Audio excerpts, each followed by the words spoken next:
morning. Oh, that sounded better than I thought it was going to. Oh, I haven't spoken a word all morning. I am exhausted. I'm bloated. I feel good. Let's do a show. It's the Steel Toe Morning Show. Welcome to the program. It is a Wednesday morning, so that means joining us live from Austin, Texas, it is Corey Adam. Good morning, sir. What up, Captain Energy? Oh, man. The Steel Toe softball team became double champs last night. Attaboy. And do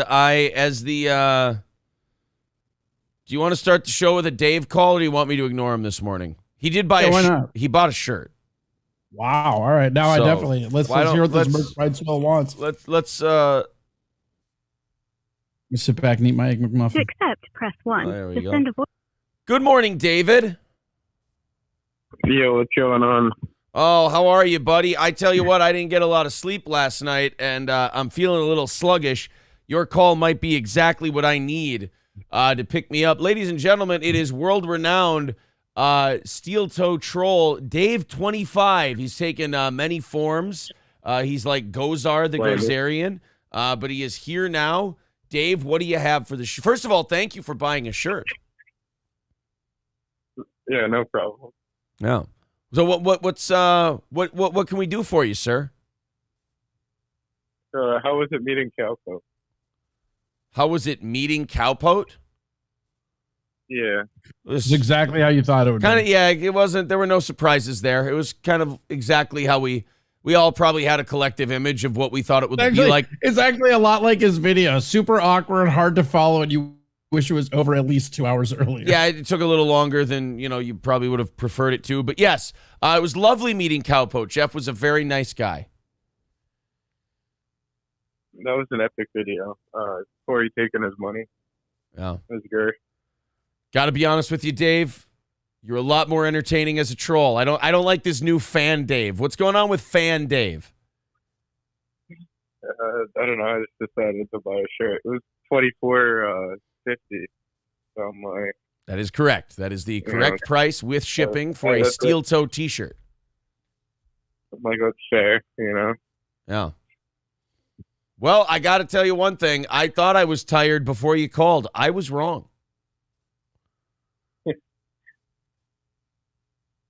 Well, Dave, I can't thank you enough for the phone call, buddy. Thank you very much for chiming in today.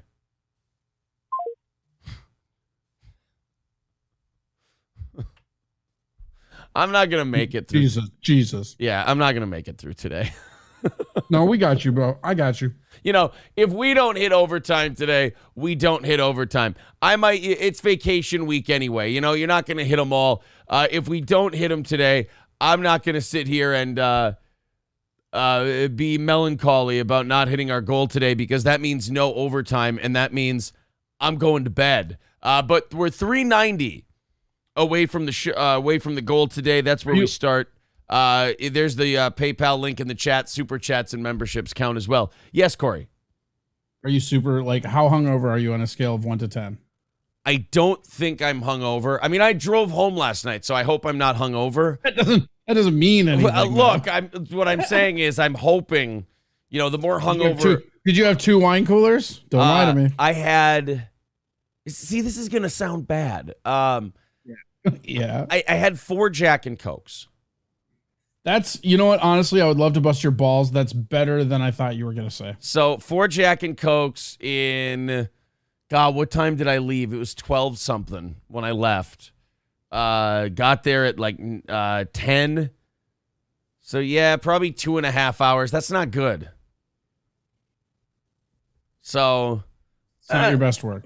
Yeah, so we won the softball championship again last night. Of course, April called into the evening show with updates. We sent her there live.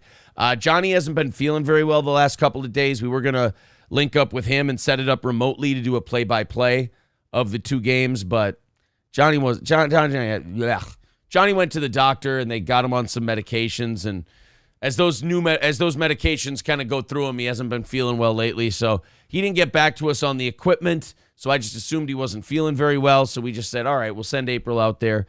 She'll call in with updates. and I did the evening show. We had some fun doing that. We lost the first game, but it was double elimination. We hadn't lost yet, so played him again, got him the second time, and Steel Toe is now 2-time slow pitch softball champions. Now, the conversation has turned to, do we try again next year, or do we call it after the second straight one?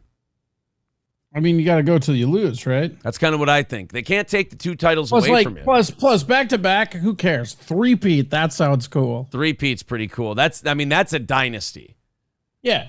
2 in a row is pretty good. 2 in a row is a good team. 3 in a row is legend. Yeah. So maybe you got to go one more night of Tuesday night softball. Oh, also, speaking of legend, I have to just say I owe you a giant apology.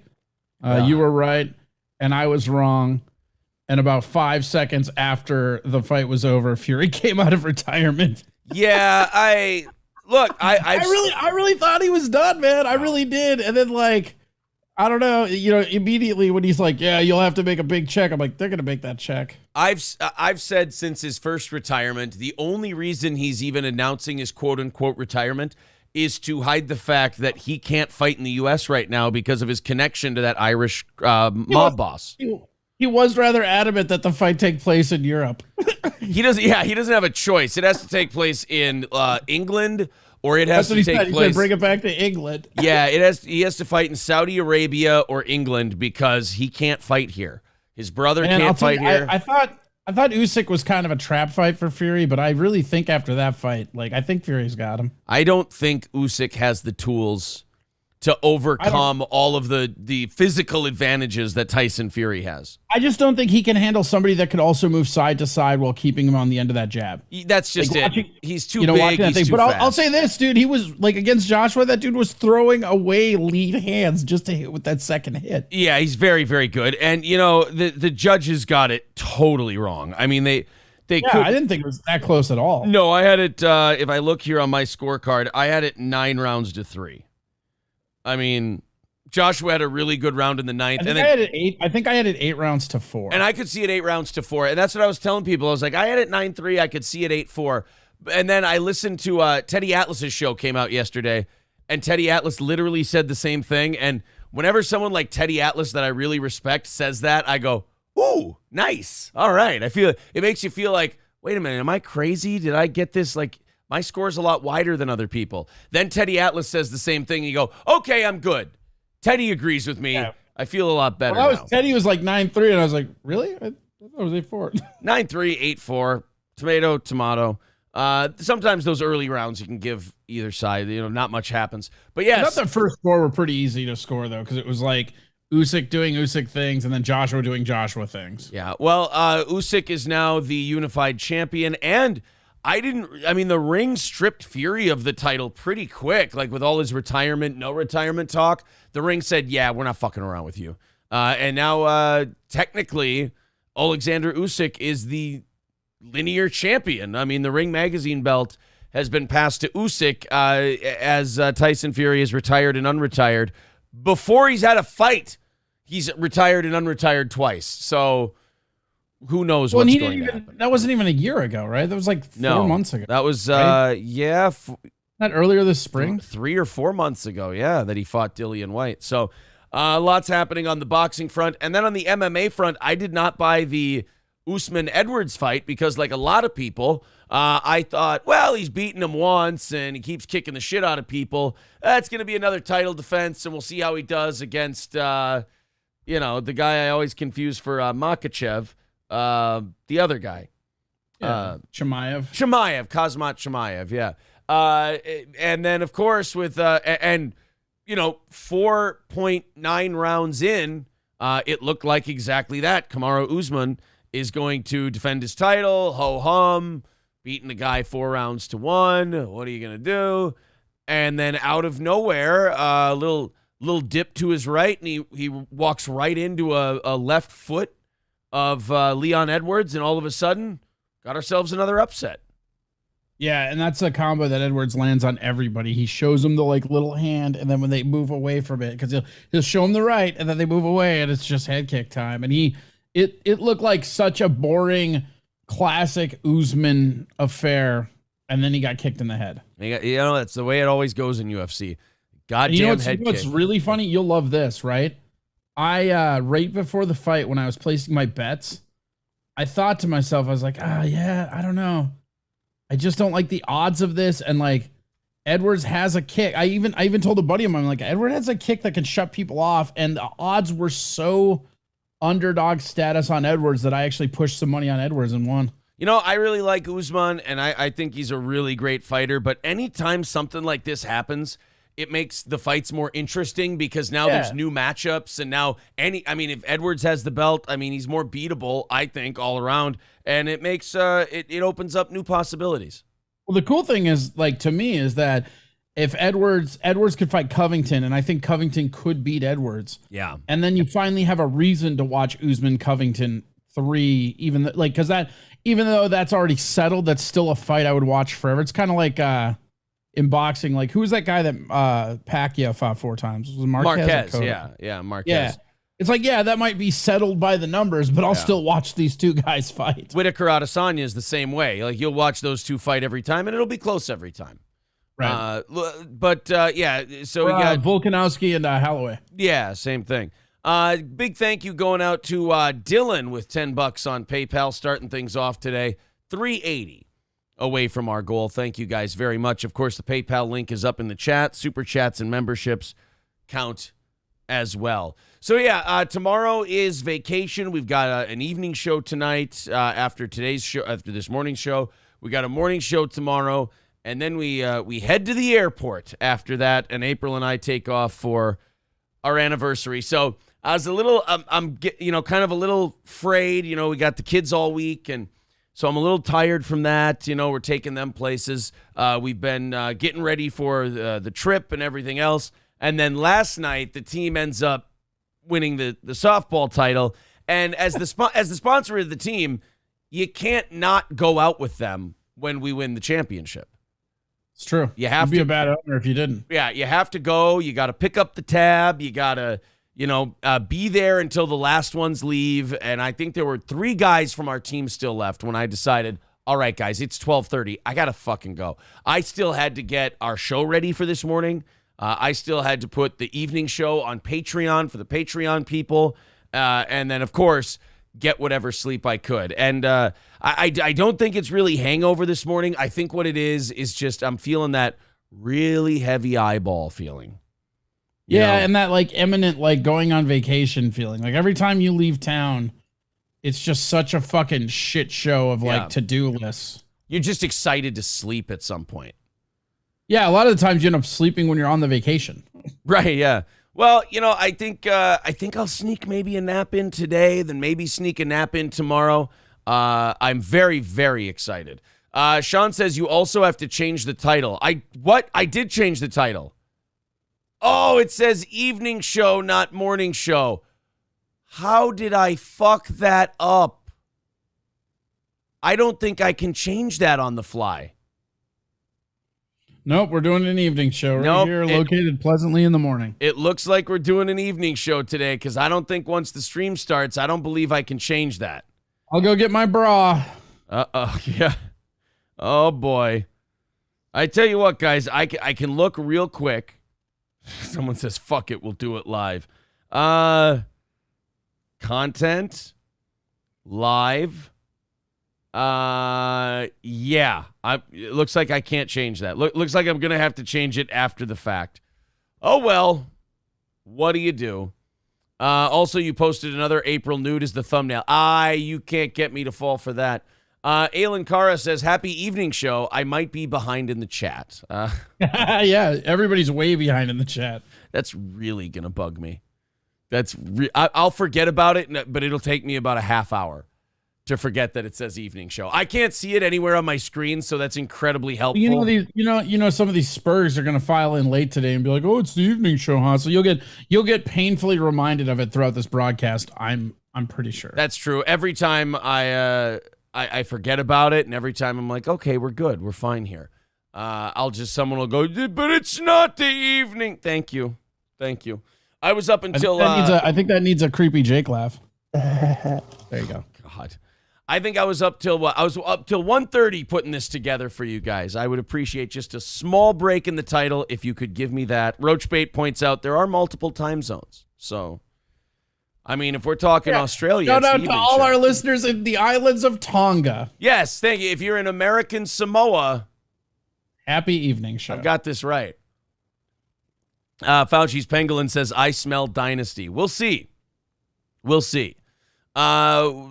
I guess, oh, shit. And then, oh, man, I am in rare form today. I am a disaster this morning. I just closed our You're first like the story. literal embodiment of phoning it in. Oh, but you know what? The problem is I'm not trying. I'm phoning it in while not trying to phone it in.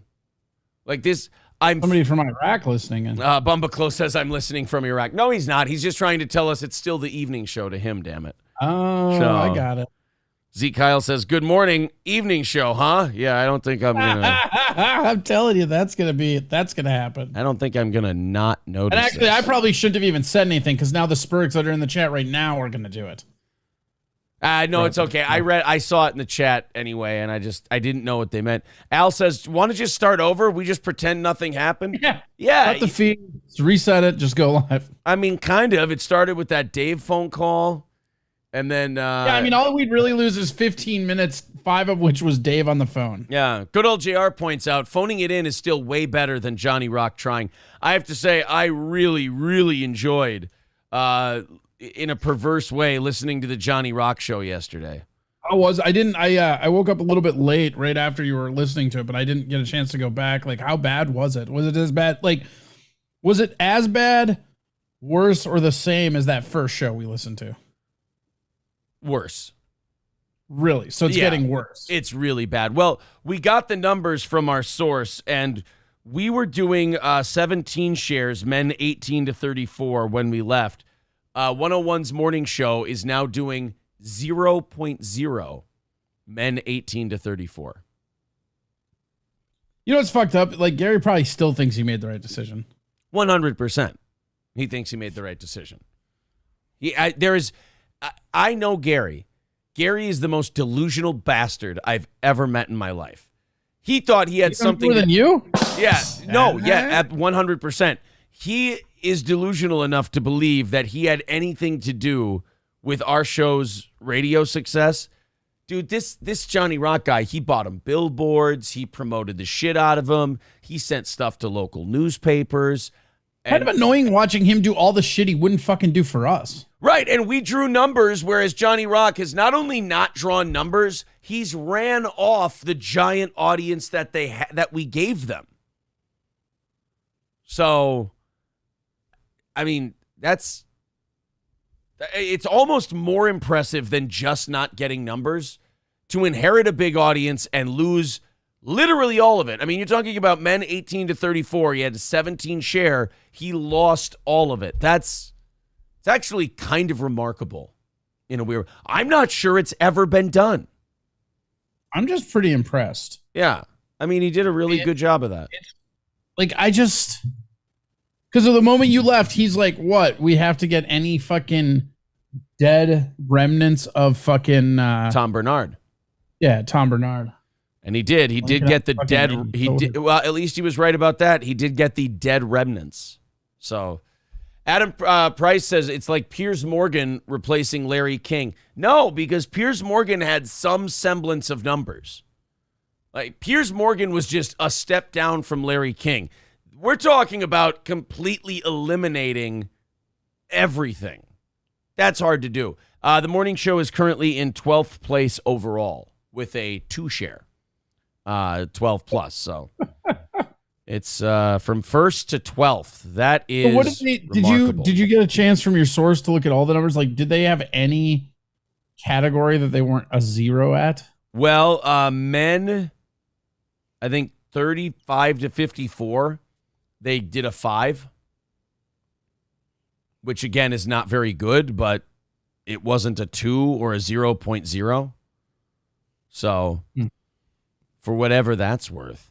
And so, yeah, not very much. We talked about that yesterday, and that was very satisfying, if I do say so myself. It's nice to watch that be an absolute It is disaster. nice after we left and they were still leeching off our numbers. Yeah, that was kind of cool. It's funny to watch what I happened to still the fucking numbers. hated that. The first numbers come in, it's just like, wait, nothing changed. Oh, because they were using our numbers. Yeah, they were still, if Steel Toe came in, it counted as theirs. And then it's so funny, the very next book, after I called Nielsen or emailed Nielsen and said, look, we're Steel Toe, we own the trademark, they don't have that show on anymore. Stop using our show name in the ratings. And they said, okay, done, we'll do that, absolutely. And then it just fell off a fucking cliff. That was that fantastic. Good morning, Gravy Show. Good morning, everybody who's coming in, as Corey would say, filtering in this morning. Look, I've got good stuff planned for today.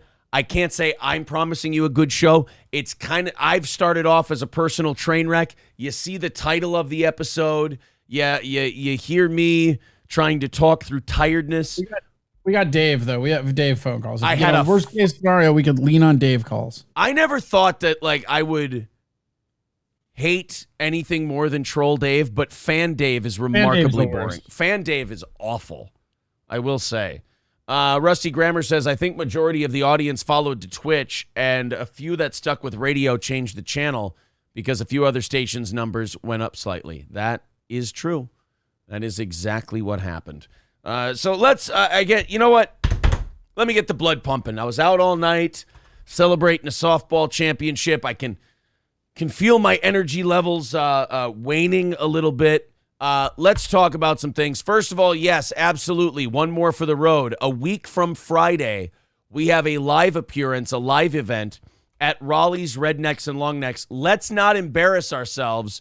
Let's make it out to that one. Let's draw a little bit of a crowd. It is Friday, September 2nd. It is the Friday of Memorial Day weekend. We want you guys out there 3 to 5 p.m. For a great day of having some drinks, having some food, playing some cornhole. We're planning on having a tournament, but what we may just do is have people play if they want to, because right now, nobody's signing up for the tournament. We got a few dozen people signed up to show up at the event. That's absolutely free. We would like you to click that Eventbrite link and claim some free passes, some free tickets, just so we have an idea of who's coming out, so I know if I should have a panic attack or not. That's 3 to 5 p.m. next Friday at Raleigh's Rednecks and Longnecks. I wasn't going to make it a morning event because... You RSVP your panic attacks? I always plan them. You know, it makes the schedule a little easier to handle, knowing what I'm doing that day. But there's the Eventbrite link in the chat. So go ahead. If you want to come hang out with us at Raleigh's and have some fun. We're not doing one of those things where we set up a thing and just do a 2-hour broadcast. We'll stream intermittently, but mostly it's going to be a hangout. So I hope that's a little more fun for you guys. So claim that. Come out to Raleigh's. Have a few drinks with us. 3 to 5 in the afternoon on Friday, September 2nd, a week from next week.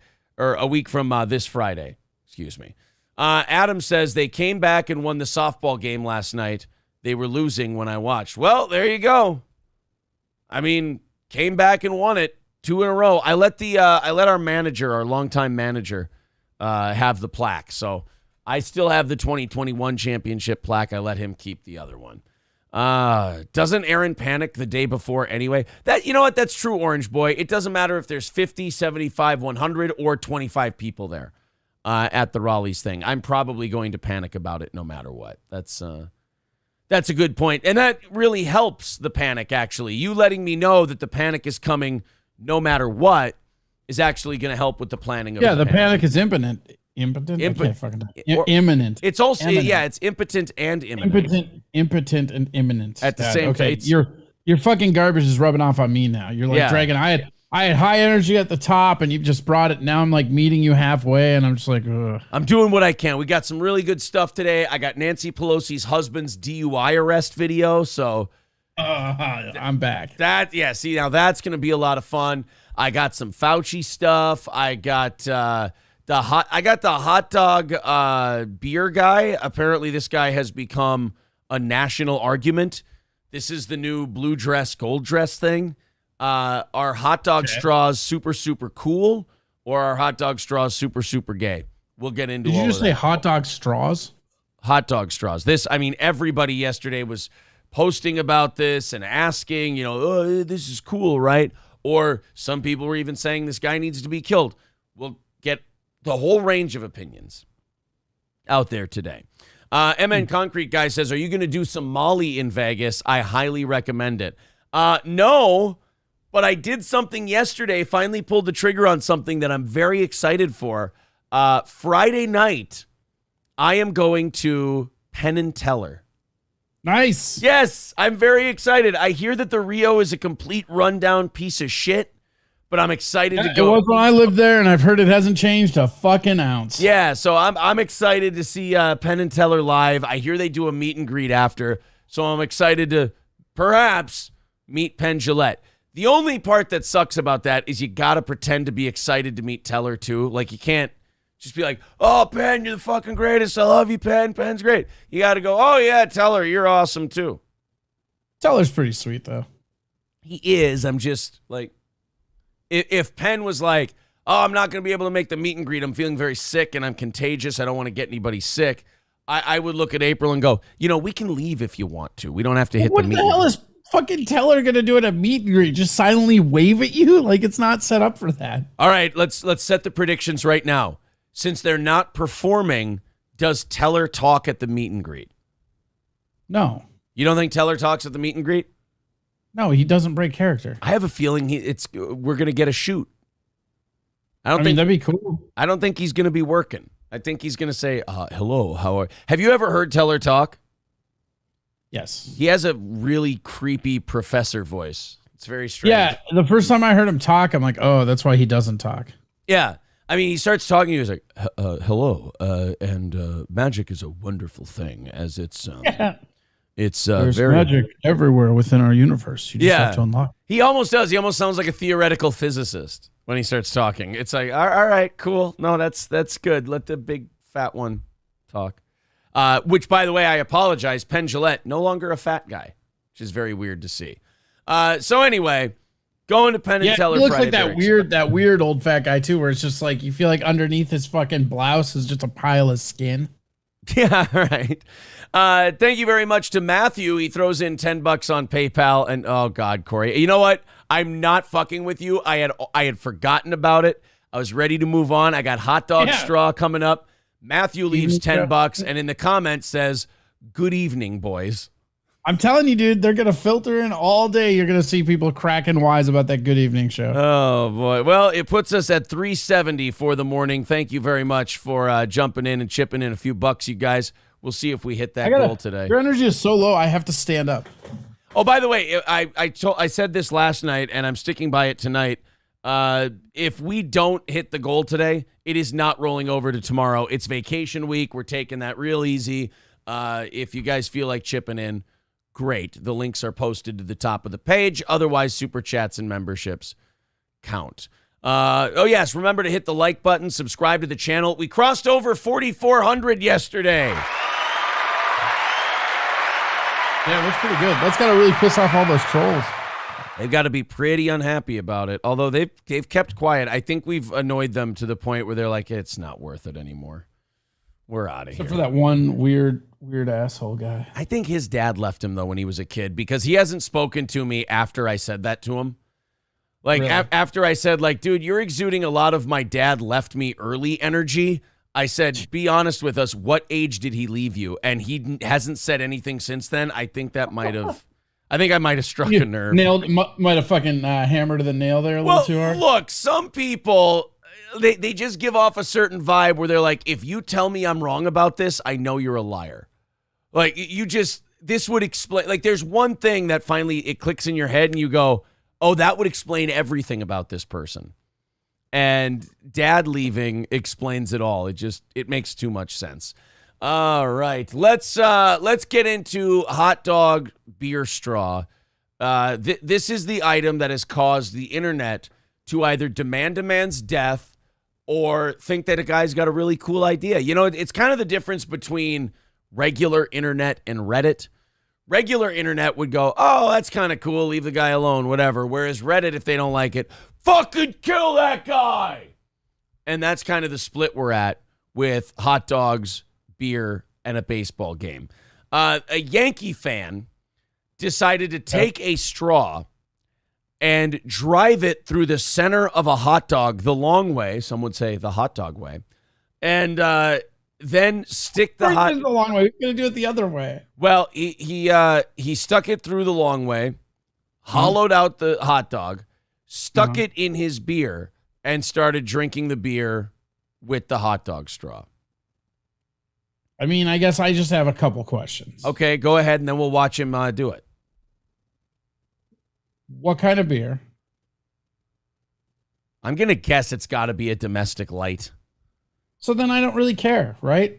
Yeah. Like, I mean, if it's like some like really like highfalutin, like, oh, I'm drinking it like, you know, like I'm trying to think of a really high end like sour or something like that. Maybe I'd get mad, but like a Pils, like a Bud Light from the fucking concession stands. Yeah. You can fucking drink that out of a fucking auto funnel. It's still going to taste like shit. Right. So now what happens? Now what ruins the integrity of what more? Does the putting it in the beer ruin the integrity of the hot dog, or does getting the hot dog in there ruin the integrity of the beer? I mean, again, it depends on the beer. Yeah, I got to say this guy looks like a and the hot dog. It better not be a fucking turkey dog. Well, let's take a look. You guys can decide what you think of this guy. I think this is one of those holding a mirror up to society things. I think how you respond to this guy says a lot about where you're at versus where this guy's at, because I'll tell you this, he seems remarkably comfortable with this whole thing. Here we go. There you see him use the straw, hollowing out the hot dog. Picks up he picks does up look the super beer. creepy while he's hollowing that out. And there we go. There it is. And he's drinking. That's hot dog beer straw. I'm fine with it. Honestly, I'm more upset about the plaid Yankee hat. This guy definitely looks like he's at the game alone. Don't get me wrong. This guy looks like he has a personal care assistant somewhere. I mean, look at this. He's been spilling beer on his pants. He's got the beer stains on the pants today. He's got the plaid Yankee cap. He's wearing a jacket in August. That's a little iffy, if you ask me. The glasses don't look like somebody who's there on a date. I'm just saying, if you're looking at this guy and you're shaming him for the hot dog straw, I think you're missing the forest for the trees there. Yeah, there's like at least 5 other things you should be shaming before you get to the straw. Yeah, I mean, at least the hot dog straw is interesting. This guy gives the vibe to me that he doesn't like. He's boring as shit. Yeah, like he salt is his spiciest seasoning. Yeah, like mayonnaise is too spicy for him. Yeah, he can't do ketchup because it's Miracle too Whip sweet. Because mayonnaise. Oof. Yeah, it's a little much. It wreaks havoc on his digestive system. He gets indigestion if he eats mayo. So, I personally, look, I'm going to go to the chat in a little bit. I don't know what they're saying, but I do know I'm going on record as saying I have no problem with hot dog beer straw. What if he starts eating it as he's drinking it? Look, that's a little creepy. I think we both agree that the hot dog becomes a utensil once you do this. I don't think you then eat the hot dog afterwards. There's something... It's going to be cold, first of all. There's no ketchup. There's no bun. If you eat a plain, like Frank, as they call it, you're a fucking weirdo. I don't know. We were talking about this a while ago, but like, I still think there's a special place in hell for people that microwave a plain hot dog and then just eat a plain hot dog microwaved. Wait, like they don't put it on a bun? They don't... Right, no ketchup, no bun. They just like if you're like late at night and you grab a hot dog out of the pack and eat it cold, like fine. That's gross, but we've all been there, fine. But if you take the like time to microwave or heat it up and then you don't put anything else on it, you're a fucking serial killer. I'm not trying to shame anyone. I'm not trying to make anyone feel bad. Maybe I'm the weird guy here, but I have never taken a cold hot dog out of a pack and eaten it. You've never done that? I would never consider it. Really? I have eaten a cold pizza Lunchable, so I'm not saying like I have room to talk. Where do you stand on cold pizza? Oh, I've got some in the fridge. Are you kidding me? Here's a fun thing. When I first moved down to Vegas, I was hanging out at a buddy's house and he had to get fumigated or something. So he stayed at our house like on the couch for like 2 days while they were fumigating his apartment. And one of the days I woke up, went to the fridge, grabbed a piece of pizza out of the fridge and was eating it while I was like checking my mail or some shit. And this dude is looking at me like I just punched his kids in front of him because apparently cold pizza is a pretty big regional thing. And a lot of people think that's very, very weird. Oh man, a sauce and like a coagulated cheese all cold and brick-like. That's fantastic. Yeah. Especially like the day after, like you buy you have like Jets pizza or some pizza at your house, and then the next day you're like, yeah. If I wasn't positive that April was sleeping off our softball celebration right now, I would ask her to bring me a piece of our cold pizza from yesterday to demonstrate. It's delicious. That breaks my heart to find out that's a regional thing. Not because I think we're weirder now, but because all those people in those regions that don't do it are missing out. That's on them. But as far as this guy goes, I can't join the internet in its outrage. First of all, I'm not positive this guy wouldn't look up your address and find you if you said he would, for sure. So I don't need any smoke with this guy. And number two, a guy wants to. Sorry. Yeah, if a guy wants to hollow out a hot dog and drink a beer, who am I to tell him not to? You'll give is just put, who drinks a beer with a fucking straw? And he had a fucking straw. Why is the hot dog even there? Why is the hot dog even there? That's, I think, the thing that's most upsetting now when put in that context is that he used a straw to hollow it out. Right. Well, it's his gimmick. So he took the thing that he was making and wrecked it to make the thing that he already had. It's the thing he likes. Look, this is the same thing with serial killers. They just have routines, and they can't break them.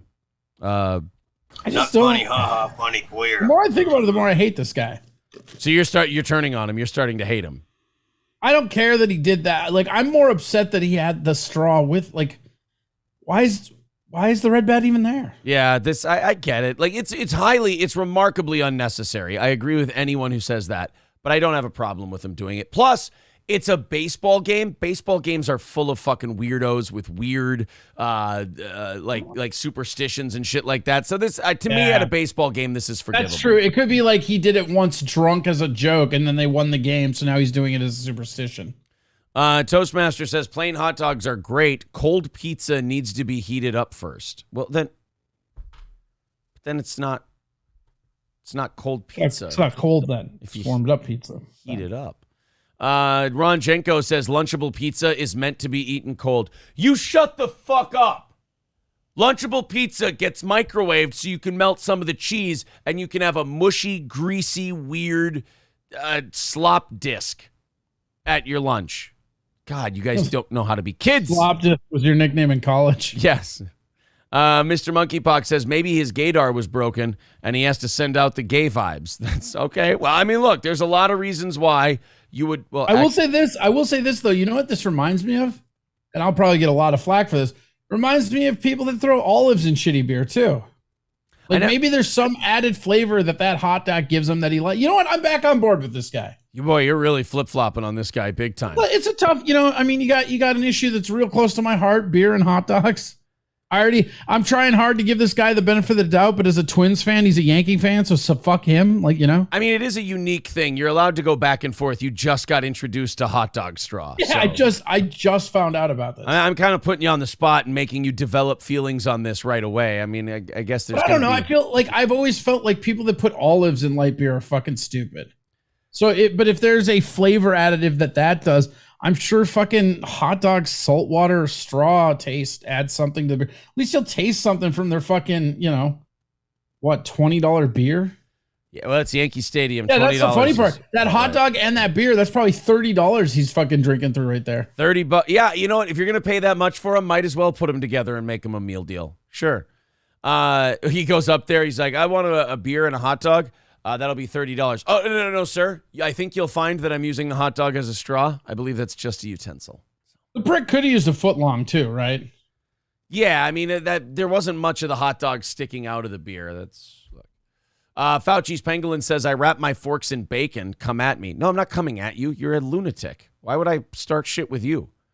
A guy who wraps his forks in bacon. No, thanks. That's weird. What if you're eating cake? Yeah, that sounds like something one of the dead rabbits would do before they fight the natives in Gangs of New York. I don't trust a guy like that. I see John C. Reilly sharpening the spikes on his shoes. I look over, there's Fauci's Pangolin wrapping a fork in bacon. You're like, oh, this is some shit's about to go down today. And there's a guy just hollowing out a bunch of hot dogs. So awesome. You look at it as you're walking through to the front lines and you're like, I might have picked the wrong side. I got a guy wrapping a fork in bacon and another guy is hollowing out hot dogs to drink a beer through it. I think I might have got the special class. See if, I'm going to see if Bill needs any friends, guys. I got to go. Yeah. You know, maybe he's right. Maybe the Irish are a cancer among this island. I mean, we know that, right? You might actually have a little bit of a point there. Brandon points out the worst part of this guy is he did this out of a want to, not out of necessity. I know, that's the thing that bothers me. Like, I don't know what's wrong with me mentally, but the thing that I can't get over is the fact that this prick had a straw. He used a straw to make the straw. That pisses me off somehow. There was no reason to do this. Like, yeah, I don't like. It's so weird because I don't even give a shit about like the hot dog beer straw. Like him drinking it through a hot dog just kind of seems like a cry for attention to me. That's what it looks like. Yeah. The fact that prick had a straw, and you know, with how much New York fucking bitches and moans, I guarantee you he probably had to ask for that plastic straw. Then he's just fucking, ruining the environment. Ugh. All kinds of problems with this guy. I don't know. I still say it's partially the vibe I'm getting from him, but also because, I don't want to see anything bad happen to the guy. I don't want to say anything mean to him. So you know what? Fuck it. Let him have his hot dog straw. It's kind of like when a kid uses something the wrong way and you're like, I think my expectations are so low for this guy as a human being that I'm in a way on his side. Like I'm on his side without being like a subhuman. He's a Yankees fan. Yeah. I'm just looking at him like, let that piece of trash have his shitty mutilated hot dog straw. And then hopefully he'll leave the rest of us alone. That's basically where I fall with this guy. Leprechaun Blood says it's one of his superstitions, so his team wins. Well, in fairness, it's working for the Yankees. I mean, if that's the case, fine. Again, we were saying that earlier, is that like fucking baseball's super weird like that. There's that one guy that was like taking the baseball bats with him or the baseball bases with him on flights. Remember that? Oh yeah. The guy that like he had stolen like X amount of bases and he was coming up on like Ricky Henderson's record and he would fly in the private jets with a fucking base. Yeah, I can't remember who that was, but I do remember. I can't remember it either. It was like 3 years ago. We covered it on the show. Or like, do you remember when Nomar Garcia Parra's in between pitch ritual that he would do? Oh yeah, the like 8 fucking minutes of game delay. Yeah, like he would step out, touch like at each knee. Step out, touch, touch. And then it was like his shoulder or something like that. Oh man, I bet you know what? I bet you that's on YouTube somewhere. I guarantee that's on YouTube. But I'm finding it right now. Yeah, he would like kick his cleats. I remember that shit. I'm looking it up right now. Here, right there, top thing. Nomar Garcia Parra batting ritual. Here we go. Steps into the batter's box. Tightens his glove up, wristbands. There's the feet. So he wouldn't do this just at the beginning of the at-bat. He would do this between every pitch. So far in this ball game against Rosado. And what a gorgeous day at Skydome. There he goes to the gloves, the wrist guard. What you do, that's just a routine beforehand. He touched the helmet twice. He has developed into a superstar. Yes, he has. Didn't take long. Rookie season.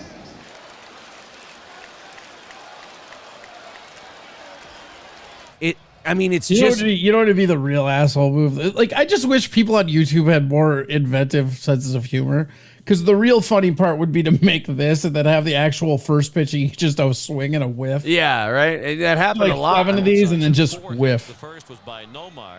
He was the so there, just pulling on his gloves and shit. It's really weird little kid shit. Touches the helmet. Do you think it fucked with him? Like his knees too, like because I remember the helmet and shit. But yeah, he crotch. That's what it was. His dick. He had to grab his dick. Got to make sure his dick is also fastened in. Yeah, he's got to make sure his dick is there. If he steps into the box and his dick is gone, then you got very serious problems. If you discover your dick is gone right before you are about to bat, that bat does not statistically go well for you. No, actually, Bill James wrote that in his book. He goes, players who discover their dick is missing before the pitch actually lose 130 points in their batting average. It is a statistical certainty that you will have a worse at bat if you find out your cock is gone right in the middle of it. Imagine that. Imagine Nomar did that, and then he goes, time! They're like, what, Nomar? Bro, I can't find my dick. And the umpire's like, time. Why are we calling time, Bill? Nomar can't find his dick. Just tell him he's got Nomar dick and get on with the game. Yeah, I don't know. I think this is going to be a... Do you think if he didn't touch one of the things he usually touches, and stepped in and then realized it, like it fucked with him that at bat? Oh, I guarantee you that if he did that, that was a strike. I guarantee you every time he realized he forgot to do one part of that in the middle of the bat, that was a strike. Yeah, I did. He's one of those guys who would definitely go that way. Mob Tech, getting into some of the other things that we mentioned here, we're dovetailing into a lot of conversations off the hot dog beer straw thing. Mob Tech says, why would you put olives in a beer? Are you a gay Paraguayan? Have you done market research while we were talking about this and discovered that the market for olives in beer are gay Paraguayans? Did you spell Wisconsinite wrong? I never understood it. I only saw people do it with Bud Light. Yeah, it's always a light beer. It's Miller Lite, Bud Light, and Coors Light. I see it all. Actually, no, Michelob Light I saw it a bunch with. But it's always the light beer, and it's always like, oh, the other one is, what the fuck was, there was this guy, he used to come to the open mic at Willie's. He's just a giant prick. And he would always go fucking, the Coors Light, 2 olives, make it dirty. Like, he wanted the fucking bartender to dump olive juice in there like it was some kind of fucking trailer park martini. What a fucking trash bucket that guy is. Super gross. And that's what I'm saying is, like, to me, like, if that's a flavor that adds to the beer or they like it, then maybe that's what that hot dog straw is doing. Yeah, maybe. Pud Pounder says olives are the least you can do to choke down a nasty Coors or a McGolden. I'm not arguing with you. It's just that if you have to put the olives in the beer to make it good, just pick a different beer. Right. Like, if you're putting olives in a beverage, you don't like that beverage. No, you hate it, as a matter of fact. Yes. Fucking olives are not a first thing people think of when they think of making something good, so you're desperate. Well, if it's olive oil, like olive oil's fine, but you're not putting that in your beer either. You know what I do to make light beer drinkable? I dump it out and put a good beer in it. Yeah, I always just dump it out and pour Summit in. Yeah, that always makes it a lot better. Fuck an olive. I just put a new beer in there. And the funny part is that if I were to drink a Summit out of a beer straw, I wouldn't even taste, or a hot dog straw, I wouldn't even taste the hot dog. I just taste the hops. Yeah, Brandon pointing out that there was no way that hot dog was still even warm at that point either. But even if it is, isn't that grosser if that was a fucking hot dog? Like, is that, because think about that. He's taking, like, that's like the best case scenario is that it's a room temperature hot dog. Because one, there's no way it's still cold if he brought it, right? Because they're not serving you a cold fucking hot dog at the game. Yeah. Right? If you got it hot, that like hot, like slurping a beer through a hot dog, like, I didn't even think about the temperatures. I'm back to fucking hating this Now guy you hate again. the guy again? Yeah, because if that's a hot dog, now that beer is dog shit, the hot dog's ruined. And now like sometimes it gets that weird slime if it's been on the fucking tumbler for too long. Right. Yeah, this is, oh God, now I really do fucking hate this guy. That's what I'm saying. I didn't even think about the temperature. Like, I just looked at it like, oh, cute little fucking, like, you need attention fucking prop, asshole. But no. Yeah. So not only is it a stadium hot dog, but it's a New York City Yankee Stadium hot dog. You know that's just dog shit. Oh. Now somebody writes, now what happens if you see this guy when his beer is gone, he puts the hot dog back in the bun and eats the hot dog. Then you can just give him a good old-fashioned Bronx stomping. He better eat that fucking hot dog. Yeah, you let that thing go to waste. You literally just soaked a hot dog in cold beer till it became some kind of rich coagulated meat juice. And then you're going to throw it away? Not on my watch, motherfucker. You're eating every fucking inch of that hot dog. Ugh. Veldrain says the trick is the beer is so ice cold so that the hot dog is really firm and stays rigid. You know, it needs to be erect. Thank you, buddy. I see what you did there. You think he like deep throats it as the beer gets lower? It's almost not worth thinking about, right? No, I think it is worth thinking about. I wonder if that's it. I wonder if it emulates ejaculatory fluids going down his fucking throat from a, flesh column. And worst off, that's why he does it. I mean, he's already got a flannel Yankees hat. I can't tell you how much that Argo Hell fucking pattern on his hat annoys me. So now I think we might be more firmer into hating this guy the more we go down the rabbit hole on what this. I just think like really entails. focus in on the temperature, because what's the best case scenario? He had that in his fucking pocket till it was at room temperature for a while, which is highly unlikely. Let's be honest, that is not the most likely scenario that he just walks around with a hot dog in his pocket. Although he's a man who hollows out a hot dog to drink his beer, so anything's possible. I will say it's not as unlikely as I would like it to be. How long does it take a girl to leave once she sees him do that? I mean, it depends on how damaged her dad made her, I guess. Yeah. What if he pulls out the hot dog straw in front of her? She goes, "Oh my God, my dad used to drink them that way," and even he was skeezed out by that. He's like, "Get the fuck out of here! Get the fuck away from me! I am the only hot dog hollowing out drinker in this tri-state area." Don't New Yorkers just load up their hot dogs and this monster got a plain hot dog and waited for it to cool down? Look, we're not saying this guy doesn't have serious problems. The temperature is my biggest issue. Yeah, I mean, what temperature was the hot dog when you decided again, to like put if it in the beer? it's so hot he's burning his lips while he's touching it because he wants to emulate that time he got fucking lip herpes? People are theorizing that that there's definitely a grease pool at the top of this beer. Oh, there'd have to be. Ugh. Yuck. And then like he also is hollowing it out, so you probably melted some plastic in there too. So you're probably drinking melted plastic hot dog beer. Balls and Wiener points out he probably kisses the tip of the hot dog before he drinks out of it. Yeah, that's. Oh, of course he does, and he works the balls of the cup. There's a lot of troubling things. Look, I'll put it this way. I think it's probably safe to hate this guy because there's a lot more ways this could get more troubling than better. There's a better chance that I don't think there's a way this gets better. Yeah. Like there's many more opportunities for this to go sideways than there is for it to autocorrect, if you will. Matt Melt says he's a Yankees fan, definitely doing this to simulate cum in his mouth. Yeah. Fair. Sure that's not a Red Cox fan? $370 away from our goal this morning. Super chats and memberships count. The PayPal link is in the chat. If you feel like chipping in, great. Let's see if we can knock her under $300 by 7 o'clock, by the top of the hour here. Thank you to Dylan and Matthew for chipping in so far this morning.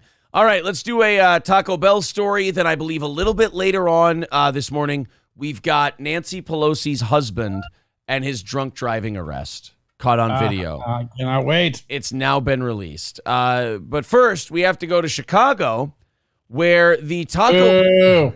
We're going to Chicago, where even the Taco Bell employees are not safe. The places you can go to try and seek refuge from the shithole that is Chicago, and the places you'll find out that are not safe indeed. Taco Bell is a place where anybody can get it as well. Let's go to the news here in Chicago as they cover a shooting at a Taco Bell. All right, I'll let you guess. Customer or employee? Who did the shooting? Okay, what do I get any clues or just shooting at Taco Bell? Shooting at Taco Bell. Customer coming in shooting or employee shooting? Man, I'm going to wait. Do we know what time of day this took place at? This was daytime. Daytime, then it's an employee, but it also might be like against another employee then, because I can't imagine Taco Bell is busy enough in the day to really get mad at the customers. Well, here you go. Let's find out. Let's see how you did. Cheryl, Maurice Brown tells us that this all started because of a coworker that had been disciplined by the store manager the day before, who thought that he was the one responsible for the call out. Now he is upset, not at Taco Bell, but at police, because he says that he gave detectives the alleged shooter's name and address shortly after the shooting, and no arrests have yet been made. Wow. What kind of a prick manager are you? Did she say discipline? Yeah, no discipline for the guy who shot his manager. So the manager... So your manager has no discipline and you shoot him? The manager gave him shit, and so he shot his manager. All he did was just follow through on what a lot of us have already felt in our lives. I mean, this guy just had the balls to do it. And in Chicago, they should have just given him the Senate twist. Yeah, I mean, look, I know the manager's upset that no arrests have been made, that the guy who shot him, even though he gave the guy up to police. You got to remember, the Chicago police are very busy arresting people who commit shootings. All right, they can't get to all of them in one day. All right, this guy's going to be put on a list, and they're going to get to him when they get to him. All right, when you shoot somebody in Chicago, it's like taking a number at the return thing in Target. You're going to have to wait till your number's called and come to the desk in a timely fashion. If they were catching everybody who was doing shootings in Chicago, there wouldn't be as many shootings in Chicago. Maurice Brown stood outside his home today, arm in a sling, still in disbelief. The 37-year-old shift manager was shot while on the job at this Lincolnwood Taco Bell Saturday night by a man he says was a disgruntled employee who had been... Well, I think we can leave Is there another kind of a Taco Bell employee? Well, is there another kind of a Taco Bell employee, especially who shoots somebody? I mean, I don't think anyone said a completely satisfied and lucky to be there Taco Bell employee shot his manager today after he expressed how happy he was to be working there. Called out the day before for slacking off while at work.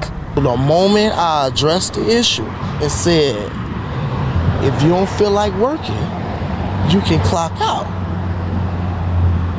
Oh, shit. Them shooting words. You know what? It's just a miscommunication, right? Because he said, if you don't like working here, you can clock out. And the employee heard, if you don't like working here, you can get your clock out. Oh, you know what? I kind of blame the manager then in that case. Yeah, that's right. You know, honestly, this is just a failure of management, some poor communication. And, Right. You can maybe if he could enunciate better, this wouldn't have never happened. Maybe if you knew how to motivate your employees, they wouldn't be so gosh darn lazy. And also, what kind of Chicago boss are you that you don't have a gun to pull out back? Right, yeah. I don't think you're strong enough for management in Chicago, my You guy. are not management material in Chicago unless you're unless it's a duel. Like the moment somebody shoots at you as the manager, if that's not instantly a gunfight, you're fired. If there aren't 14 shots fired and one shin hit, it's not a Chicago gunfight. Thank you very much. And if you hit some of the condiments, they'll never know who's hit and how much is like refried beans or gore. Yeah. I mean, it is actually a really fun place to have some gunfights. Oh, very colorful place to have a gunfight. A Taco Bell. There's all kinds of things that could blow up and spill, and it's so much fun.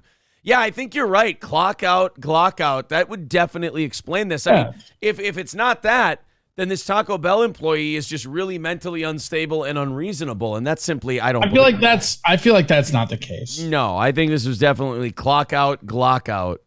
Honestly, to me, shooting your manager at a Taco Bell seems reasonable. Wait a minute, I've got it. You got suns out, guns out. Maybe this is just like a theme at Taco Bell when your shift's over. Clock out, Glock out, and this guy with just your cock out. Yeah, with your cock out. You shoot somebody with your dick out after your shift is over.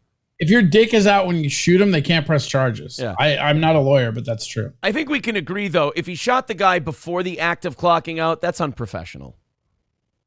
Yeah.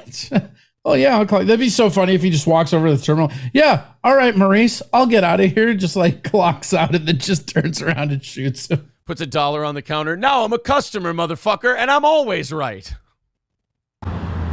Immediately, all right, I'm gonna clock out, but at the same time, you snitch out the bam and reach. Woo, woo, woo out the bam. I'm behind on my lingo.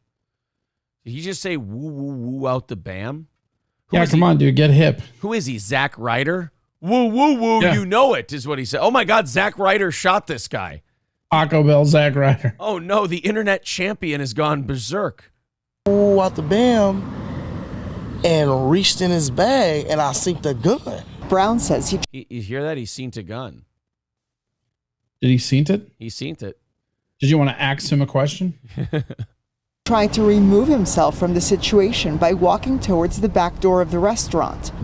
As I'm going towards the back door, he's trying to hit me with the gun. You know what I'm saying? Ducking, get out the door. He's still following me. We got other co-workers trying to break it all up, but some told me to run. That is when something told me. I need somebody to email this to the person that made that video for the I went downstairs to give me a cold pop. Yeah. This needs to be songified real bad. So the guy pulls a gun on you, he starts pistol whipping you and chasing you, and you go, something told me I needed to get out of there real bad. Really? Was it the pistol upside your head? Or was it the gun pointed at you? Let me know what it was that made you. I feel like if this guy was capable of learning lessons, his arm wouldn't be in a sling. That's true. Brown says he felt the gunshot go through his shoulder. And the drive-thru was packed. We had cars literally in the drive-thru line. So I got hit and wiggled my way around, and now as I'm running, everybody else running. So far. That'd be funny if in the middle of his little testimony thing, the news went, all right, guys, pack it up. I don't give a shit, sir. That's a little too much. So you got shot. Thank you. Okay. For Channel 5 News, I'm Stacy Millar. No, sir, you can stop talking now. We're not. Yeah, okay, yeah, drive-through was full of cars. Got it. That's the way it went down. I'll have a tacos grande. A Crunch Wrap Supreme, certainly. Neither police nor Taco Bell have acknowledged that this was a workplace shooting, with Taco Bell issuing a statement that says in part, "We are shocked and saddened to hear that this happened. We understand that the franchise owner and operator of this location is working with the local authorities in their investigation. Our thoughts are with the manager who is injured, and we are grateful that they are okay." No, yeah, notice nothing about this being an employee. Just, don't mention him. Just a magic bullet. It came out of the fryer. It's fine. It's fine, guys. It's fine. Brown, however, tells us he won't be okay until the man he says shot him is arrested. Put it out there. It is what it is. That's the gentleman. That is it. I'm not going to be happy until they arrest this guy. Boo-hoo. Pretty liberal use of the word gentleman there, sir. There's a lazy Taco Bell employee who shot his manager. I think there's other descriptive words we could use, but okay, gentlemen it is. Now, when we asked police for an update into the investigation, none was provided. Officers would only tell us that it is still ongoing and that no... Fuck that. That guy's already got a bus ticket and he's in St. Cloud right now. Don't worry about it. There's like a pipeline from Chicago to here. He already, I think, has a job at Popeyes, I believe. One is in custody. As for Brown, he tells us he does want to return to work at Taco Bell, but has asked for a transfer to a different location. Fucking quitter. You pussy. Why? So I'll come back to work, but not where the dude shot me. What a brave soul. Oh, man. Yeah, I mean, not exactly leadership material, are you there, pal? God. One guy shoots you, and now you're not going to stand by and help rebuild? You're just going to skedaddle? Go to Aurora then, you fucking pussy. You're not Chicago Taco Bell material. Thank you. How sad is that? Which part? Hearing about the day of a no. Yep. Dirty Major Woody with $5 says, I see in the news yesterday that a man went to Eden Prairie Shields, asked to look at a gun, and blew his brains out with it. I did see that. That's what Johnny Rock was talking about over that really loud 80s music bed yesterday. First of all, you hand someone a gun at a Shields. Why is a display gun loaded? Like, that doesn't... I don't understand why your display guns have live ammunition in them. That seems like an oversight. You've never been to Eden Prairie, man. They get buck wild there. Oh, I guess so, man. The suburbs are fucking popping off at night at the Shields. Oh, shout out to Kelly Berger watching, also from Minneapolis comic who also moved to Austin. Said this never happened at Taco John's. No, Taco John's was always a classier place than Taco Bell. You might have had to deal with the odd guy, urinating in the corner, but you never had guns pulled on each other. It was a classier place. Thank you very much. I don't know. It is easier to shoot somebody will say Olay, though. That's true. It's definitely a lot more. It's more tasteful to shoot someone and have something colorful to say. $365 away from our goal today. There is the PayPal link in the chat. If you feel like throwing in some super chats, you feel like throwing in a membership or going to that PayPal and chipping in, please do. Again, $365 away from today's goal. Let's talk about All Care Towing, 320-253-5203 for our friends at All Care Towing. That is 320-253-5203. If you go in the ditch, you get in an accident, anything that makes your car not able to go for you, All Care Towing will be quicker than anyone in picking it up and getting you back on the road as soon as possible. That's All Care Towing, 320-253-5203. Slap My Ass Sally says the dude had the ammunition and loaded it quick and then shot himself. Oh, okay. God, what is that? How a fucking poor person who wants to shoot themselves kills themselves? They bring their own ammo, but they're like, God, I really can't afford the gun. Okay, let's in fairness, that's a guy who really wanted to die. There are people where you're like, oh, if only I could have spoke to him. If only I could have talked to him. I could have talked him out of it. Maybe if a guy brings his own ammo to a sporting goods store and then takes the gun, loads it quick, and shoots himself, there was literally nothing you could have done to save that man. I mean, that's bound and determined. When you run an errand to kill yourself, That's speaking volumes about that guy's mental state. So, Oh, I got to do my chores. yeah. Boom. I mean, apparently, yeah, he brought ammo with him, went and asked to see a gun, loaded the gun quick, and then fired. Whew. That's kind of awesome. Yeah, that's just proof that guy wanted to go. There, So that guy had the ammunition, but he just couldn't afford the gun. Yep, couldn't afford the gun, and Be interesting. I'm always curious with shit like that. Do you think like he was a gun activist and he like who was down on his luck and he thought, well, if I do this, they'll definitely ban guns. he Life of David Galed it. Yeah. Wow, that is a deep reference. Yeah, he went Life of David Gale for gun control. Mr. Approachable says cheap bastard probably didn't even bring his own ammo. He probably went to the ammo shelves first, broke one open, and grabbed a round out of it, then went to the gun counter and loaded it up. Okay, that is a shitbag move then. I mean, that's... Because now the store's got to do an insurance claim on the ammunition and the firearm, because it's not like you can sell that one now. What do you do? Sorry, Shields. Guy left a mess behind him. Literally and figuratively. Let's go. Oh, these are always fun. Postville, Iowa. Postville police chief facing backlash for using derogatory term on video. Oh, it's always nice when, everything's filmed. You want to document everything on social media, and you forget you have a very public job, and everyone's sensitive about every word you use. I listened to this yesterday, and I do feel like the guy who did this does not deserve to be losing his job. Like maybe a talking to about filming shit online, but the word he used, to me, it's not that bad. Here, let's play it for everybody. This is Postville, Iowa. A police chief is facing backlash and may lose his gig over this. A Northeast Iowa police chief is facing some local criticism tonight for a comment that he made, which was caught on video. And that video is Caught on video like it was some kind of fucking sting operation. Enough, guys. Yeah, we got him. It's like the news. We've talked about this before. You know the people who are reporting this don't care. You know that they don't think this guy's a bad guy or anything should happen to him, but they will lean in on their report, though. They will go all in on the reporting and just be like, oh man, this terrible word that this man used. Meanwhile, when the cameras are off, you ask them about him, and they're like, oh yeah, it's total bullshit. They should just leave the guy alone. It's like, yeah, but a bunch of bullshit. You guys are the they, though. Like when you say they should leave them alone, you're the only they that can decide to leave the guy alone. Let's go to the tape. caught on video. And that video has since made the rounds on social media, showing Postville's police chief, Matt Ellis, allegedly using a derogatory term for someone with developmental disabilities. Are they? He said retard. Are they saying retard? Yeah, he said retard is what he said. Guys, God, there was, like, I'm not crazy. When I was a teenager, the news could use the offensive word that the person said, couldn't they?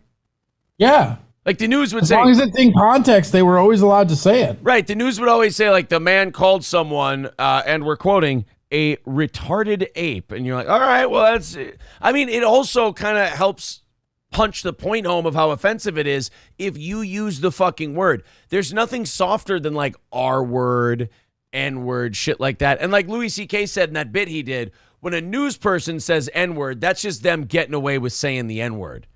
Like now you're just putting like it. he said, when you say N word, you're just making us say it. Right. You're making us say the word in our heads. And they're like, oh, the N word. I'm like, oh, oh shit, you gaslighting son of a bitch. All right. KWW reporter Daniel Perot has more on that video and reaction tonight from the city. Daniel Pearl. School at Coastal this year, or is he still at the school? Is he going to this school this year, or is he going to the retard school? That's it. I understand that Postville, Iowa probably does not have a lot going on.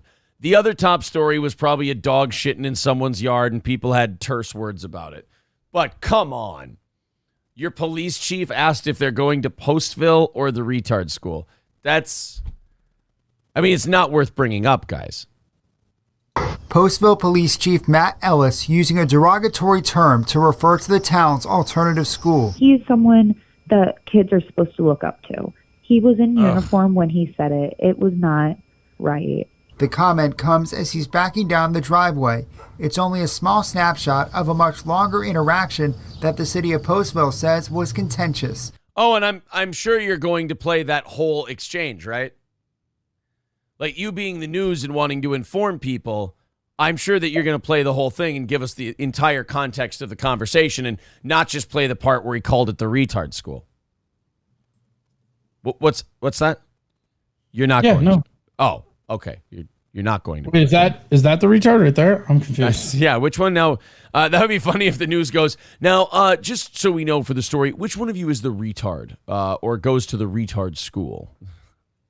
Jordan Hughes filmed the video. One of her teenage family members is the person that Ellis is talking to. She says the disagreement started when Ellis ordered the kid back inside the house, but they refused. She admits her family member did call Ellis some bad names. Oh, okay. So, all right. So they talked shit to him. Things got escalated. He gave a command. They didn't obey. All right. So you egged this guy on a little bit. See, again, this is why this is not worth reporting. Two adults got snippy at each other. We move on. Nobody needs to get punished. Nobody needs to lose their police job. A couple of adults got a little cunty at each other. They said some hurtful things. And by the way, this is the 2022 police force we're talking about. He told someone to go inside and they didn't, and all they did was got called retard. They didn't get shot. I see this as an absolute win. Yeah, how's that not a win for everybody involved? Guys, learn how to take your chips and go to the cashier. I mean, you won. Stop drilling. Did call Ellis some bad names. School, yup, school. Hughes says she found Ellis's comment offensive because she has family members with developmental disabilities. That's the word most of the time people will use to describe them. Nobody says that word to an actual developmentally disabled person. You'd have to be a fucking Nazi. Are you ready for this too? What? The only people who get offended by it are the people that aren't retarded. Right. Real retarded people don't understand you're making fun of them. Retarded people do not care when you use the... And nobody... Look, we all agree 100%. If some guy was looking at a mentally disabled person and called them a retard, we'd all fist fight that guy on the spot. It's like, dude, you don't make the poor retarded kids sad. That's like the most heartbreaking thing to see in the world. We have to kill you now. So, yeah, I'm sorry. They don't care. You're trying to make this about you. Leave the police chief alone. He didn't shoot anybody. Although now you've probably guaranteed that next time he does, he's like, oh, shit, man, would have been less trouble if I would have just capped these people. Definitely wouldn't have gotten in trouble then.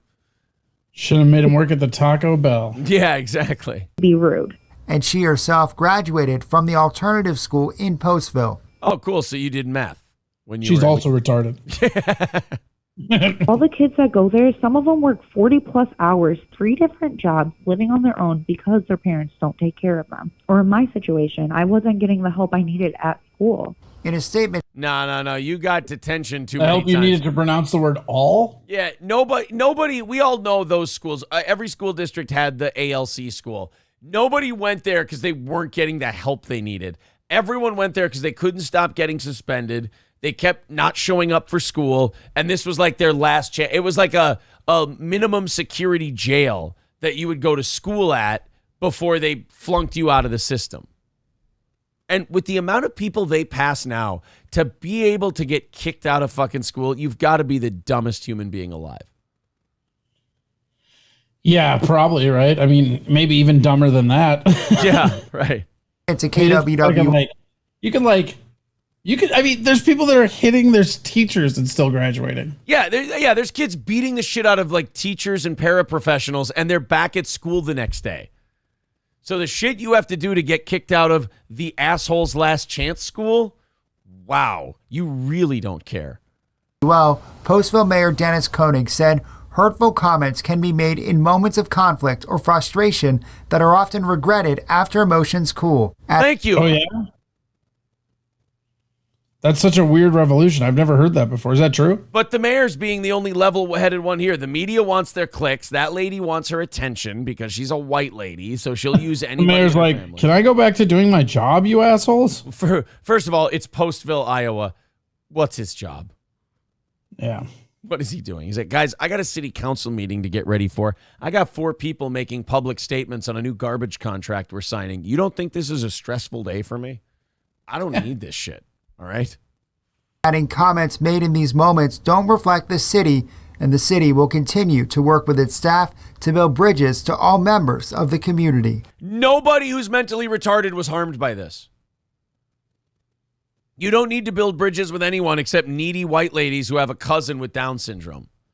That's all you need. That's the only bridge you need to build. And that's a phone call that goes, hey, do you mind keeping it down and not making us look like assholes? Yeah, you want to keep it down? You're really blowing up our spot here. Yeah. You're acting like a, I mean, they may be retarded, but you're being a cunt. Yeah, they're retarded, but you're being a retarded cunt. There's a difference here. He's a grown adult. He knows better. And I feel like it was super unprofessional of him. Hughes is calling on Ellis to step down. I don't think he should be the chief of police. I don't think he should be in any law enforcement. Well, over one word, one time in a fight where the person they were arguing I wish that surprised me too. That's the fucked up part. You want him gone? Dude, he's not a manager of a Joann's Fabrics. He's the fucking top cop in the city. Excuse me. I said Dalmatian print and he gave me leopard. I want him gone. Shut up, retard. It's like, okay, then look, then you retarded. Yeah, you can fire the Joann Fabrics person who tells you that because you said you asked for mauve and not brown. You when it's the chief of police, look, you're asking him to do a dirty job. He might use some words you find uncomfortable. Our report tonight out of Postville from Daniel Perot. Now, Chief Ellis has been the Postville police chief since June of 2020. He's been with the department full-time since 2017. Now, neither Chief Ellis nor Postville police responded to multiple requests from KWWL for a comment on the story.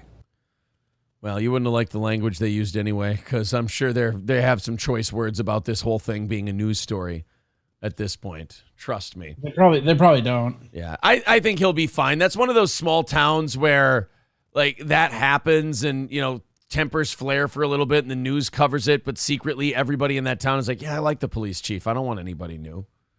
And he'll keep his job and be totally fine. 365 away from our goal today. Let's see if we can get a little close. We're not going to carry over the goal today. Like I said, it's vacation week. You guys have knocked the goal out every single day, but let's see if we can get close. If we get an all hands on deck approach and everyone feels like chipping in a few bucks today, we can knock that goal down. So do your best. Thank you very much. If you're enjoying the show, couple of shekels our way, never hurt anybody.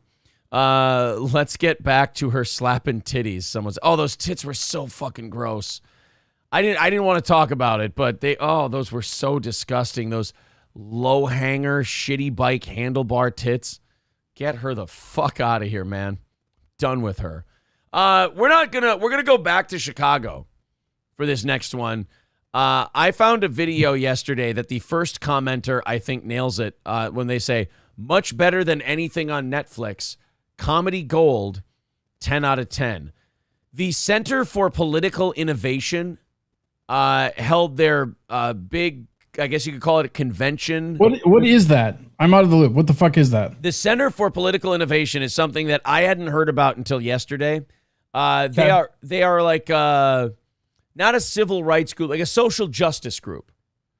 I hate them already. Do you remember a few years ago when there was that Democratic Socialist Convention where they all where they all were like snapping instead of clapping because it hurt their ears. Yeah, but then everyone was triggered by everything and they were like, guys, this is a trigger for me. And they had their public comment segment, but all it was people bitching about like the things that were. Yeah, that's that. Democratic Socialist Convention. Yeah, it was this thing.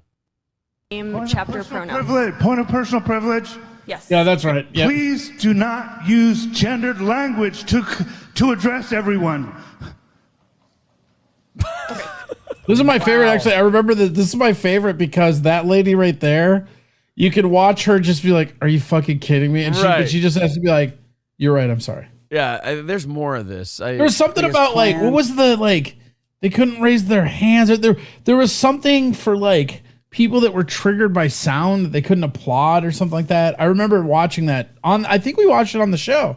I want to see if we can find Oh, meanwhile, at a Democratic Socialist convention, yeah, there's a Blaze TV. Yeah, they did a mashup of it. Here we go. The first thing that we have to talk about is accessibility, and communicate with us if you need the mic held differently for you for any kind of reason. I see these people can't cope with the mic not being held for them properly. This is right off the bat. You're just sitting here going, this is a disaster. I know you think you're going to solve the world's problems. I know that you think today you're going to make a lot of progress about the platform of the Democratic Socialist Convention, but this is all just going to be a bunch of purple-haired spurgs screaming at each other. Guys, I promise you. You know what's great? If the communist revolution ever happened that these kids wanted, they'd all be the first ones gone. Oh, absolutely. That's always the ironic part, right? Yeah. Like all the people that are like, oh, like you see a lot of people in Minnesota that are like, oh, I hope there is a civil war. It's like, you're going to get shot first. You're going to fucking die in that You civil can make war. it sound like, oh, yeah, the North won. But guess what? The North was also Republicans back then. The Republicans are 1-0 in civil wars, guys. Simmer down. The Republicans are undefeated in civil wars, so I don't think you want to trifle with them. And well, not only that, but like it's the same people who have like take a survivalist class and then goes, yeah, if the shit ever goes down, you guys can come with me. No, you're all going to starve to death. I'm just letting you know that right now. You're going to starve to death, and it's going to, or ripped apart by a bear. One of the two. that no one's clapping for me. It could be because I'm not engaging, but it also is because everyone's doing this, and that's really Jazz important. hands. Is there anybody here who's done abortion clinic Nice neckerchief, idiot. Awesome. And additionally with the noise issue, like That looks avoid like hissing. that bear guy if he never got stung by anything. Yeah. Avoid waving banners, right? Because there's all sorts of things. Don't talk to cops because those loud bursts of noise, even though this is a noisy space, we can do something like reducing that. That's really important. So please don't clap, shoot up these. So don't, you should have handed out syringes. So you guys, let me get this straight. You're going to save the world, save the country, but you can't handle clapping? Yeah, dude, come on. I mean, It's you fine. guys know gunshots are really, really loud. If you guys ever plan on taking this shit over, I mean, it's could get a little scary. You know, somebody might raise their voice an octave. By all means, don't talk to cops if there are cops there for any reason at all, right? And if you do see someone talking to cops, let the marshals know. All of a sudden, Ricky Gervais from The Office comes in. I think there's been a rape up there. Like, whoa. What the? I think you should talk to the cops if you believe there's been a. No, we said no talking to cops. But she's bleeding. She's bleeding. Come on. Who am I supposed to talk to? You talk to the marshals. That one's got purple hair and won't tell me what his pronouns are. How am I supposed to get any kind of justice for this? He's getting Figure away. it Can I out talk on to your the? own. Can I talk to the cops, please? He's running out the door. He just. At space with anything that's like an aggressive scent, for instance, right? You don't know what to do, show up these, right? I'm sure there's lots. Wait a minute. A bunch of Democratic socialists are bothered by aggressive scents. You know, none of you have showered in 4 days. Come on, that's not fair. You know, like, it's probably 5. Yeah. That's true. Some of them put on their fancy neckerchief to be here today. God damn. We're not even going to get to the CPI convention. We got reminded of this and we're going to be stuck on this forever. It's good to rewind on some of these That classics. guy looks like he drinks his beer out of a hot dog straw out of his ass. He looks like, this is definitely. Question, you like hot dog straw guy better if he's drinking it out of his ass? Oh, yeah. I mean, there's at least some risk there. I mean, follow through. Yeah. God, I got to tell you, though, this reboot of The Big Bang Theory fucking sucks. You know what, though? It's still better than the original. That's true. You know what? There's at least irony in this one. Lots of ways that we can communicate to each other without needing to rely on something that's going to hurt somebody else. We're almost there. But thank you. We are going to be visited tomorrow by some MAGA protesters, right? With abortion clinic escort work, you don't want to engage with the MAGAs. You don't want to engage with them at all because the priority is getting people in and out safely without them being harassed by anybody. So by you engaging with them, you are putting danger and stress on your comrades who didn't consent to that. Your comrades. I think it's so cute when they play house as grown-ups. I just think it's like, I don't know, man. Like we fought 2 world wars over this bullshit, guys. Not only that, I just love how seriously they take themselves. Like this is going somewhere. To them, yeah, I mean that's the other part of it, right? Yeah. How everybody in there thinks they're changing the world, right? And that they like once they leave this room, they're really going to have an impact.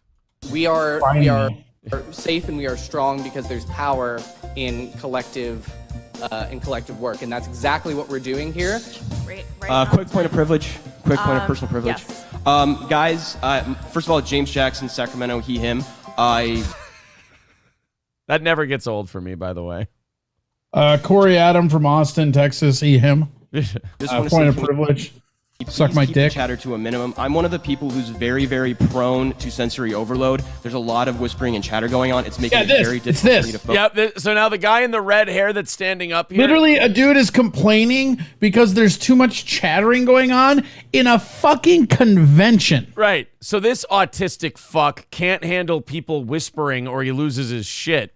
So he's hanging on by a thread and asking people not to whisper. But now notice this guy in the red hair right here who stands up because he just heard this guy say guys. So he's fucking losing his mind because he doesn't like gendered language.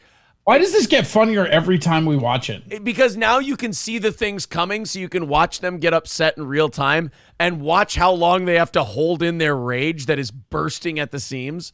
Like this guy... The guy in the red hair has completely missed the point of autismo over here talking about his sensory problems because he heard guys. And now it's like, remember when they said the word cancer to Walter White? And then the rest of the conversation was that.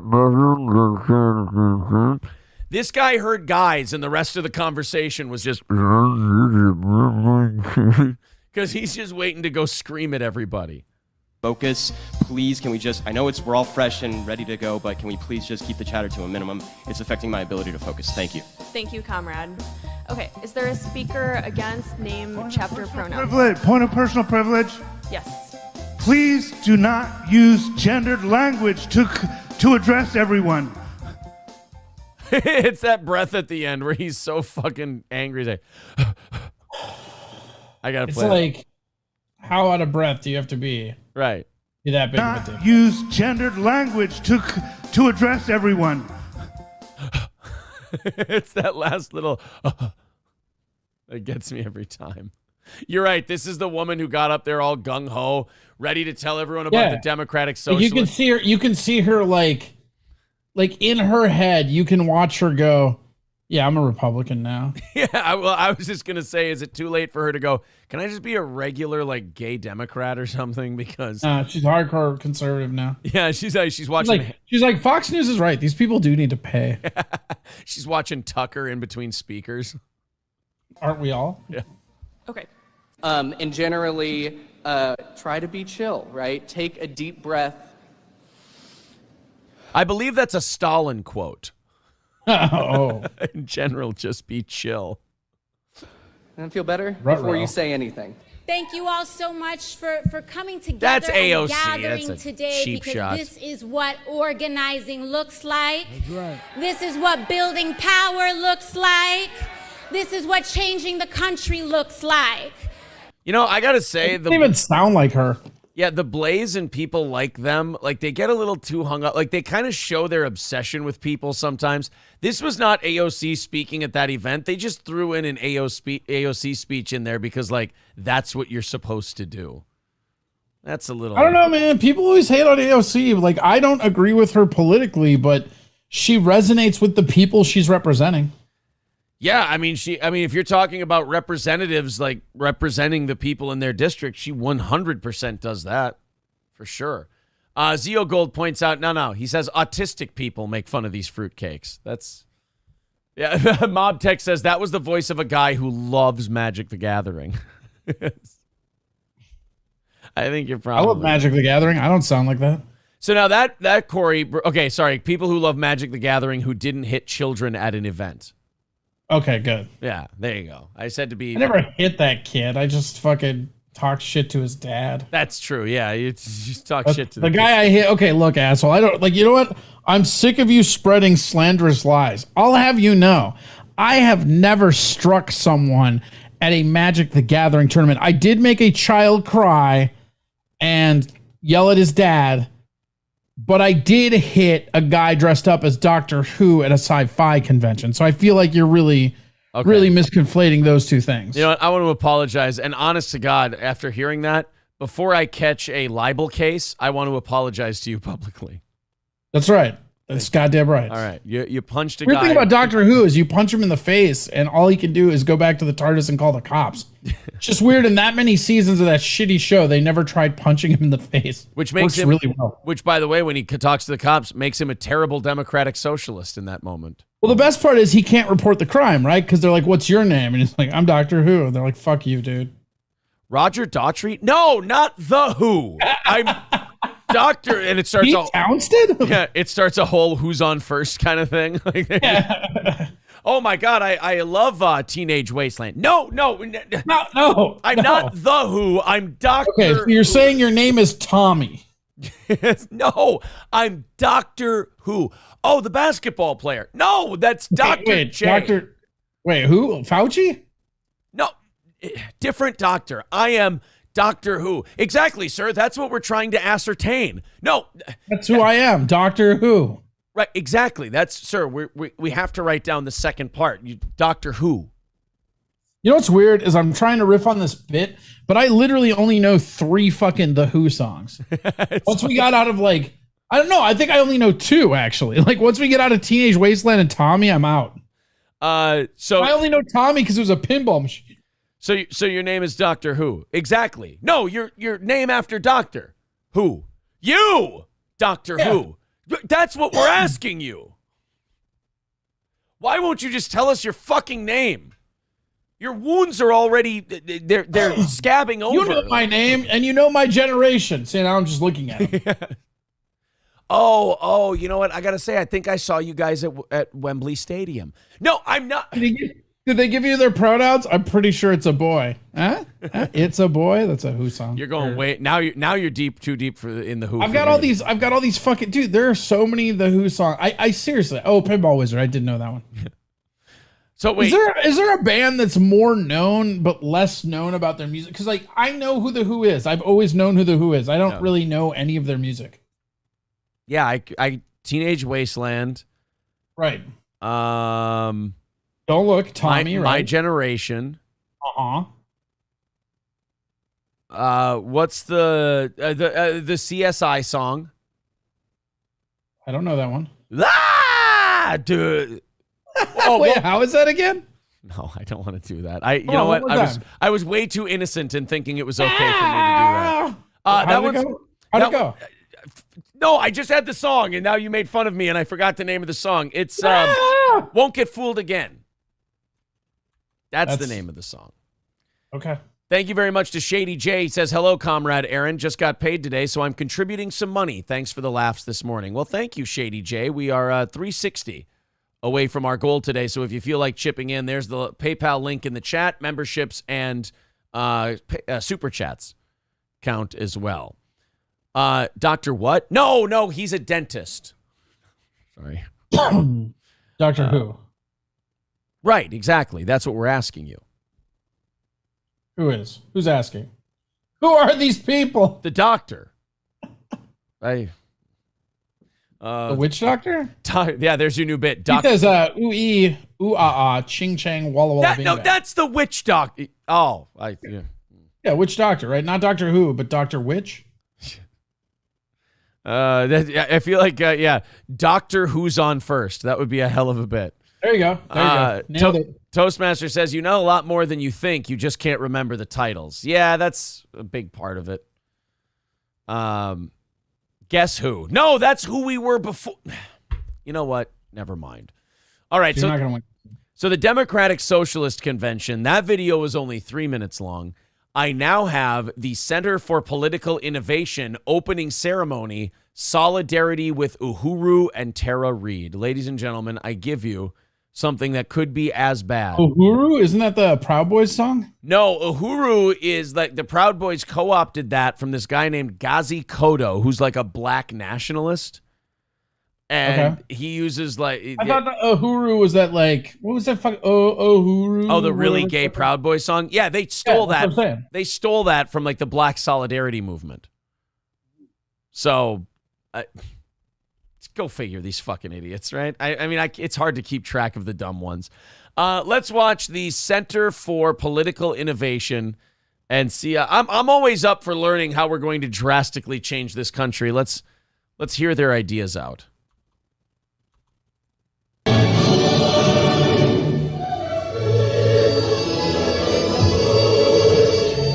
All right, microphone feedback, off to a good start. Microphone feedback. We've got berets. This is the shittiest, lowest budget Mythbusters I've ever seen. They're gonna end up getting a cease and desist from Curtis Sliwa wearing those Guardian Angel berets. Yeah, they are. Oh, we got a hammer and sickle flag. We got who is that? Serpico in that picture on the right. Dude, they must have really slashed the cutscene budget for the new Command and Conquer game. Yeah, wow. Yeah, Command and Conquer 4 looks shitty. Oh my God, they couldn't get Gina Carano again? This fucking sucks.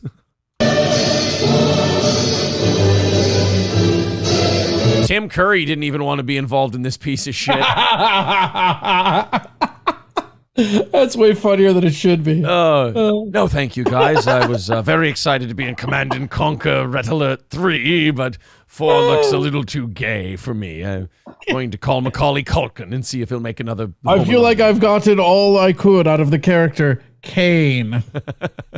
That game is so good.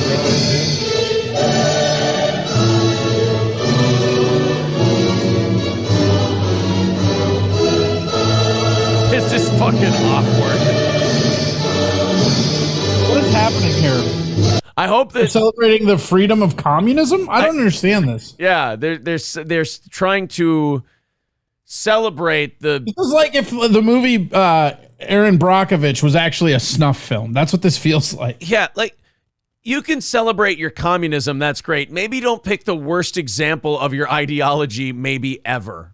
Well, then you couldn't celebrate communism. It's all bad. That's true. You maybe, I don't know. What's the best example you could give? Wow, I can't even think of a good example that you could use. It's almost like it was a horseshit ideology from Jump Street. Weird. It kind of was.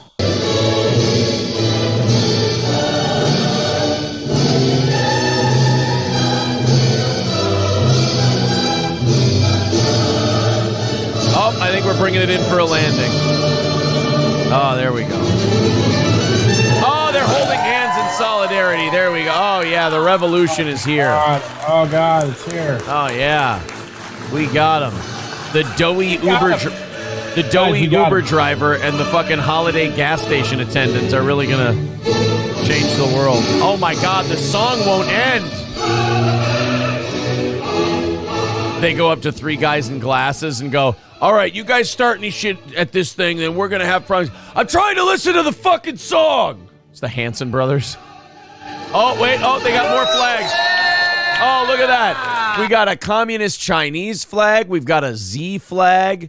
And we've got a one. And then this.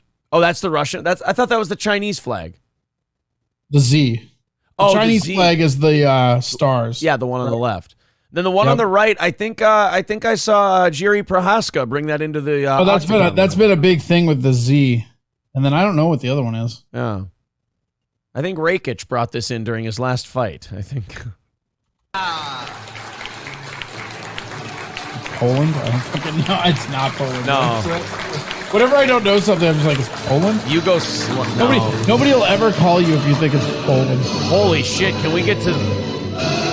Jesus Christ, what is happening? This is the word, like, and they wonder why the Girl Scouts are failing, right?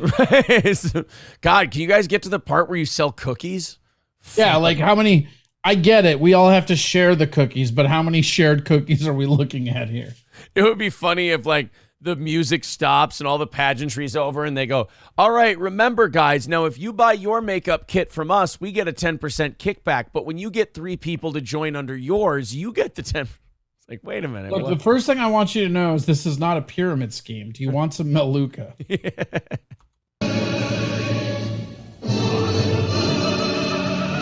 Oh, we're doing the American national anthem, but in Russian. That's good.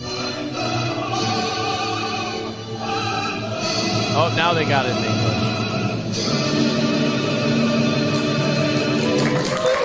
Good. You know what you guys should do is you should cosplay out a very real fear that all of your parents and grandparents had, and Russia taking over America. No more raids! No more raids! No more raids! No more raids! Well, if you guys keep We like rape. We like... Oh, wait. What was he saying? If you guys keep acting this gay, you're going to get a lot of it. Oh, raids. I thought you said no more AIDS. I'm sorry. Oh, okay. I thought they said no more rapes. I thought guy in the front stands up. Not even one? No, Yeah, sir. are you sure we can't have one? It's like China's COVID policy. 0 tolerance. No more raids! No more raids! No more raids! Imagine being this much against domestic pesticides that you want to ban raid. I mean, I get having causes, but I mean, you rented out a Marriott conference room for this shit. Have guests from that organization here today to show that we are not afraid, we are not intimidated, and that we offer nothing but unequivocal full support and solidarity to them while they're under attack. Please stand up. Yeah, communists standing next to black people. That never ends up fucking black people in the ass at all. Not so far. I mean, I guess it might eventually, but not yet. Black people always do great under communism. Ask Che how he felt about him.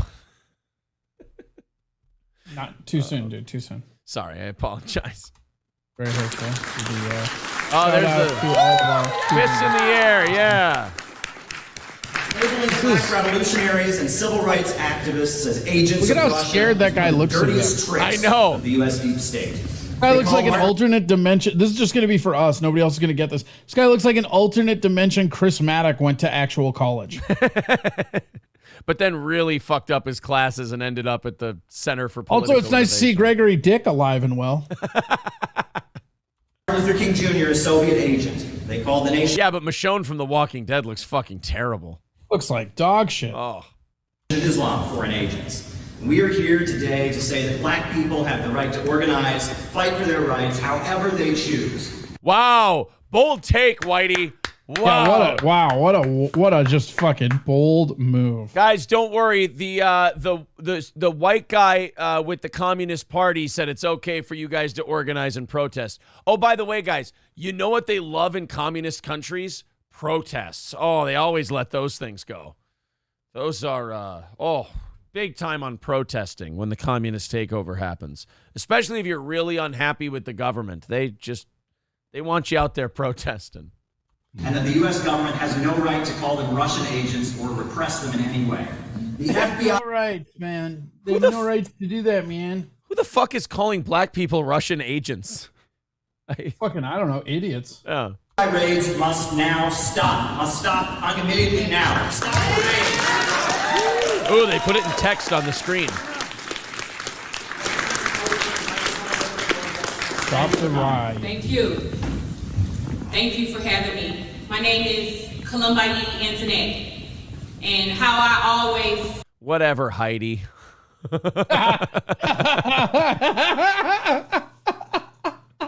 Oh, yeah?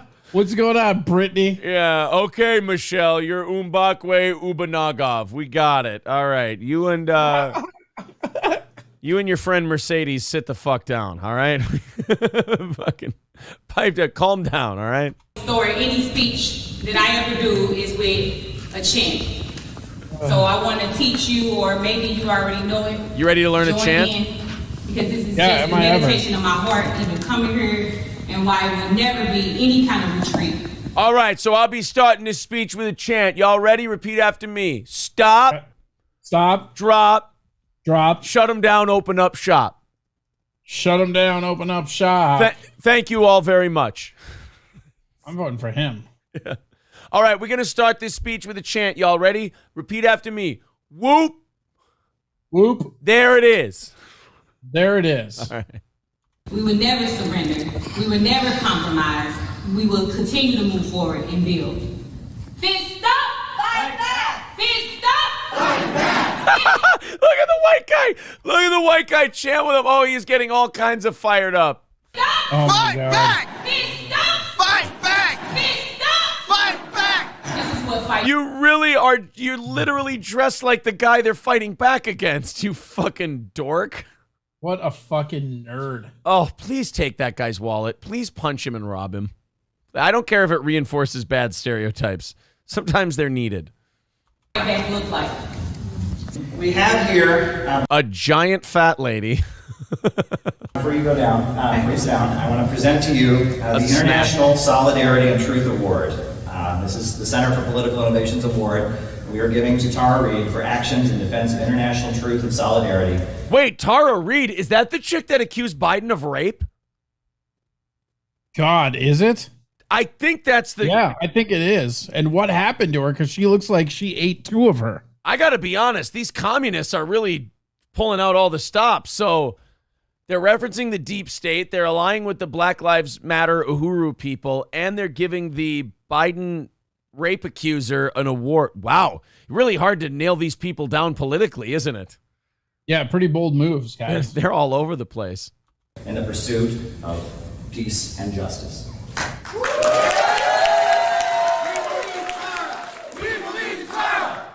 Jesus. Wow.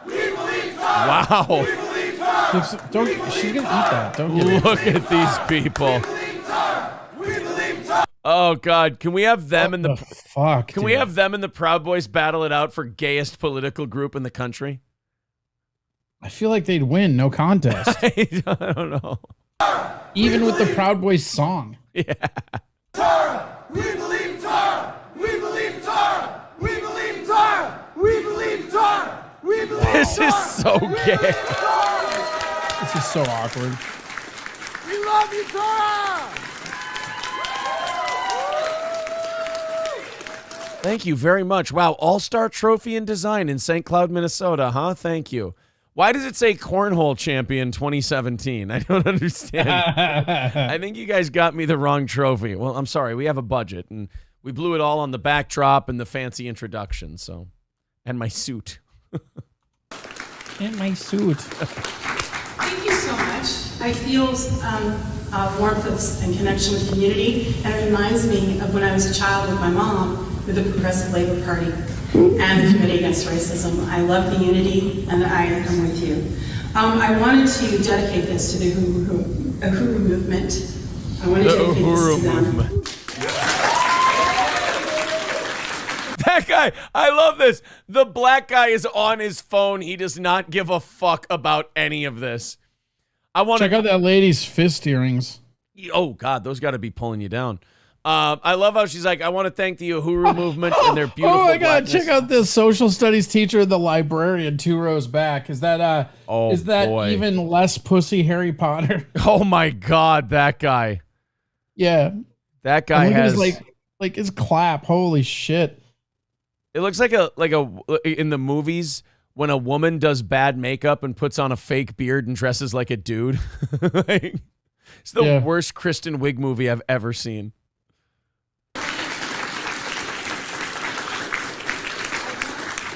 To dedicate this to the investigative reporters right now in Donbass that are facing Patrick Lancaster, Ava Bartlett, right? Oh, look, Julian Assange. I hope he sues them for using his likeness.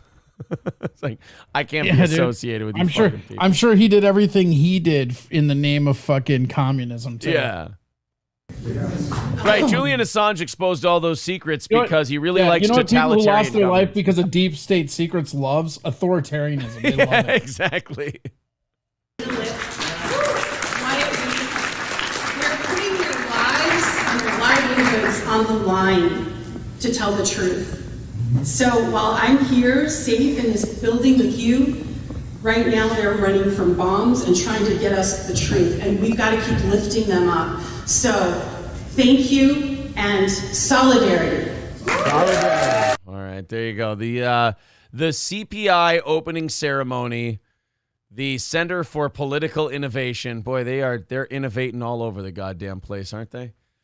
I don't know. I haven't Well, seen. they do, man. I haven't seen such innovation since the Constitutional Convention. That's. I think that's I'm as far as political innovation goes, I believe I'm full. We're all full here. I don't think I could choke down any more political innovation if I tried. Robert Rasmussen with a $10 super chat says, "Viva la revolucion!" Yes, indeed. And what's up, boys? Renews his membership for a 4th month. Thank you very much, buddy. 3:45 away from our goal. We are a ways away today, pushing the halfway point of today's show. So if you feel like chipping in, please do. The PayPal link is in the chat. Super chats and memberships count. Hopefully, we can knock that goal out today. Kelly says, "Great show, Boomer." Well, thank you very much. I appreciate that. I'm sorry, were we making fun of your conference? Didn't mean to. It's really funny getting a great show Boomer comment from a guy who has a Chips avatar icon. It's always, the irony is always lost on them. Let's go to Paul Pelosi's DUI arrest. This is great. I've already seen this, but I will watch it over and over again. I purposely did not watch it. I wanted to share it with everyone else. I wanted to watch it, consume it the way a lot of you will be consuming it today. Nancy Pelosi's husband had to do, like, they brought him through the whole thing, the walk-in, the doing the steps, the whole DUI arrest gambit, if you will. This is after he crashed a $100,000 Porsche. Let's go ahead and watch this. What are our tops so far? The Johnny Damon one is pretty fucking good. Johnny Damon is always the top for me. That Jeff Hardy one was pretty good. Oh, the one from the guy from Anchorman was all right because he was so like nonchalant about it. The David Koechner one was good.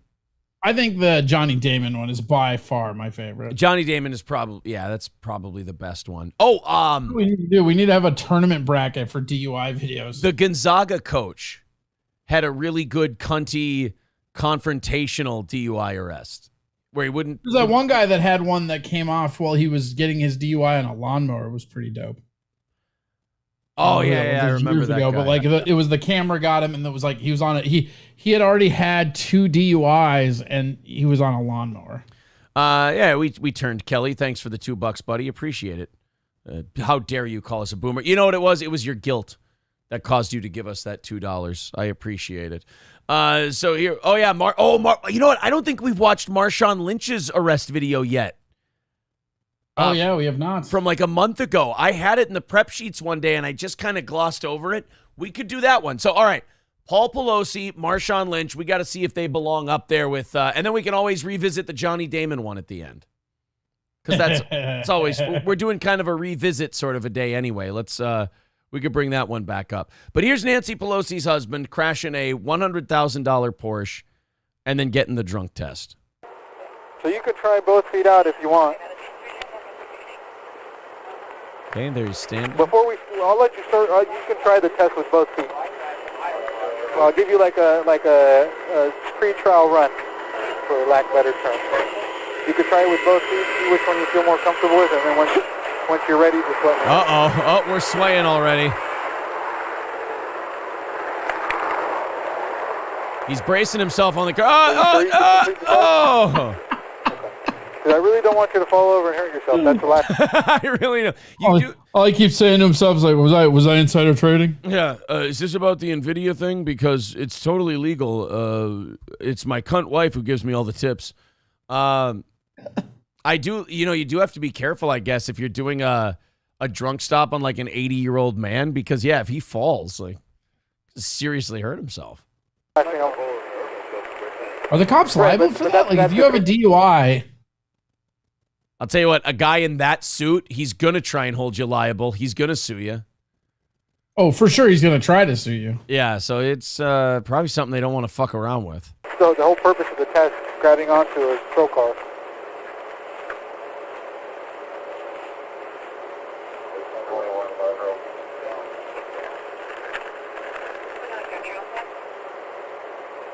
God, he is just waving, just back and forth. So is the cop trying to tell him that you can't hold on to the patrol car, and the whole point of this thing is to see if you can stand up straight? Yeah, I don't know. I've always low key thought a lot of these DUI tests are entrapment. They always want you to do a lot of shit that you can't do sober anyways. Yeah. Well, they're like, oh, say the alphabet backwards. Like I'm fucking sober and I can't do that. Like, oh, stand on one leg, touch your nose, like all that. Like any person that has any kind of like ineptitude, and they'll be like, oh, he's drunk. You know, it's just I don't know. It's so weird. They always feel like entrapment to me. Maybe that's the secret to drunk tests. Maybe nobody's found out yet that if you just refuse. Like if they go, say the alphabet backwards, like, yeah, fuck you, dude. I know how this game works. Like, oh, he's sober, guys. He's sober. He knows not to do the... Yeah. Or if he's not putting up with our bullshit. Yeah. If they go, all right, do the alphabet backwards, and you go, Z, Y, X. No, dude, fuck this. And they're like, guys, he's not drunk. He knows to stop at X because it's bullshit. Let him go. Oh, there you go. Oh, he's swaying. Oh, stay up. Paul, stay up. You got brittle bones. You seem pretty shaky on your legs, and I don't want you to fall over. So. It's never good when the cop stops you from doing the drunk test because he's worried you're going to smash a hip. Yeah, simmer down, Paul. Yeah, simmer down. You guys got any news on any pending legislation on who your next taser provider's going to be? I could sure use a little inside info. Well, just based on what I'm seeing, I don't feel comfortable having you perform the test because I don't want you to have the potential to fall over and hurt yourself. That's not what I'm trying to accomplish. Wow, so that's like the ref stopping the DUI test. Yeah, that's like the ref's just going, dude. You know what? As much fun as this would be for me to continue this with you, I just feel like it ends in you getting seriously hurt. We're gonna go ahead and call it. We're done here. I'm looking at your suit. You look like you can afford the fines and the court time. We're just gonna cut you loose. Thank you very much to D. Luke.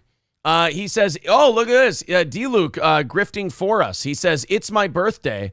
The best gift would be steel toe hitting the goal. And that's $20 from D. Luke on PayPal. Thank you very much, buddy. And Kelly Roberts. Mean a lot to D. Luke. I got to tell you this, Corey. Kelly Roberts went from calling us a boomer to now becoming a Yeehaw Club member. I think that's the quickest turnaround in steel toe history. There we go. 300. Maybe just talking to the video and not us. Oh, you know what? That could be it too. $320 away from our goal today. If you guys want to knock that out, go ahead and knock it out. We're on a little bit of a roll here. And happy birthday to D. Luke, an incredibly supportive guy. If you guys are enjoying the show today, please remember to hit the subscribe button, smash that like button, and click the bell to get notifications. Toastmaster says if you refuse the test, they arrest you and suspend your license, and then you take the test anyway at the station or the hospital. No. Yeah, but in the Minnesota, like the thing about that though is that if you do that, right? So that's true, that does happen. But what happens also is that when you refuse to take that test and they bring you in to the station, you've now maybe afforded yourself an extra hour to sober up and blow a better result. Everybody has like those weird like little theories they have about how you can beat the test. My cousin always told me, he goes, oh, no, you got to refuse the breath test, and then they got to bring you to the station. And in between, just like wave your arms and do jumping jacks and try to sweat it all out. I don't think that's the way it works, buddy. I don't think you're going to get under the limit doing it that way. Rex says, are there loan sharks after you? Why do you e-beg with such desperation? Well, I didn't know putting our link out there and letting you know what the goal was desperation, but I certainly don't want you to torture yourself listening to it, so there you go. God, I mean, that is a weird... Some people just have, like, a weird, like, autistic thing with that. They're like, you asked? What a dick! Apologize, Rex. You know what, Rex? Maybe I'll meet your lofty standards someday. But for now, I guess I'm just a filthy e-beggar. Fauci, oh no, we were going to see, I don't think that one falls very high on the list of like celebrity DUI arrests. No, I think that like when he leans, it's hilarious. And just the vacant look of like ooh, that's what made me laugh the hardest. Right. But nothing like King Kong ain't got shit on Johnny Damon. Nobody does. Well, I still haven't watched the Marshawn Lynch one from 2 weeks ago. So let's. I haven't actually watched his. I heard it was underwhelming, like not what you would want it to be from Marshawn Lynch. You know? Really? I'm only here so I don't get fined a DUI. All right. Well, let's check it out. Riz Digga says when they get your blood, you are fucked. Yeah. Seth says always refuse the test and take the 6-month suspension. Okay. Let's check out. This is from TMZ. Marshawn Lynch getting arrested, and this was DUI too, wasn't it? Yeah, I believe so. All right, here we go.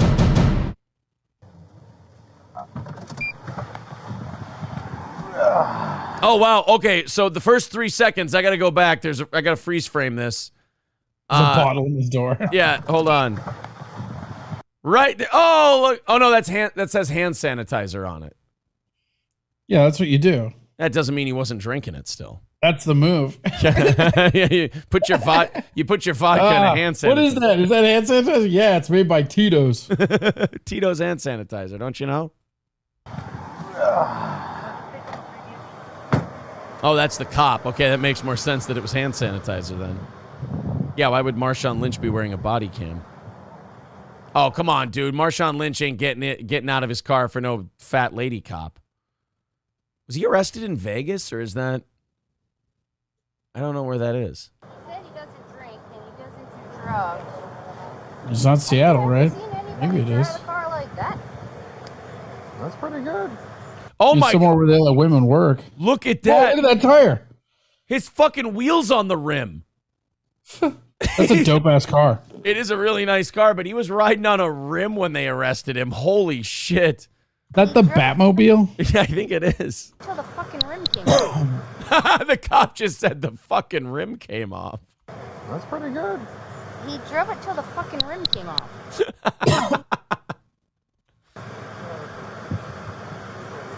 And he's just, look at him, he's just in there chilling.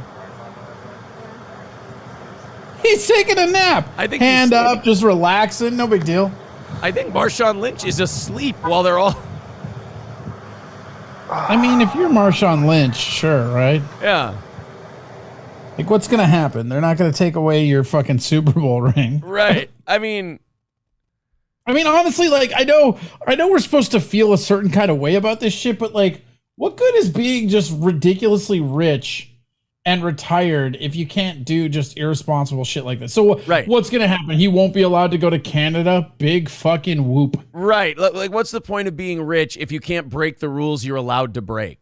There's an old saying, and I'm going to butcher it, but it's if the only penalties for crimes are fines, then crimes don't apply to the wealthy. Right. Yes, that's a great point. And that's the whole thing right here. It's like, so what are you going to do? You're going to take away his fucking license and you're going to fine him, right? Well, guess what? He'll just call fucking Uber like Lux and pay the fine and not give a shit. Nothing about this coming back is he going to give a fuck about. No.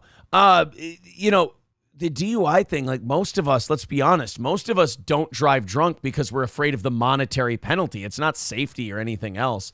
If most of us could just get loaded at a bar and then just drive home and the financial ramifications were null to us, probably a lot more of us would drink and drive. It's just, it's true. Oh, I agree with that. I mean, think about like weed. Think of how many people would smoke weed if it were legal. Like the only reason they don't is because it's illegal. Mm-hmm. You know what I found out? Speaking of Las Vegas and vacation tomorrow, by the way, you know what I found out about the pens you buy at the dispensary on the strip? What? They don't have THC in them. Not the ones on the strip. You have to go away from the strip for right. THC. Those are the Delta 8s. It's all CBD. You want me? I will send you a little place that you just hop in the Uber. It's down by Boulder Highway. That's a great little dispensary you'll love. We're going up to Lake Mead to eat at Crab and Spice for lunch one day. Oh, you mean Puddle Mead? Yeah, we're gonna go see if we can find some bodies and then maybe get some. Did you see that drugs. One body was linked to like a mob hit? I think if they dig into all of them, they're all somehow. Yeah, the one in the barrel. Like they showed a picture of the guy, and I was just like, "Yeah, that's a mob guy." Yeah, like, you can just tell. Knock me over with a feather. You're telling me that's a mob hit? Wait, hold on.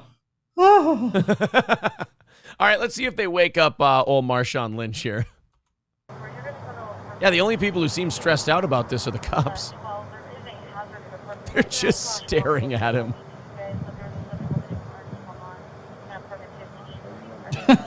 This is awkward.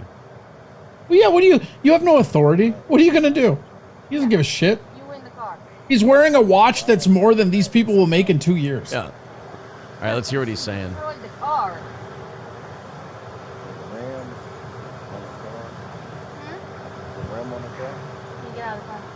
I said the rim on the car, is that a problem? If you guys are having trouble hearing Is the rim on the car the problem? He said to him, is the rim on the car, is that a problem? It's like, not as much for us as it is for you, sir, but yeah, it's kind of a problem, the rim on the car. The whole thing.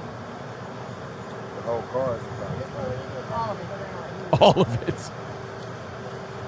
I mean, you're not driving, the car is not on. What is the problem?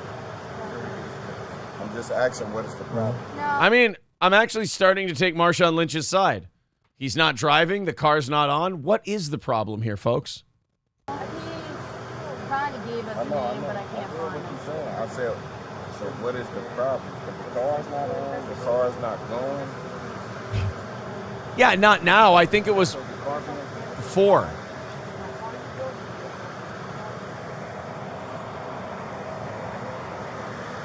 I can't get up, ma'am. My pants are down by my knees. Yes, ma'am. If I try to get up, you're going to see my dick.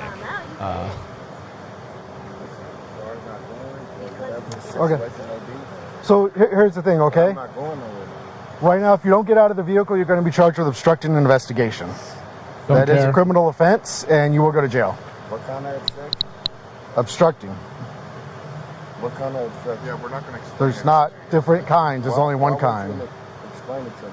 Okay, because I've already explained it to you. Because I'm Failing to obey a command by an officer or lawful order is obstructing. So this is your last chance. Step out of the vehicle for us. Everything is understandable. Okay.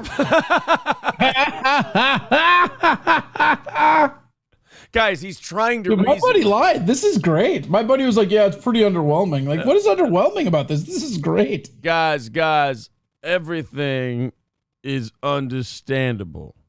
Okay? Oh, yeah, it is. It says right there, Las Vegas police. Okay, so he's having a good time. I like if the guy just leans in like, I'm a Raiders fan. Get fucked, beast mode. So if you understand, go ahead and step out for us. Is why will I not be pulled out? That guy's had it. Oh, he's here. Wow. Go to get on your stomach. Roll over. Hands behind your back. No more games today. Is he wearing his own underwear? Is he wearing his own brand underwear? Beast mode under. Wow. Yeah, you'd have to. Brand loyalty. I like it. You don't start your come on, dude. You don't start your own underwear company and then not wear it all the time, right? Yeah. Like if you have your own underwear company, you've designed that underwear to be the underwear you want. True. That's a scandal if he's not wearing it. Right. It's just Tom Brady's underwear. It does smell like alcohol. Oh, I do smell like alcohol. Yep. I do smell like alcohol. Oh, I do smell like that. That's funny. He's kind of like turning his attitude on the cops. And I was like, oh, I'm sorry, guys. I didn't realize I smelled like it. That is mighty unprofessional of me. I mean, it's like, this is going to sound super like shitty and people are going to fucking eat me alive for this. But like, kind of at some point have to just kind of understand these guys being like above the law, the way they act. Like that's a celebrity sports star, right? Yeah. When's the last time he had to take interacting with anybody? He hasn't interacted with anybody on a like human level since he was in high school. When's the last time he had to take accountability for anything, in fairness? Never. So right now you're being arrested for the suspicion of DUI. Okay. Okay. I love that he's like, it makes me wonder, what did he think he was being arrested for? Like you smell like alcohol. Oh, I smell like alcohol? Oh, okay. You're being arrested for suspicion of DUI. Oh, okay. Marshawn, you got anything else in the car? Like, you seem like we were stopping you for another reason. It's mostly just the whole riding on rims, being shit-faced thing. Yeah. Yeah, I need to. He can get one. We have a DUI unit available. I don't see any long guns.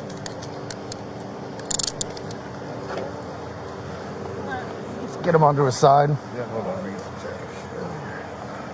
on. Y'all want Raiders tickets? I hook you up. You guys want a lifetime supply of Skittles? We can make this thing go away. Huh?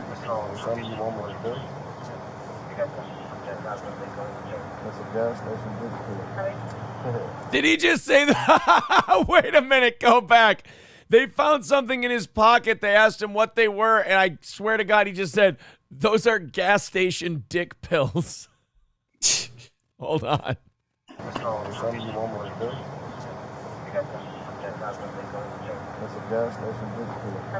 Yeah. He just said those are gas. Here's a funny thing I just noticed about myself, right? When you said that, I like actually tipped my head and leaned in like I could hear better if I'm somehow closer to the computer, even though I'm wearing headphones. We both did. I leaned closer too, and I got fucking headphones on. Yeah, I'm like, oh, what's I'm like, That's a gas station dick pill. He laughed. Gas station dick pills. You want me to get his ID? Just give me that stuff. All right. I think this it's pretty good. I don't think it's not in Johnny Damon's league. Johnny Damon still by far had the best DUI. I mean, because he had the whole thing. He had a crazy bitch in there, you know. She was yelling and screaming at the cops, getting him in more trouble. The one cop at the very end says, "Isn't he that football player?" No. Guy Sartell says, speaking of getting arrested, did you cover the Towboys arrest yet? No, but we certainly can. Thank you to King Kong Dong for the $2 super chat. He says, my puppy took my DUI money. Got to take a break. Thanks, pal. Even told them his name. I'm scrolling through the chat here, just trying to catch up while we move on to something else. I just got reminded that the evening show is in the title of today's show. Yes, I know. Oh. There's nothing I can do to fix it. I'm sorry. It was Cowpote who pointed it out. I'm sorry, Cowpote. It is it's beneath a professional to make a mistake like that. You are right, and I apologize. $320 away from today's goal. There's the PayPal link in the chat. Super chats and memberships count as well. If you feel like chipping in, please do. Hopefully we can knock out that goal in the second half of today's program. Let's watch the Johnny Damon one, and then people are saying that we should watch the Randy Travis DUI arrest, that one might rank. I don't think I've ever seen that. Randy Travis DUI. Police released dash cam video of naked Randy Travis. Ooh, I don't think I can show that. You can show it to me on the Zoom. I can. I want to prepare you for something. In August of okay, there's a news story. I can do a news story version of it. All right, we'll do that. We'll do Johnny Damon. Wait, the Randy Travis? Oh, digging up bones, Randy Travis. Yeah. Jesus. Yeah, that Randy Travis. All right, here's the Johnny Damon one. You know, I just watched the movie Moneyball. Speaking of Johnny Damon again, I love that movie. Brad Pitt. That was when Brad Pitt was on that run of like Inglourious Bastards, that, and a couple of other movies where the guy just couldn't fucking miss. Body camera shows retired Major League Baseball player Johnny Damon failing field sobriety test. Came out the window.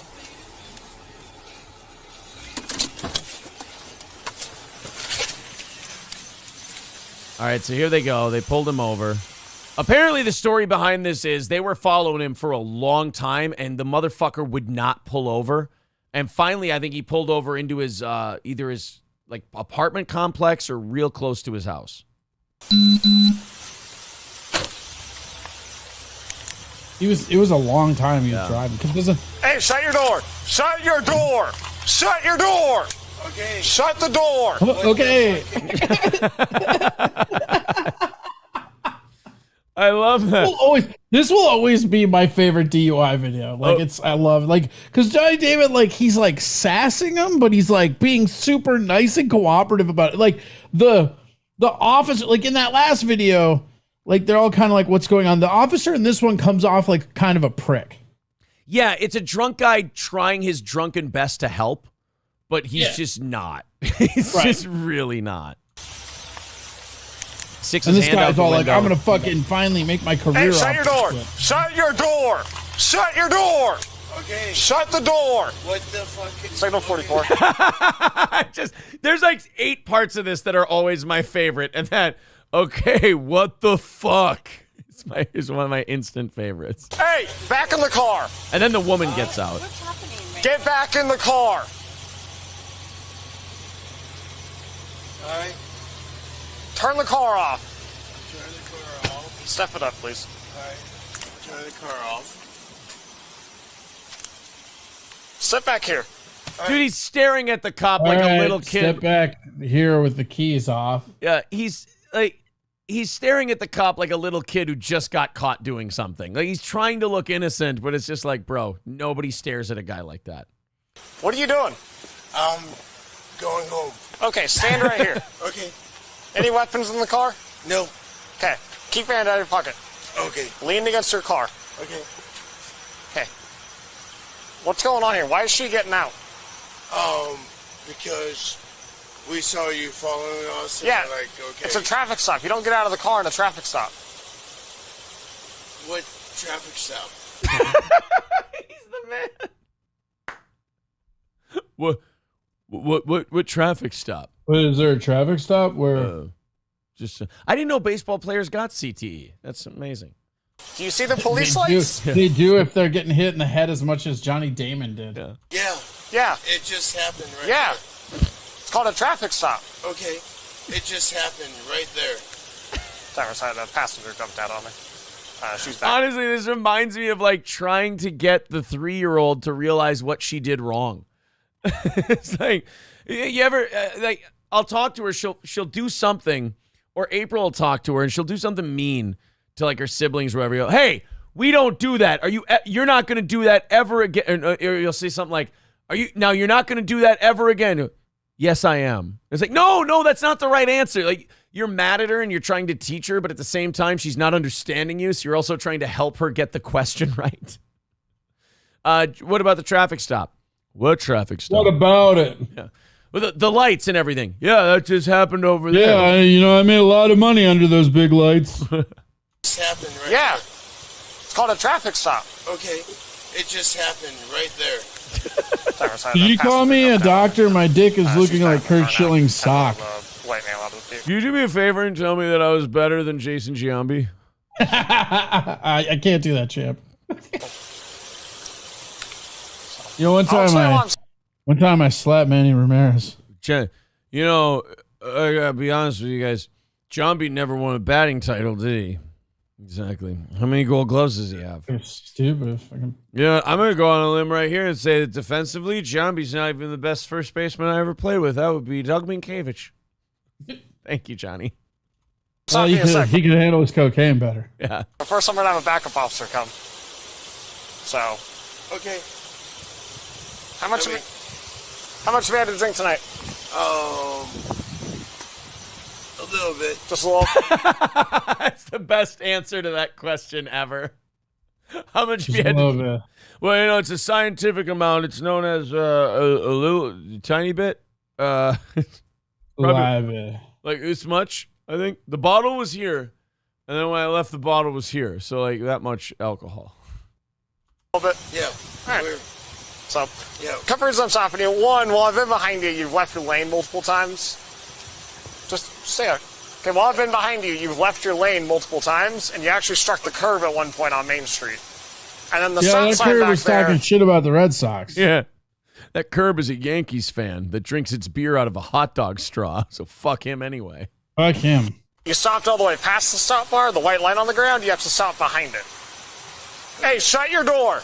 Stay in the car. Oh, yeah. Stay in the car. Shut your door. Stay there. This is where his lady really starts fucking it up for him because she starts dude, getting... his lady, I forgot about this, and I got to say, as much as this is my favorite, shout out to his lady for the assist, right? Yeah. She deserved to get shot during this, I'll be honest. There. Hey, stay there. Sir. Sir. Stay back over there. Listen to me. Step over there. Okay, stay in the car. Okay, all I'm saying Stay in the car. All I'm saying is Stay in the... Get back in the car. Are you kidding me? Poor guy is running a fucking daycare. All I'm saying is, oh yeah. Anytime I hear a drunk white blonde lady go, all I'm saying is, I know I'm about to hear something really important. Stay back there. Oh, do you? Are you convinced of that? I'm convinced that we're going to get something very helpful here. I'm telling her to go in the car. Stand over here. Hey, we are right Stand there. over here. We are right there. Get back in the car. All right, it's Get fine. back in. I'm going to talk Get to back in the car. All right, don't touch me. Yeah. Don't touch me. Let don't go. Let fucking go. touch me. Don't touch me. Let go. Okay. Don't touch me. No, hey, stop. Stop. Fighting one, two, actually. Hey, we are at Stop. home Turn right around. now. Turn around. We are at home right now. Yeah, I know, but that's not how this works, Johnny. They're not escorting you home. They're arresting you for driving like an asshole. Did you hear the cop at one point goes, you stopped after the white line? That means he was in the intersection, stopped at a red light. Turn around. Turn around. Turn around. Okay, we are I just like the dude's drunk. Do you think yelling at him over and over again is gonna, like, have you ever, in the history of mankind, have you ever yelled at a drunk person and then they corrected their behavior? Has that ever worked? Oh, I understand. You're saying I'm being unreasonable. Oh, okay. The thing about this is, like, the cop sounds like the real prick here. Like, I get, like, he's doing his best to fucking, I don't know, man. I get where the cops are coming from, because, like, that's a fucking thankless job. Yeah. But at the same time, you've got a guy who's obviously drunk and he's doing his best to comply. Yeah, well, and the woman isn't making it any easier for him. Oh. Turn around. Okay, we are at home. Turn around. I don't know what you are doing. Every time I drink, I'm like a Johnny Damon. Get down on the ground right now. Hey, babe, walk home. Hey, secure her right now. No, Bat Leo. Hey, babe, walk Battery home. Leo. No, babe, walk home. Babe, So the cop is like, get her on the ground right fucking now. Johnny Damon's like, walk home. Just walk home. Hey! What are you doing right now?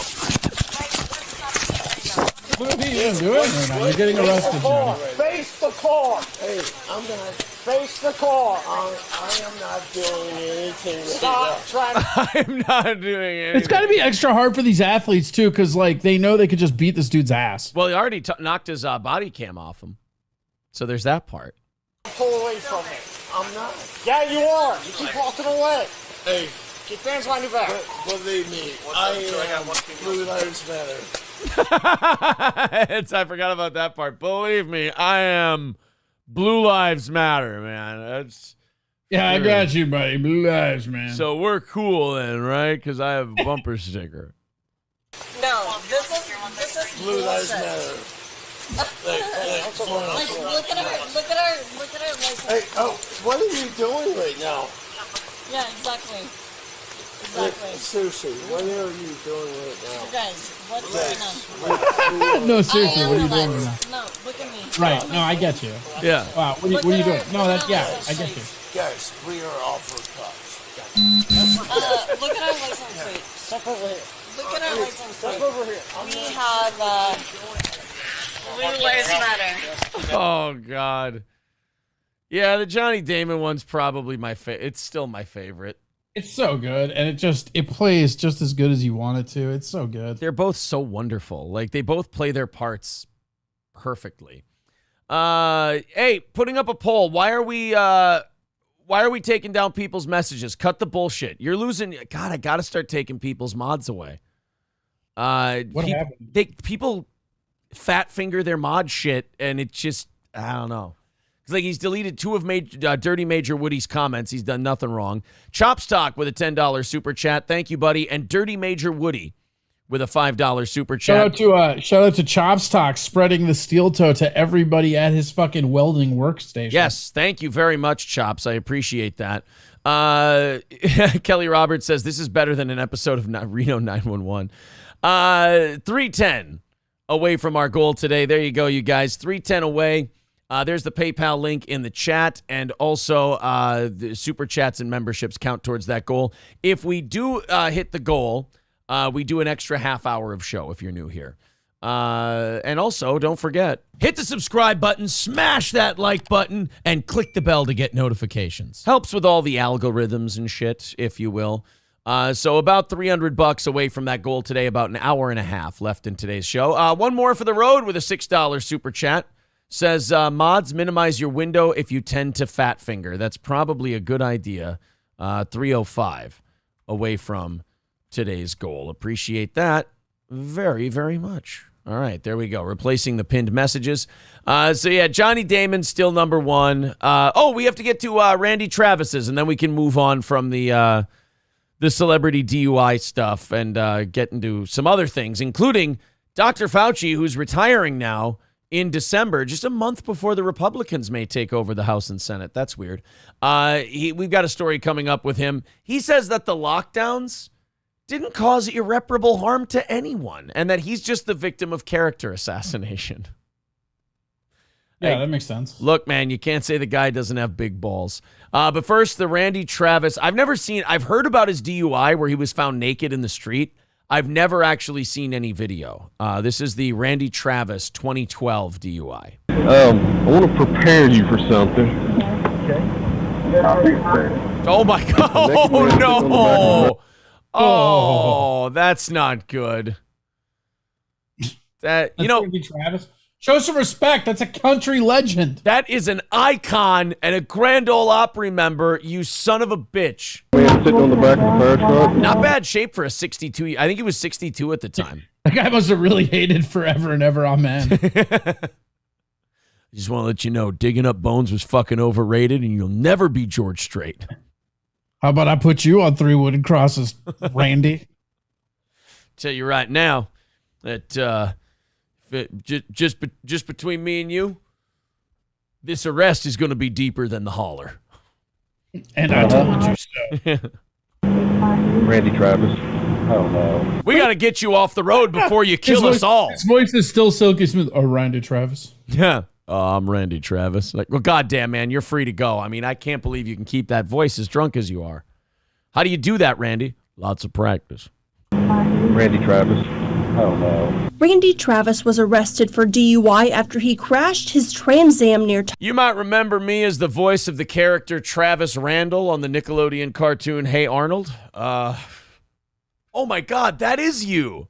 Yeah, I was the singing voice of Mr. Wong as well. Tioga in August of 2012. Troopers say a blood alcohol sample showed he was twice the legal limit. In the video, you can hear officers say Travis is running from them. Pussy. Dude, fucking Merle Haggard would have been 4 times over the limit. You 80s and 90s guys got nothing on the old school dudes. Mr. Travis. Hey, he's running. Hey, come back here. Come back. I'm going to have you sit back down over here, okay? Take me home. Okay, we're going to take you home. Will you? Mm-hmm. Have a seat back over here. Will you take me home? He really does sound exactly like this. Like, even as drunk as he is, just that voice, you can't miss it. Will you take me home? Yes. Take me home. Wrong guy, but it still plays. Deputy. I just want to tell you, Randy, I'm a huge, they just start fucking with him. I'm a huge fan. I got to tell you, Politics, Religion, and Her is a great song. God damn it, that's Sammy Kershaw. Don't think I'm too drunk to know what my own songs are. I got drunk enough that I'm at the rock bottom of my own heart. Randy, big I'm out of Randy. I think I'm out of Randy Travis songs. Randy, I got to be honest with you. Nothing better than Friends in Low Places. God damn it, that's Garth Brooks, and that shit ain't funny. You want to sober me up? I bet All My Exes Live in Texas. God Love damn that song. it. No, I'm not. Look, if you guys want me to sober up quick, keep fucking around and find out, okay? Goddamn fighting words. You know, Randy, I'm a big fan. You know, Too Much Fun is a great song. That's goddamn Daryl Singletary, and we're not even in the same fucking conversation. Now you're about to cross the fucking line. Go ahead. Name a Chris Ledoux song next. Sorry. Yeah. Name a fucking Chris Ledoux song. I dare you. Fucking dare you. And if you name a Paul Brandt song, I'll kill your whole family. Jesus. I'll murder them in cold blood. I will do it. Mr. Travis, you're causing me home. Travis Oh, wow. Randy is getting upset. declined when the paramedics offered to take him to the hospital. Mr. Travis, you hit pretty hard over there. I'm as fine as a damn dandy. I'm as fine as a goddamn dandy. Yes. On the way to the Grayson County Jail, Travis gives the trooper a piece of his mind. I pray to God that he will have a cancerous growth that it affects his bones and every part of his body. Holy shit. Dude, that's intense. That's like a fucking death wish right there. That's an angry drunk. He hopes God plants a cancerous tumor in his bones and it spreads to his entire body. Wow. Is that directed toward me, Mr. Travis? Yes, it is. And then Yes. You know, even though you're cops and you do your job and you're a little desensitized, it's still gotta hurt. You're probably a big Randy Travis fan, and you're like, you finally met him.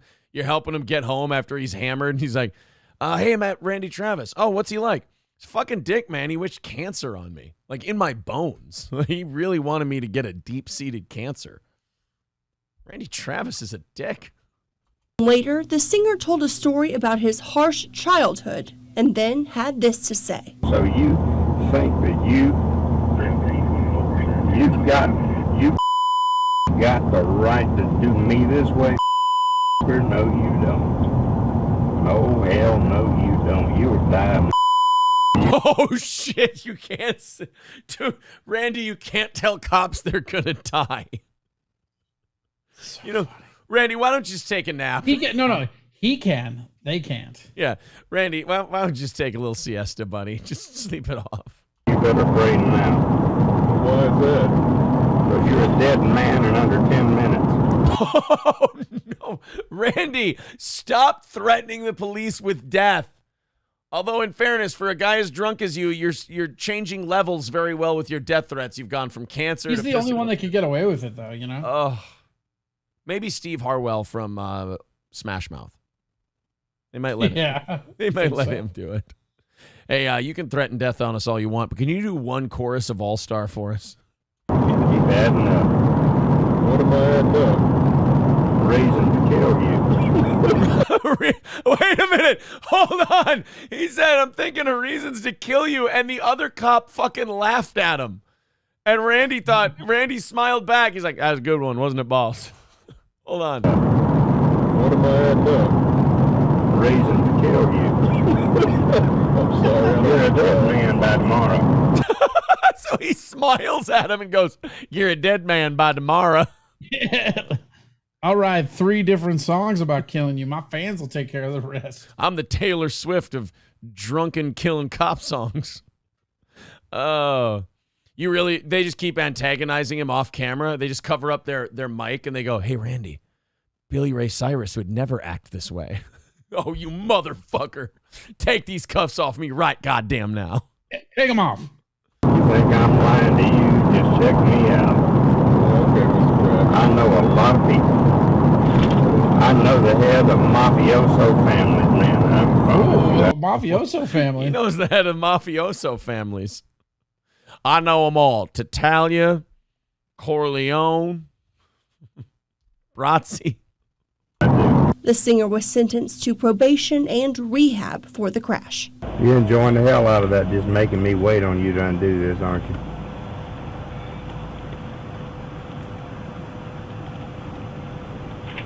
He looks like a fucking golem. Look at his eyes. Yeah. Maybe I would too. Maybe I would too. It's a nice little realization at the end. And then the fucking Curb Your Enthusiasm music plays and credits roll. Oh. That was great. Thank you for whoever suggested that. I've never seen that one. Ever. I didn't see that one either. That's really good. Like, I don't know. And Randy Travis, man, drunk and fucking whatever he wants. Randy Travis threatening to kill cops about 15 different times and getting away with it. I don't think that would go the same way for the rest of us. I think it still goes the same way for him every time. Yeah, I think you're right. Zachary with $25 on PayPal. Thank you very much, Zachary, putting us $280 away from our goal today. Again, $280 away from the goal. There's the PayPal link in the chat. Super chats and memberships count as well. Thank you guys very much for your generosity. Just $280 away from the goal with an hour and a half left in today's program. Principled Uncertainty says, was that mid-stroke? No, but he did not last much longer than that. He had a really bad stroke. He almost died just, I think, within a year of that arrest. I think it was less than Yeah. I think, that was 2012. When did Randy Travis have a stroke? 2013. Yeah, so that was within a year. Yeah. Wait a minute. Is he dead? I thought he was still alive. I think he's still alive. Randy Travis. Yeah, he's 63 years old. He must not be in good shape, though, because he doesn't. Yeah, he looks like shit for 63. Well, yeah, he had that stroke and everything. I don't think that Randy Travis makes like public appearances anymore. No. I think that stroke really fucked him up. Here, I'll go 2022. Randy Travis returned to the stage Okay, well, here's 1 year ago. Returned to the stage, Randy Travis. The world of country music, and well beyond the world of country music, the world of music as a whole. Well, that answers my question of what the fuck is Dan Rather up to? Wow, two birds with one stone in this interview, I suppose. Has been very cognizant of your contribution. Oh, he looks old. There was this Both moment. He is old, dude. He's old as shit. When you were able to sing Amazing Grace. Yeah. Tell me about that. How odd. Oh, shit. That was Mr. Rather. That was. Oh, yeah, he's in rough shape. Yeah, our right side of his face is still, you can tell, damaged from the stroke 10 years ago. A little strokey. Yep. At the Country Music Hall of Fame induction. And it was a song that, of course, had always been so special to him. One of his last public appearances was at George Jones' funeral, and he sang Amazing Grace. Mm-hmm. When we were in physical therapy and occupational and speech therapy, we went for 2.5 years after before the stroke. He's got just out of stupid. the hospital after before the stroke, he was threatening to kill cops and shit. Does he even? So he doesn't talk very much. 2 months on just the letter A. Yeah. But when we got A down, then the next letters and vowels seemed to come exponentially. We spent probably 6 hours a day running through that song, trying to get through all 4 verses and learning the words. I asked him probably about There's 30... no fucking way he can sing. No. He can't even answer his own question. I'm scrolling through this interview. Yeah, he doesn't talk this entire interview. There's no way that you can't convince me that he's singing again. I don't know though. Maybe I will say this. You got stuff like Ozzy Osbourne, where like that dude can't talk in complete sentences at all, but he can still sing. That's or like true. Muhammad Ali, how towards the end the dude could barely move, but if you put him in front of a fucking heavy bag, he'd throw combos like a king. Yeah, there was something about the muscle memory of that he could just do. I bet it's actually easier for him to sing than it is to talk. Nate says, "Why is Corey the only co-host not allowed in studio?" Rabies, actually. Yeah.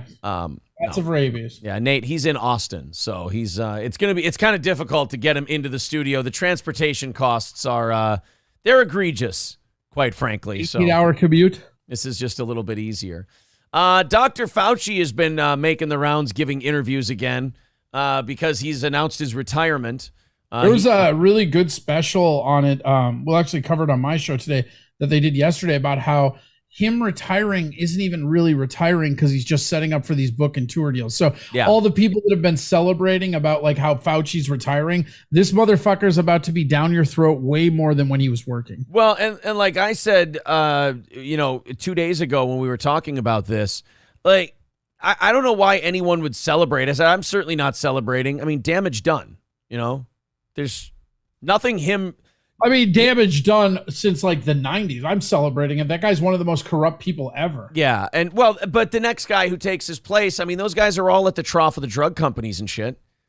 So like the next guy who takes over, he's going to get lots of money. It's going to be a guy, we're going to install a guy who's been taking a lot of money to do research from different companies, just like Fauci was. And like, I mean, he may be rotten, but he's a symptom, He's not the disease, he's the symptom. And the next guy they get in there, he's pretty much the disease. He's been there. I mean, like the dude was trying to stop medication from going to fucking gay people during the AIDS pandemic. Yeah, but I really believe that if it runs afoul of the drug companies, the next guy will do that too. Like when that situation comes up. You think they're just like absolute cucks for the drug companies? Yes. That's fair. Yeah. Because like Rand Paul asked him in one of those Senate hearings, he's like, how much money have you taken from Pfizer and what was the other, Moderna, in your time as a researcher. And he said, in my time as the head of infectious disease, blah, blah, blah, I've taken $400 in the last 3 years. We fucking asked you, General Dildo. And Rand Paul was like, no. Because this guy who was in the position you were in before you were in this one, he made $400,000 last year from grants from drug companies to do his little tests and his research. I'm saying, how much did you make when you were in that position? He's like, well, you'll see in that in 2019, I only made, or since 2019, I've only made $400 in that. It's like, yeah, motherfucker, that ain't what we asked you. But how about before 2019? So that's probably part of why he's retiring right now too, because he can get out of Dodge before shit hits the fan. Because if the Republicans do well in the midterms, which is increasingly looking like it's not going to be the case. I mean, you've got all the fucking sweet little Democrat fucking rally points, right? Abortion, gun control, Trump. It's all in the news. Well, they better pound away at that pretty hard though, because the polls still have them getting the living shit kicked out of them. There's still time. And also, don't underestimate the ability of a Republican to fuck it up in the next 3 months. Don't underestimate the Democrats' ability to make everybody think that it's Trump's fault and that if they vote in the midterms, they can somehow stop Trump. Principled Uncertainty says he's on a $350,000 a year pension. He's got the largest retirement pension of any government official ever. Righteous bucks. Dude is making more after money than the fucking president. That's true. What does the president make? Like 400 or something like that? I think it's 3. Is it really? President. Yeah, it's not that much. President's salary. It says salary.com 110 to 180 a year. The current salary for the president of the United States is $400,000 per year with an expense account of $50,000. Their retirement pension is $219,200 per year. Okay. Pension begins immediately after president's departure from office. Oh, so the president makes $200,000 a year after he's done? Well, so yeah, but they all do. So that's the big scheme of the president stuff is that, and this is what they don't fucking talk about because it's fucking sinister, is that their pensions fucking stack, dude. Yeah. Oh, for sure. So if you were a senator, you're getting the $150,000 a year from that, and then if you were a president, you're getting both of those cumulative. Do they have any kind of investment thing? Because that should be illegal. The president. Oh, fuck no, they don't. Yeah. Because guess who would vote to make that illegal? Them. No, I mean, do they get a 401k package where they'd load them up with different stocks? Because that would be fucking. No, I think they just get the federal benefits and then their pension. All right. I'm not a president retirement financial mind. What the fuck do I have you here for? You sold yourself as exactly that.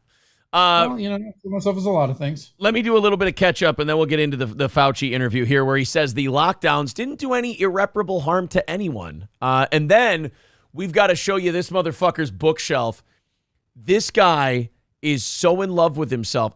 We're going to show you what he's got on his bookshelf that might actually make you puke. Stoney's Bar in downtown Rockville. Stoney's Bar has Stoney's Bar, which is great. Live music on the weekends, bands on the main stage.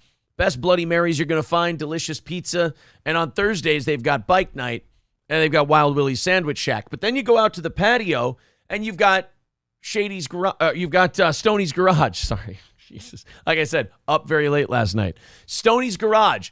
Great place to go. You got the patio. Starts raining.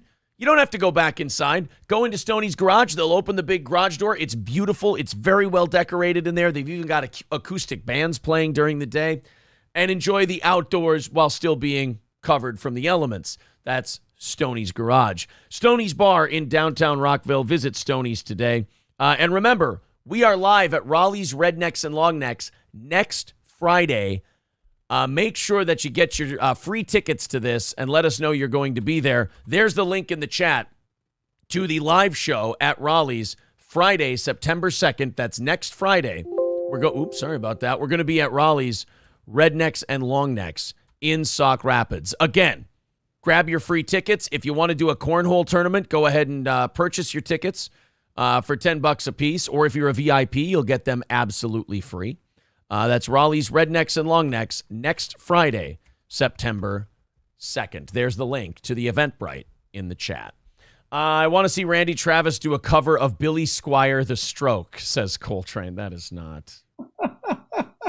How do you live with yourself? He's wishing a stroke upon him. Oh, no. $280 away from our goal today. If you do feel like chipping into the show, there's the PayPal link in the chat. Super chats and memberships count as well.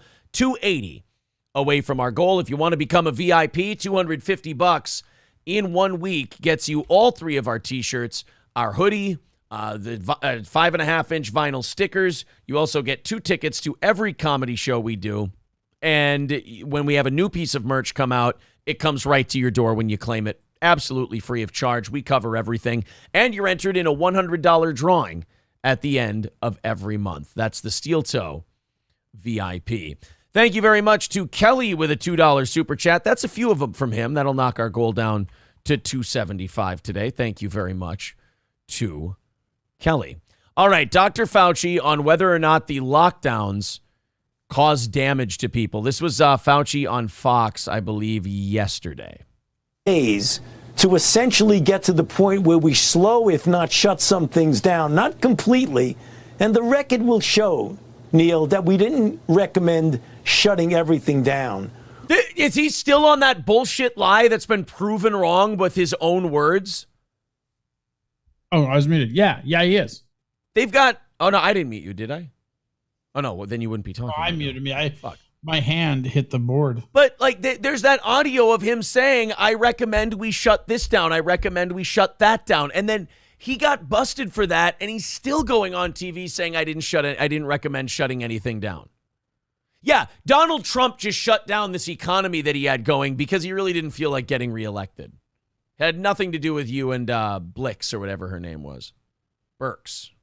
We wanted to cause a pause to remember the terminology to flatten the curve. But in retrospect, and Doctor, do you regret that it went too far? Whatever your original intentions were, and it's easy to be a Monday morning quarterback here, but that it went too far, that particularly for kids who couldn't go to school except remotely, that it's forever damaged them. And by the way, I'm going to get ahead of him here before he gets to do his bullshit.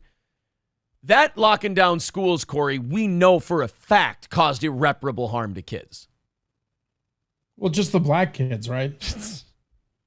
I'm sure it's disproportionate if you ask anyone, but no, it did. I mean, it is. Like they've shown like minority and like poor kids, poor people, not even like minority, just poor people. Like poor kids are the ones that this took the toll on. And the poor kids are just as smart as the white kids, if I could quote our president. You know who didn't lock down? Most private schools. Right, private schools, and there's that bigger gap. A lot of people left public schools over all this shit.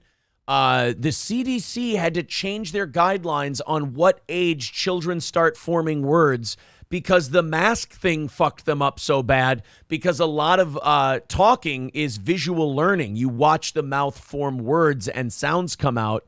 And with the masks on, a lot of kids fell behind with that. I mean, so I don't want him. Weird to me. I believe you and I don't know enough about it, but it just seems like that's a weird human thing, I guess. Yeah.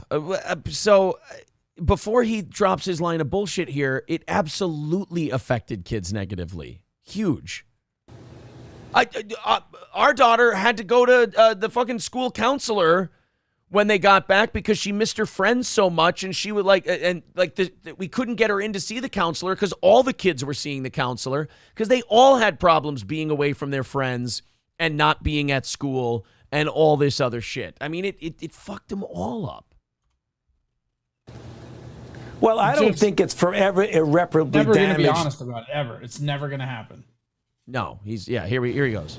Well, I don't think it's forever irreparably damaged anyone, but I think obviously, and if you go back and people selectively, Neil, pull things out about me, I was also one of the people that said we've got to do everything we can to get the children back in school.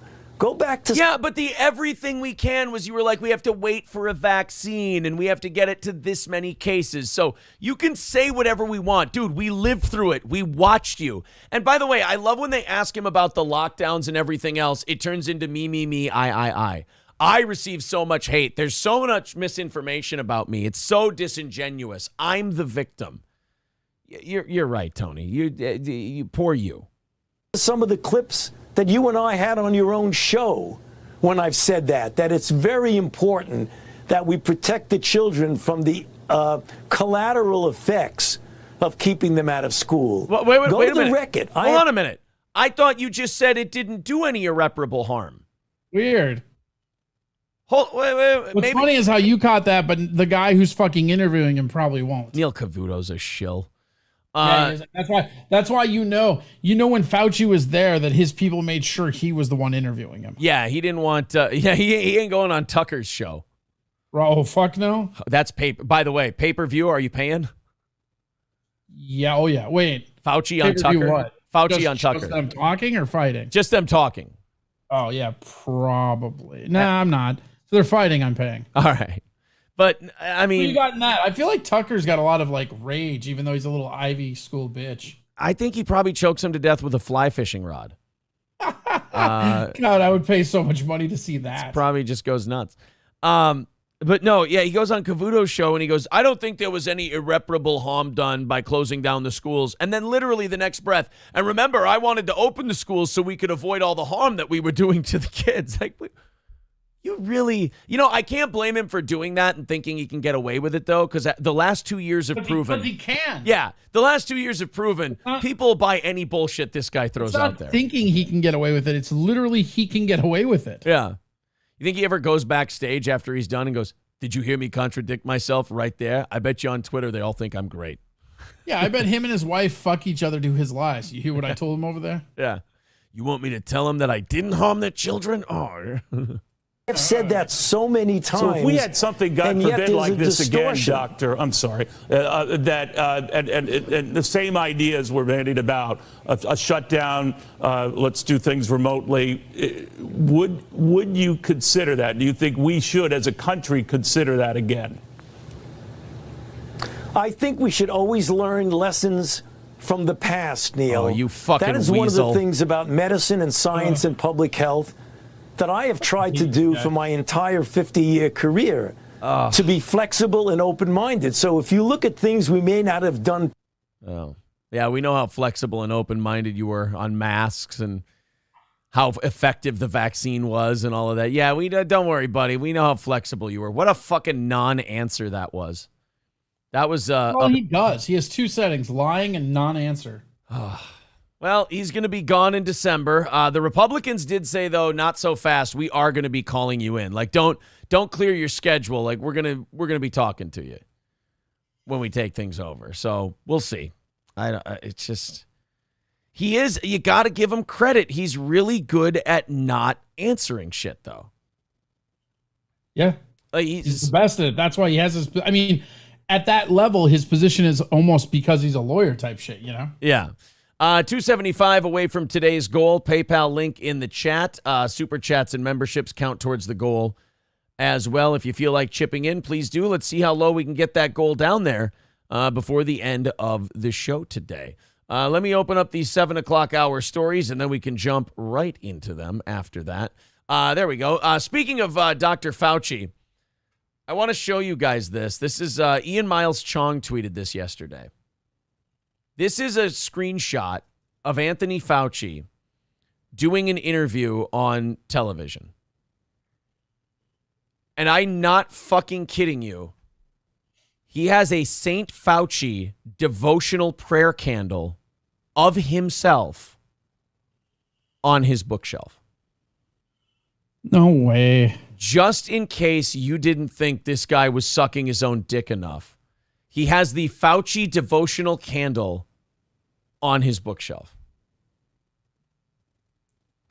Do you think it was a gift? It doesn't matter. If someone gives you a gift of yourself, what are you those don't. is that a Mickey Mantle baseball card? Oh shit! You know what? I just realized that as you were saying that. Hold on a second. Let me see if we can. Oh, it won't let me go. Ah, shit. Too bad. All right. I think that is Mickey Mantle. It looks like it could be. No, that's not a Yankee. That's somebody else. But it's definitely, whatever it is, it's a very expensive card. Not as cool as his Fauci devotional candle, though. This guy's fucking cool, man. Oh my God, he has his own baseball card, dude. I know. From a pitch that he opened the game in 2020. He has a national. Oh my God. I puke. His whole what do you call it? His whole bookshelf there is just the wall of Fauci. It should just be retitled, "Get a fucking load of me," huh? Wow. I hope now I see why he wants to retire so bad. He wants to get back to his house. Dude, his card is worth $4,000. $4,000 for a Dr. Fauci card. Yeah. And he's never even played a game. I mean, they have him throwing the first pitch. Actually, you know what? Ironically, he's probably the best closer in American history, so... Ironically, if that camera could zoom wider, I bet he has a copy of his own baseball card. I bet he's got a test tube of his own cum. Just sitting there on his bookshelf. July 30th, 2020. Fauci baseball cards sold out in day one. Curly Adams says, as much of a narcissist Aaron is, even this is too much for him. I can't tolerate this. I cannot allow it. Dude, how much is a Fauci going for? Yo, dog, you got that Fauci? A Fauci card or a Fauci? Oh, they're not worth anything anymore. That was lying. Oh, they got reprinted, I guess. Oh yeah, they devalued them. Well, I mean, Fauci cards and cash. Just print a whole shitload of it, and now it's not worth anything. Perfect. Remember when John McAfee died, and obviously right off the bat, the big theory was the government had John McAfee killed. You remember that? I do. There's a new theory out there. And it's being put forward by his ex-girlfriend in a new Netflix documentary. You think that the American government killed him conspiracy theory is the rad, hip conspiracy theory. Fuck that. She sees your government killed him, and she raises you, John McAfee ain't dead, motherfucker. His ex-girlfriend says McAfee did not hang himself in a Spanish jail in 2021. According to his Belizean ex-girlfriend, Samantha, he faked his own death, moved to Texas, and is still alive. I don't know. Yeah, I don't know if I should say, as she's sitting in front of a Netflix documentary camera. I fucking hate people like that. Oh, I shouldn't be talking about this, but, as long as it's just between you, me, and that camera. I don't know if I should say this, but 2 weeks ago, after his death, I got a call from Texas. It's me, John. I paid off people to pretend that I'm dead, but I am not dead. Yeah, that's what a guy says over an open phone line when he calls you up, is he just throws He told me that he just found out he was a Nigerian prince. Yeah, and he said that if I just give him my Social Security and debit card information, he'd be able to deposit $350,000 into my account. Seems legit. He also told me that my daughter was in jail and needed to be bailed out, and that if I sent enough Target gift cards, they'd let her go. He just kept texting me, no cops. Yeah, I just didn't understand what he was going for. Herrera says oh, by the way, the name of the documentary on Netflix is Running with the Devil, The Wild World of John McAfee. What a fucking terrible name. Yeah, what sucks too is like John McAfee, like his life was hilarious. Like that dude like killed somebody over cocaine. Oh yeah, like he killed his neighbor. That's the best title you can come up with. Yeah, like didn't he killed his Belizean neighbor? Yeah, didn't he? I mean, he went buck wild in Belize. Oh no, I'm sorry, I don't want to say that and get in any kind of trouble. Allegedly, his people killed because he had like gangsters working for him, like legit gangsters in Belize. He hired them to be the head of his private security force while he was down in Belize. I can't remember what documentary I watched about him. It wasn't this one. But he had one where they talk to his security guys, and you just take one look at them, and they say one word, and you're like, oh, these guys were a fucking problem. Like, these guys were heavy operators in, like, the Belizean drug trade. Yeah, my God says, yeah, the man known for internet security called her on an insecure phone line. Right. Sounds totally legit. Herrera says he told her that there are only 3 persons in this world who know that I'm still alive, and then asked her to run away with him. The Post attempted to contact Herrera, but was unsuccessful. So she knows, McAfee knows. I'm guessing the black girlfriend was the other one who knew. Yeah. He didn't even tell Tucker? What a fucking dick. They're not good like that no more. Oh, okay. Yeah, John McAfee is so out there. He sees Tucker as a sellout. Herrera not only lammed it with the person of interest, but also recruited her relative, prominent lawyer Telesforo Guerra, to become his attorney. His side of the story is that they're after him because he didn't pay off the government. They wanted to hurt him to get rid of him, Herrera says in the film, adding that McAfee was able to connect the Belizean government to corruption. Okay, so there's another theory. It was the Belizean government that had him killed. With Guerra's help and suffering a heart attack in Guatemala City, McAfee managed to safely return to the United States. Soon after, he broke things off with Herrera and married a former prostitute from Miami, Janice Dyson, according to the film. Well, I don't know if I buy the he faked his death and he's living in Texas thing. Nope. But that's bullshit. I think we just Here's where you have to be done listening to any McAfee rumors, right? No information dropped when he was quote unquote dead. Right. And that was, remember that, like when he died, like that, like, oh, within 2 weeks, all this information dropped. When that didn't happen, you knew everything he said was bullshit. Right. Yeah. He said like after he dies, there's some kind of thing that's supposed to be released. And, you know, we all had to come to the harsh reality that maybe this guy was just a rich cokehead. Yeah. Well, and also like if he was alive, he wouldn't contact anybody or he would end up in jail. That's just it. Like, yeah, like he's going to call on an unsecure phone line and tell you that, oh, I'm actually alive and I'm in Texas. The address is 6247, you know, the Vandalia Boulevard. It's like, no, I don't think that's how it worked. Oh, Skeezy saying, but Corey, it didn't drop because he's not dead. Oh, you know what? Fair. That's fair. Fuck you, right? He's not dead yet. Me. Got me, guys. Wubba Lubba says, just got my steel toe shirt in the mail. Thanks, dudes. No, thank you, guys. We appreciate all of you who pick up the merch and do all of that stuff. Appreciate it. 1 hour left in today's show, 275 away from our goal. If you want to help us chip away at that would be awesome. We'll, of course, have our rally at the end of the show here. See if we can knock it down or chop it down. It is vacation week, so the one thing I decided is that since I'm not giving you guys a full week of shows and we're not doing a show on Friday, I figure if we don't hit the goal, oh well. We're not going to roll it over into tomorrow. We're ahead for tonight. We're just going to have some fun, get as close to that goal as we can. You know, we had the softball team win the second straight championship yesterday, so I was out celebrating with those guys. If we don't end up doing overtime, I don't think it's going to shatter my heart.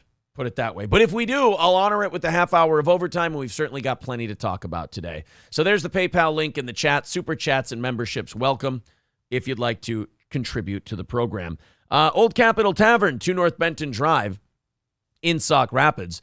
Old Capitol Tavern with 50 beers on tap, over 200 different whiskeys, the best old-fashioned in the state of Minnesota, and an amazing menu. The Caribbean mahi-mahi tacos, I tried those recently. They're very good. The cowboy brisket sandwich is very good, and so many other menu items for lunch, dinner, or their weekend brunch menu starting at 10 a.m. That's Old Capitol Tavern, 2 North Benton Drive in Sauk Rapids. The Gravy Show says, have a good time on vacation. Enjoy yourselves. We certainly will. Rusty Grammer asking who's going to feed your poor dog. He's going to go to Litchfield with April's parents. They've got a big farm out there.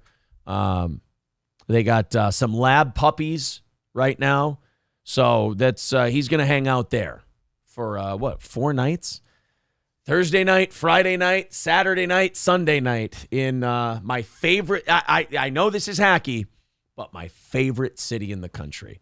You know, what I love about going there is that you can make it as cheap or as expensive as you want. People say, oh, Las Vegas isn't that cheap anymore. It's really like you kind of get to pick your own adventure. You can do it however you want. Like we decided this time, we're like, you know what, we're going to get cheaper hotel because why drop a bunch of your vacation budget into a hotel room that you're just going to sleep in? I mean, we didn't go like, you know, Hotel Apache or anything. I mean, it's Treasure Island. But we just decided this time, you know, why? You know, we stayed at Caesars last time, and it's beautiful. It's great. I love Caesars. But, you know, why dump all that money into your hotel? Go have some fun. By the way, I think I'm going to play more craps than blackjack this time. I've never played craps. Yeah, do it. I've never played craps before. I've been watching the videos. You'll lose a shitload of money quick, but you will love it. I was told by people that your money will last a long time playing craps. Whoever told you that's full of shit. Full of shit, like, and to pretend that they're a little better at craps than everybody else. It is like, yeah, I mean, like, it goes super quick. You win big or you lose big, but it is quick. It is remarkably, it's remarkable that I'm so big on blackjack because I like to have some control over whether I win or lose. Craps is the ultimate luck game. Like, there's no strategy to it. I mean, I guess picking the right numbers and everything, and do you play the field? Do you go oh shit, why can't I think of not the the pass line? It sounds like the pass line and betting the field are the two safest bets you can make. Now, I do have one craps question. I think pass is the way to go. Now, for sure. Yeah, pass line is the way to go. Now, I have one question about the bets.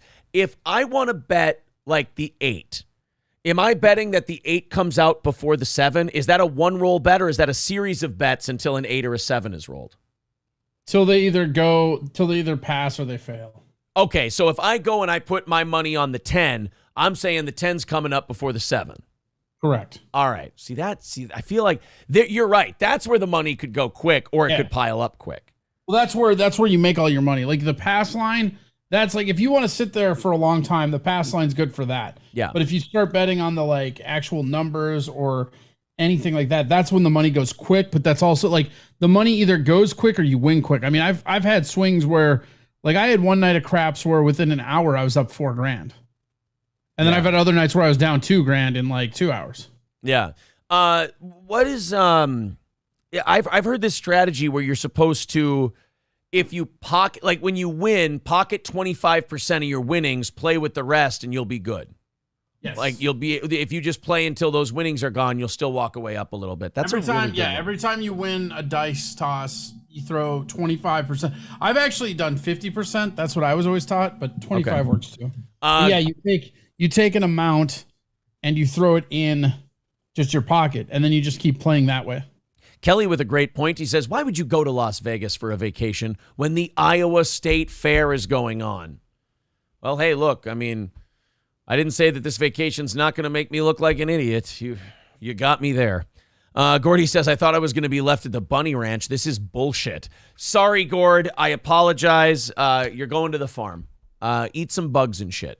You'll be fine. There was this story. You didn't hear about this because the shooter wasn't white. But there was a shooting on Monday in Atlanta. And it's actually, there's a lot to this story. It's pretty fucked up. This chick shot 2 people that she worked with at, I think she was at a mall. International Airport. She was arrested at the Hartsfield-Jackson International Airport in a deadly shooting where 2 people were killed.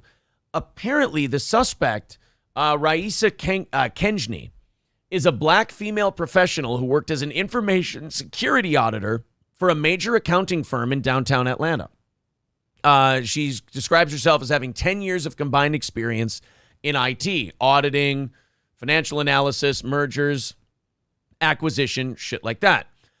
She killed Michael Shinners and Wesley Freeman, both former colleagues who are currently listed as defendants on a legal complaint that was filed by her in May. So she's suing these 2 guys. She alleged that both men and her former employer at large had broken into her apartment to steal files and hack her computer after she filed a whistleblower report of the company with the SEC to detail criminal violations. The case concerns the retaliation, persecution, harassment, intimidation, threats, burglary, computer hacking, phone spoofing, and other attacks the plaintiff was subjected to upon reporting to the relevant authorities a violation of various finance laws. So, classic. Yeah, this wasn't some like random shooting where some person went and just, whacked 2 people. This was a woman who was suing people because they apparently came after her because she went to the SEC and she decided she wasn't going to wait for a trial or wait for any kind of settlement. She was just going to take care of it on her own. Yeah, sometimes you got to do it on your own. This is where the media letting their like agendas get in the way of who they cover really kind of hurts them. Like, this is a juicy story. Why wouldn't you want to cover this more? It's got it all. a shooting. You can get your gun angle in there. Crooked white-collar criminals getting killed, SEC violations, corporate corruption. It's got it all, but because the shooter's black, you don't want to cover it.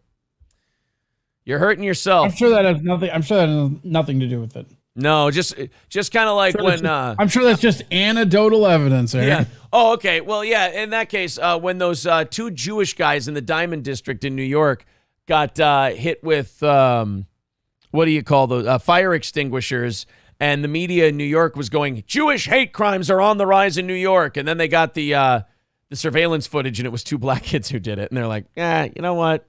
I think the Jews are actually fine. I think that's how like when they were saying like all that black on black crime was white supremacy. Yeah. Or remember when COVID was raging and it was, oh, we got to stop the Asian hate. All these Asians are getting beat up. And then they showed you the surveillance footage and they went, anyway, January 6th was horrible, wasn't it? That's, go back to that.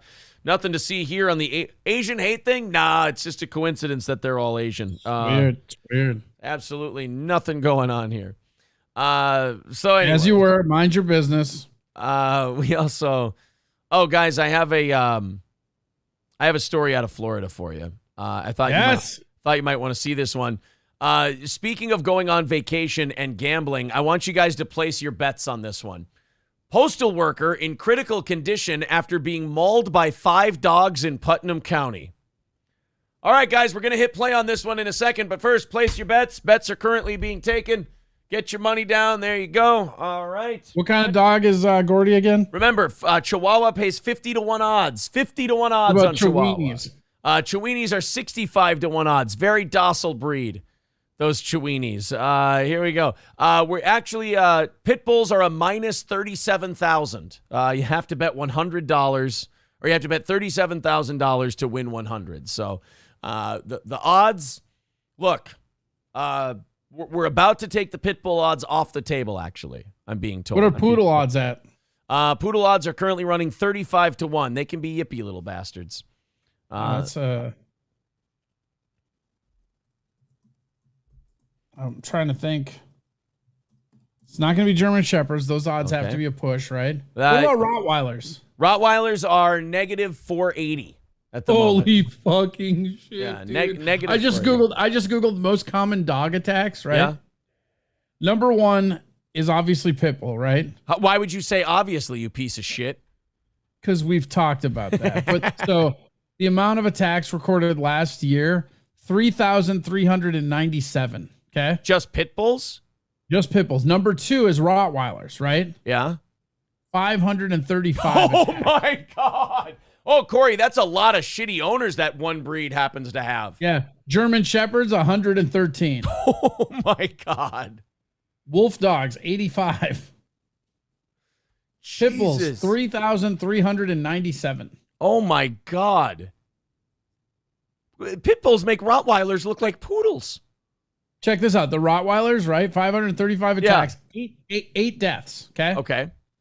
Pit bulls, 3,397 attacks, 295. Oh my God, they're way better finishers. Oh my God. Worldwide. Let's I do love Mikey Two Milk's pit bulls. They in the giant pit bull purge, they're allowed to live. I'm sorry, I can't make exceptions. There's gonna have to be some hearts broken. I already did. That's we're gonna have our schism then, like the communist revolution in Russia. There was the White Army and the Red Army. There was that schism that they had, the Mensheviks and the Bolsheviks. Let's hit play on this story out of Florida. Everyone seems to have their bets in on what breed it was that attacked the mailman. You know what? I'm going outside the box. I'm going to say black lab. Wow. Mick Marshall making a great point. Pit bulls don't leave it in the hands of the judges. That's right. They don't win via decision. A decision victory is a loss, according to a pit bull. 270. Or do we have Vislas? $275 away from our goal today. If you'd like to chip in, there's the PayPal link in the chat. It's also pinned to the top of the page. Here we go. The attack. What was it? Ooh, live from the local station. The 10 Great o'clock music news guys. Starts now. It's aggressive. Tonight on the 10 o'clock news, a local mail carrier fighting for her life after being attacked by 5 dogs in Putnam. What is this, the fucking Johnny Rock show with the loud music? 5 dogs? 5. County. Yeah, you know what? This is where I think it might not be a pit bull. They're not an attacking groups breed. Chihuahuas are, though. Oh, shit. That 300 to 1 is looking pretty good, guys. Chihuahuas are mean, too. Someone else. I fear for my mother, who's elderly, going to the mailbox by herself. And dogs are rampant out here. Those We dogs should have have taken since bets been on how taken many by times they animal said I control. fear for my life. Yeah. The sheriff's office continues to investigate this attack. But wait, stop for a second. What the fuck was going on there? They're talking about the story, but it's just a hand caressing a weird blanket? Well, he probably didn't want his face shown. 'Cause he's been Right, but bit to shit. that's not the B-roll footage you think it is, their local news station. He's got fucking Terminator face, Like, so they got to hi, cover we're it here up. to talk about these dog attacks. Check out this hand. The only thing that's not bitten. That's what we'll show you. Yeah. Lakes But he was like, Estates area go back. in He was like Jackson. caressing it. It's very weird. Now neighbors worry it could happen to someone else.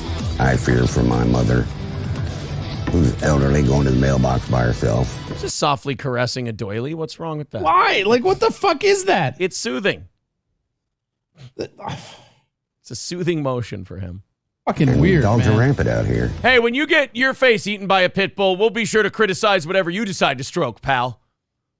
All right? You know what? I apologize. They never said pit bull yet. You don't think that's weird? Look at that. Like, hey, we've got this guy on the news. Just kidding. We have his weird ass hand caressing this tablecloth. To me, it's the baggie of Coke that's just out of frame that's bothering me. Yeah, and here's a baggie of drugs. Yeah. Those dogs have since been taken by animal control as the sheriff's office continues to investigate this attack. It happened in the Interlochen Lakes Estates area. News for Jackson reporter Bree Isom spoke with that neighbor that we just heard from who tried Isom damn near killed him. I got him. to help. The man says he grabbed his rifle right away when he heard the screaming. He says he knew he had to help his neighbor in need. A man that lives in the Interlochen Lake. Well, you didn't. The dogs are still alive. Thanks a lot. Wait, did you say a man that lives in the lake?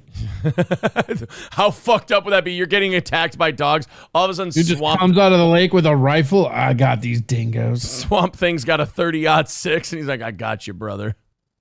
Lake Estates area is shaken up after witnessing a dog attack Sunday. This happened just around 12:45 in the afternoon. Why did you decide to help when you heard someone screaming? It's the right thing to do. What the fuck kind of question is that? And I would want somebody to do it for me. Why is he? Why are we only now? You're right. It's bothering me. That was just a visual of him stroking his pants that time. Now, that's what I'm saying. Oh, but it's not creepy when he's just stroking a tablecloth? Well, once is an accident, twice is a pattern, Corey. They really, I mean, it was a doily pattern to begin with, Aaron. This guy doesn't stop stroking shit. Buddy, keep your hands still. Stroke it, stroke it. The man said he called 911 and fired a shot with his rifle to scare the dogs away. The woman that was attacked is a 61-year-old mail carrier. Her car broke down before the attack. God, her legs got to be tired just carrying guys around all the time. I was just going to say, how could you be carrying all those guys at that age? Oh, good. We've both devolved into hacks. It's true. She was real sweet. She left apples in the mailbox for the horse. So, and Stop little notes rubbing here and your- there. She would ask stop about me. rubbing your Kids was fucking doing, she was leg. dropping off packages. Really nice lady. Neighbors say the 5 dogs, which they say were bulldog mixes, all Oh, wait a minute. Hold on a minute. Hold on a minute. Bulldogs? Bulldog mix my aching ass. Mixed with what? Don't bury the lead here. We're trying to cover. Bulldog mixed with what? I've never seen Chows. Yeah, I've never seen a pack of 5 bulldogs rip somebody apart. Come on. I think you said Staffordshire Terrier wrong. I think bulldogs can be slang for pit bulls, though. Pit bulls technically are bulldogs, right? They're technically terriers. Really? Yeah, they're American Staffordshire Terriers. That's fucking terrifying. Is the name of the breed. I know, isn't that scary? I feel like that's scarier than pit bull. Yeah. American hey, there's a Staffordshire coming. Fuck me, dude. That sounds like a bus. always travel together without any collars or tags. One That's neighbor good. says he's fed up with people not keeping their dogs on their property. Tell us what you know about these Stop dogs. The dogs have been a nuisance for a long time. They get my garbage 3 or 4 days a week. When I try to shoo them away, they bark and growl and snarl at me. This is kind of your fault. So you have a rifle. You see 5 dogs running around with no collars and snarling at people. and you don't shoot them in the face? Thanks a lot. Now this old lady can't carry her mails anymore. 61-year-old woman is in critical condition in a local hospital. I'm reporting in Putnam County. Bree Isom, Channel 4, the local station.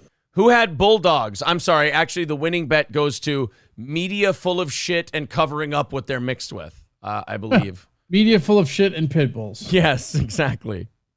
Anecdotal, I know, says Garrett, but I've only ever known one Rottweiler, and he attacked me, bit my face. I've spent tons of time around pit bulls, my own, my cousins, my other cousins, friends, and I remain unscathed. Well, I mean, we have data versus anecdote. I mean, it's just, yeah, you can go around. Like, most people that Ted Bundy met, he was very nice to. Like, John Wayne Gacy didn't kill most of the people he met. I mean, that's...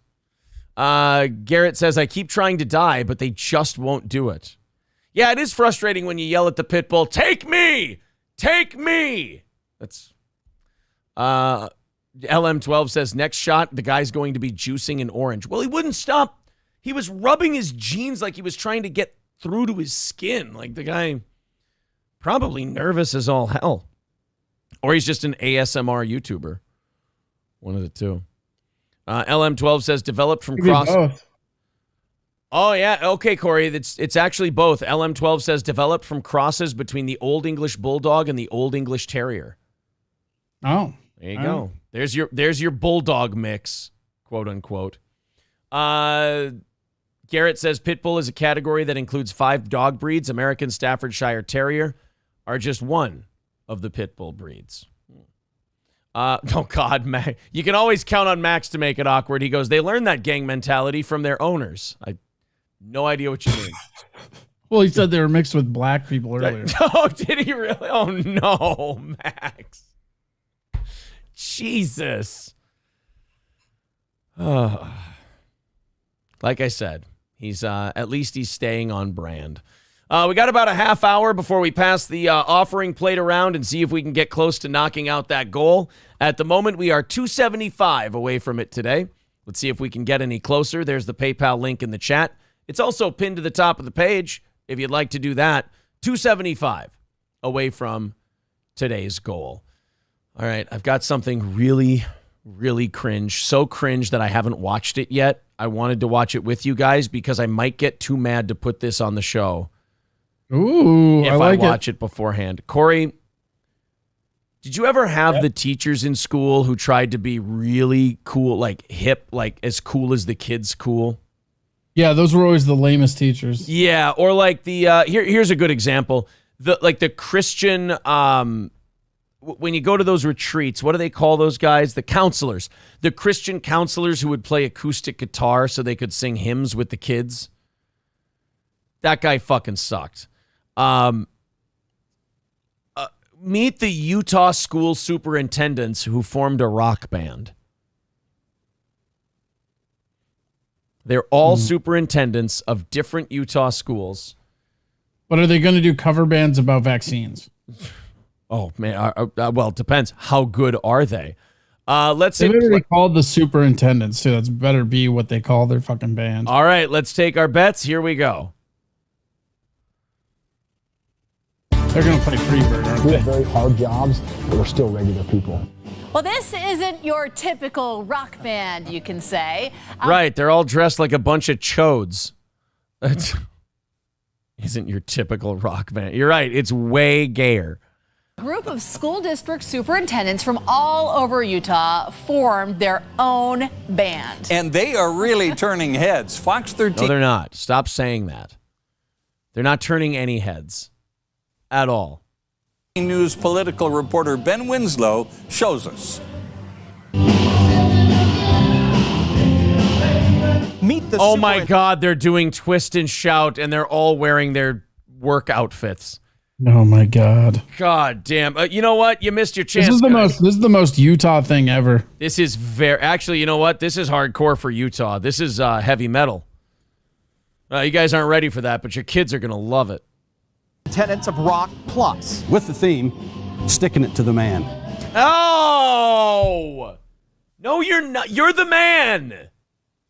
You don't. This is like Fauci. Sounded better than our original song, Stick It to Each Other. Yes. This is like Fauci protesting lockdowns, guys. You can't say you're No, it's nothing like that, Aaron. He never advocated for lockdowns. Oh, that's true. You know what? So he could protest them.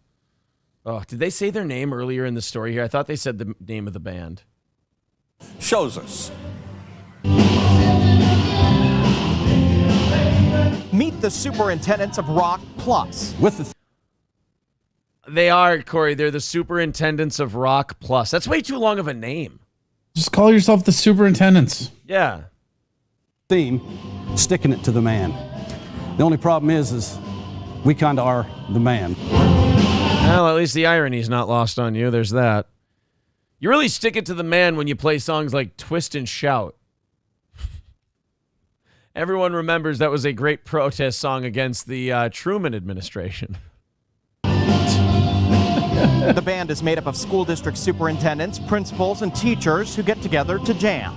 To just have fun and to kind of let loose. Why is Aaron Berg in this band? He's a stand-up comedian. This makes no sense to me. The band formed in 2015 when a group of superintendents were a little stressed out.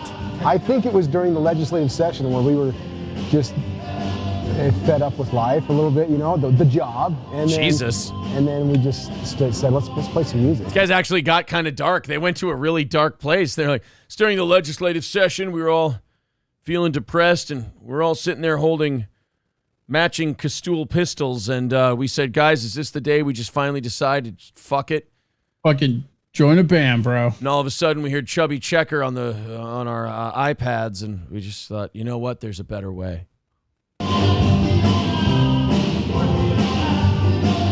Mark, can you play any instruments? No. Good, you're our bassist.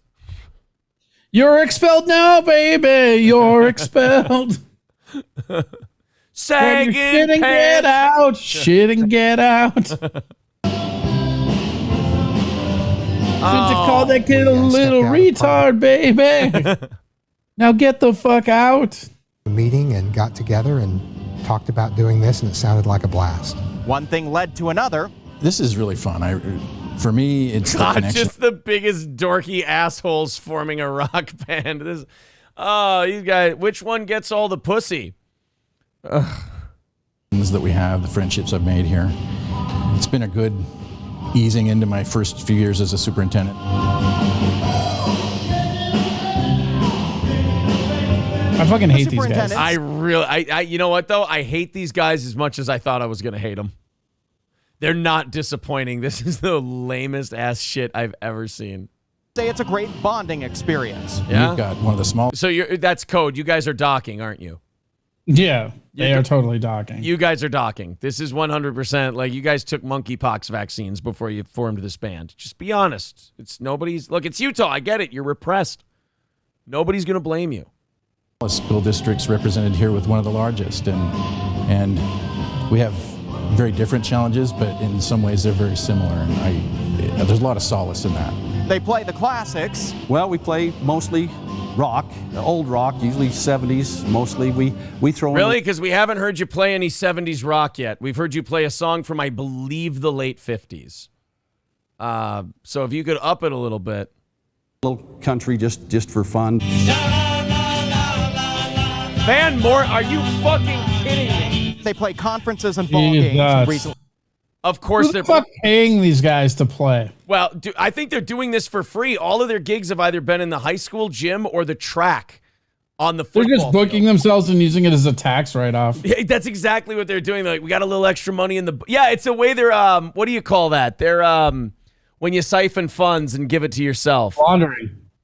Embezzling. They're embezzling money from the school district to pay themselves. They're booking themselves at like dances and like at football games and shit like that. Like, guys, we got an extra $1,200 in my school's budget. I'll give it to the band. And they're like, okay, we got $800 in ours. And they're just fleecing the school district to book their band. We played First Lady Abby Cox's Show Up for Teachers event. Let's keep the party going. Well, then why do you have these guys in there? Oh, my God, they're performing in front of the food and beverage concession stand. Oh, this is a... Yeah, that's a paid gig. What are you talking about? That is a paid gig. Clearly a paid gig. there's always this questioning look like, geez, what are those old stuffed shirts going to be like? No, exactly what you'd think. Lame as fuck. Wait, where's all this 70s music they said they played? I don't think I've heard anything that cracks 1968. Corey, look up when Brown Eyed Girl came out. It's all 50s music that they heard in the 70s, Aaron. Okay. When did Brown Eyed Girl? Yeah, when did Brown Eyed Girl? Yeah, when did Brown Eyed Girl come out? I believe that was 1968. 1967, you idiot. Oh, well, I'm no Randy K. God, you are so dumb. I'm the dumbest guy in the world. And I think when we start cranking on a few things, they get a smile on their face and people start bobbing their heads. From the stage? No, sir, you're seeing things. Should we just call Randy to catch up? I miss him. I don't think he's too happy with us. That random year of music, just asking quiz music shit. Oh, fuck that dude. He'd name the month. That's what I'm saying. That made me miss him, dude. That guy was crazy. Yeah. They see the reactions people have. Kind of like when a kid sees their teacher in the grocery store and they can't believe they exist outside of the school. That's not what they're doing. No, sir. That's not what they're doing. They're going, ew, fucking lame. I just saw my teacher in the wild. Ugh. That's what they see when you have your band. That's a good way to keep kids away from the junk food, though. I would go nowhere near the vending machine if my superintendent were there. Yeah, and he was playing bass. No thanks. Seeing us in something other than a suit and playing rock and roll. Could you play something from at least the year my parents were born? That would be nice. Throws people off guard. If we play Twist and Shout, the room changes. Right, they leave. Everybody just goes home. Oh, you guys. You are not as self-aware as you need to be. Oh, right? Not even close. No. Over the years, the band has changed as superintendents retire and kill themselves. We've lost 3 drummers to suicide. It's a nasty business. They've added principals, teachers, and even members of their families. Hence the name Superintendents of Rock Plus. You get to see that side where there's so much administrative stuff and a lot of political stuff you have to deal with. Superintendents of Rock QTAI plus. Yes. Are we booking them or what? Are we I'm good. Do we you don't want to book them? I feel like, you know what? I feel like they've got some promise. Robert Rasmussen with $4.99 says, I want to hear them play Bulls on Parade by Rage Against the Machine. Yeah, you got to remember, it is Utah. I don't know how much hardcore shit you're getting out of these guys. No offense. I don't want to upset the superintendent of Rock Plus guys. That name just flows right off the tongue, doesn't it? Yeah, it's just what a great name. I can't imagine rock and roll existing without the Superintendents of Rock LTBQAI plus. Hey, who are you guys? We're the superintendents. Oh, that's a great name. Of Rock. Well, you're going a little heavy there. Plus. All right, now you're fucking with me. Thanks. Sounds better than their band's first name, the Retards of Rock. But, I mean, at least you would have known what you were getting before you booked them. Yeah. I mean, it's... All right, this next song is called Macaroni Diploma. Let's go, guys. Actually, their first name was actually a little too on the nose for Utah. They were just the Sister Wives. Short Penis Boss?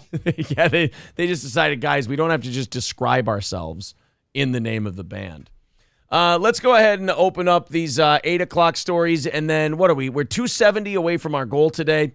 So we're going to try and get that down as far as we can. We're not going to roll it over into tomorrow. Like I said, it's vacation week. So that should mean a little vacation from the people, for the people who donate as well. So we are 270 away. No rules against hitting the goal today. However, we will do the 30 minutes of overtime if we knock it out, and then do those 30 minutes. So thank you very much. The PayPal link is in the chat. Super chats and memberships count as well. All right. I'm going to skip this one. I'm just not feeling it. I watched it yesterday. I felt like it was kind of fakey and kind of set up for YouTube. It's an Uber driver who claims that his passengers smelled so bad that he had to cancel the ride. And anytime I see a guy with 2 million views on an Uber thing and 291,000 subscribers, I'm thinking he's staging it. You know? Yeah, usually. Yeah, like it's not a legit Uber ride, but who knows? CNN wrote an article. You know what I like about CNN is since they fired Brian Stelter, they've been really, really good at staying right in the middle of the road and not being like, what do you call that? Propagandists for the administration, Corey. I don't know if you've checked in with them lately, but they're being so much more fair and balanced. Oh no, I haven't. Yeah, I'm really excited to hear, and I believe you immediately. Would you like to hear an example? I have a headline for you from CNN Business. God, would I ever? Okay. Gas prices dropped 70 days in a row in the second longest streak since 2005. We're doing great. God. Dude, headlines like that, you got to admit, they're fucking shameless. They are shameless. I mean, you talk about burying the lead or missing all the context you need for that story. They don't give a fuck, though. They just want people like... Oh. Honestly, they're so excited that Mar-a-Lago shit happened. Like, they might stay in business this year because of Trump. That might keep them in business. And Brian Stelter's salary. How much was he getting paid? God, if it was more than $100. My God, hold on. I got to get really depressed. What is his net worth? Oh, no. Don't do this to yourself. If it's over $1 million. It's only going to make me sad. If it's over $1 million. It's got to be over $1 million. He was a fucking anchor for how many years? What is it? $10 million. Fuck. $10 million for Brian Stelter. Well, CNN Business is reporting that gas prices have dropped 70 days in a row. Why aren't we celebrating? And yes, this is the same CNN that wrote the article saying gas prices dropping are like a $100 a month raise. Not anymore. They're not writing that anymore, though. You see, it's a tax break. It's more money in your... I mean, fuck that you didn't have the money in the first place when the gas prices went up. It's you got a bump. The national average for a gallon of regular gas has dropped every single day since soaring to $5.02 a gallon on June 14th. Again, that is not something to brag about. It just means things got so fucking out of hand that now they're just regular shitty and you're celebrating it. You talk about being the beneficiary of low expectations. It's got to be nice for this administration. You got a 39% approval rating. You've got... That's like the highest it's been, too. Yeah, you've got record inflation. You got gas prices that are still like $1.50 up from a year ago. And you've got CNN sucking your dick over a $1.50 drop in gas. Wow. I wish I could get that kind of treatment. This 70-day streak of falling prices at the pump is the second longest on record going back to 2005. Oh, that's really interesting. You know what else is at record levels? Inflation, and that's 40 years. Do you want to talk about that? No, we don't want to talk about that. Let's talk about the gas prices. Let's talk about gas prices dropping by a quarter of 1 cent. Let's talk about the thing we didn't want to talk about 2 months ago. Yeah. The national average for regular gas dipped on Tuesday to, hey, $3.89 a gallon, everyone. $4 a gallon. Happy times are here again. Cheer up, smile, nerds. Are we like... Cheer up, smile, what? The song from Cinderella Man, those Depression-era songs.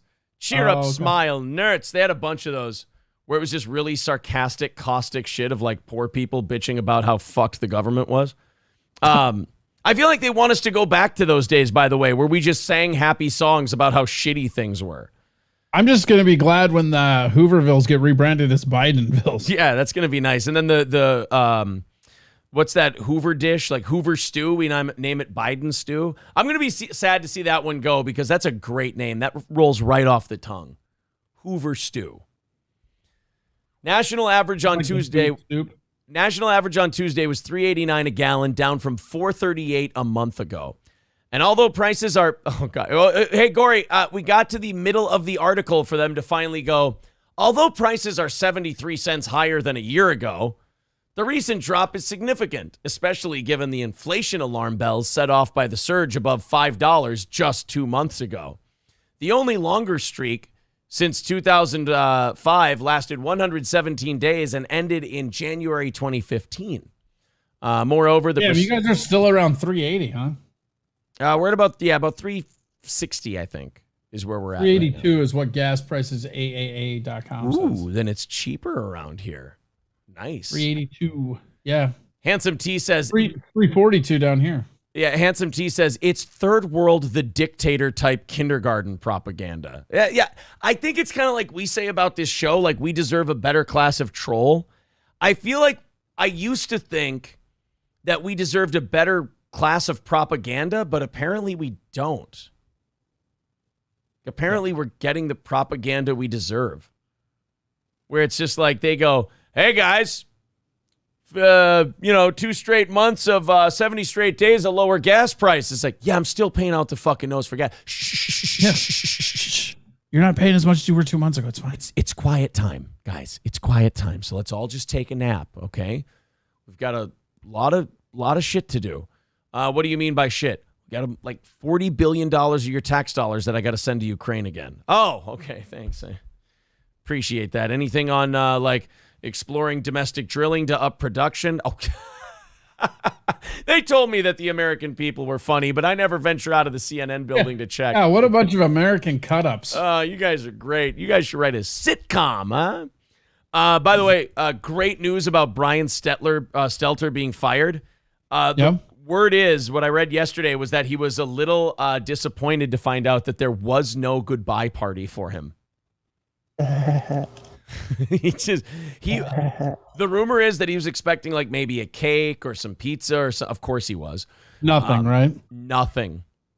Not a thing. And you know who they're saying the big gossip is that kind of went public with that?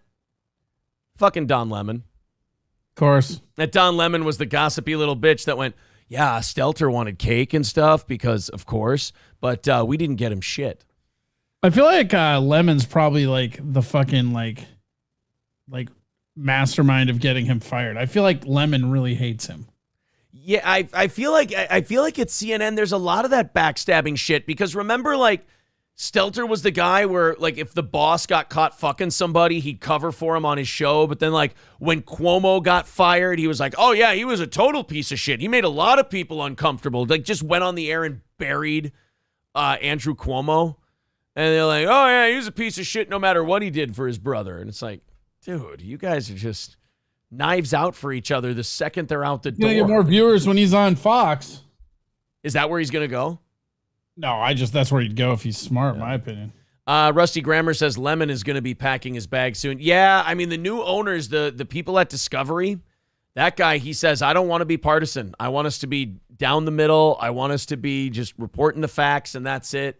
And I don't think there's a place for Don Lemon in that kind of a CNN, if we're being honest. 270 away from our goal today. Super chats and memberships count. There's the PayPal link in the chat. Let's see if we can get it down to a respectable level here. I know we're going to pass the can around in about 15 minutes. Let's see if we can knock that goal down a little bit. The thing that makes all the trolls happy. Yes, $270 away from said goal today. We're taking it easy on the goal with the vacation coming up, but that doesn't mean we don't want to hit it. So if you do feel like chipping in a little bit towards your favorite show, please do. There's the link in the chat. China has edited the ending of the new Minions movie. Oh my God, what the fuck? Minions: The Rise of Gru premiered in China on Friday. However, it's not going to be the same movie that people saw in America. Unlike the original movie, the Chinese version does not end with Gru and his mentor Wild Knuckles riding off into the sunset. Instead, Wild Knuckles is jailed while Gru becomes one of the good guys.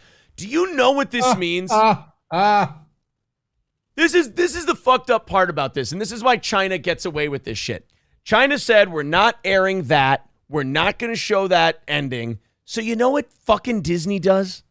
They redo the ending to sell shit. They film a new ending just for China. Yeah. Like, you don't even try to have a staring contest with them. You don't even try to go, fuck you, take the movie as it is or nothing.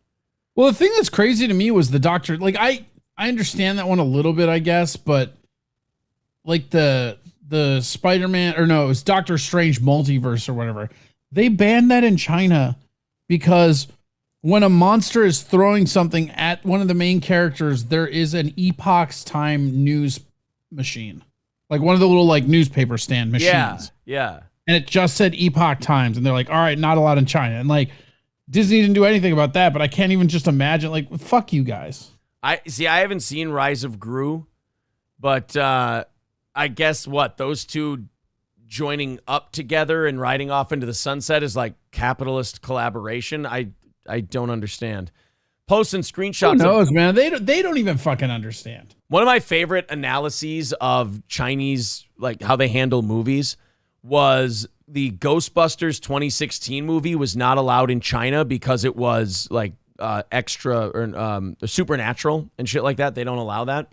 And the Red Letter Media guys were doing their review of the movie, and they were going, so spoilers ahead for those of you who have seen it. Unless you live in China, you haven't seen it. And Mike goes, yes, your communist government believes the movie is witchcraft. Yeah. It's like, that's funny, but that's But it's also really funny to talk to them on a show they're not watching. Right, exactly. They're not allowed to have YouTube. No, there's no YouTube there. Posts and screenshots of the film shared on Chinese microblogging site Weibo showed censors had added a series of subtitled still images to the credit sequence. Oh, wait, so Disney didn't even film like an actual ending. The Chinese just copied pasted some construction paper over the scene. That's what they do. They did that with that Fight Club thing, remember? Oh, that's right. That's right. They just mute off the ending and then just put text that says what the real ending is. You know, like, Tyler turned himself in and was sentenced to whatever. That's right. I mean, the whole movie just ended up being like the whole buildup was useless and the movie made no fucking sense, but at least China could show it. The people in China must like think of Americans like we're the most retarded people in the world because like these are what they think are their classic movies. This movie made no fucking sense. Right. He just turns him in and Americans cum their pants over this movie. Well, I'm sure they have like cool American bootlegs. Like, hey, you want to see the original ending of Minions: Rise of Gru? Dude, we'll go to work camps if we get caught with this shit.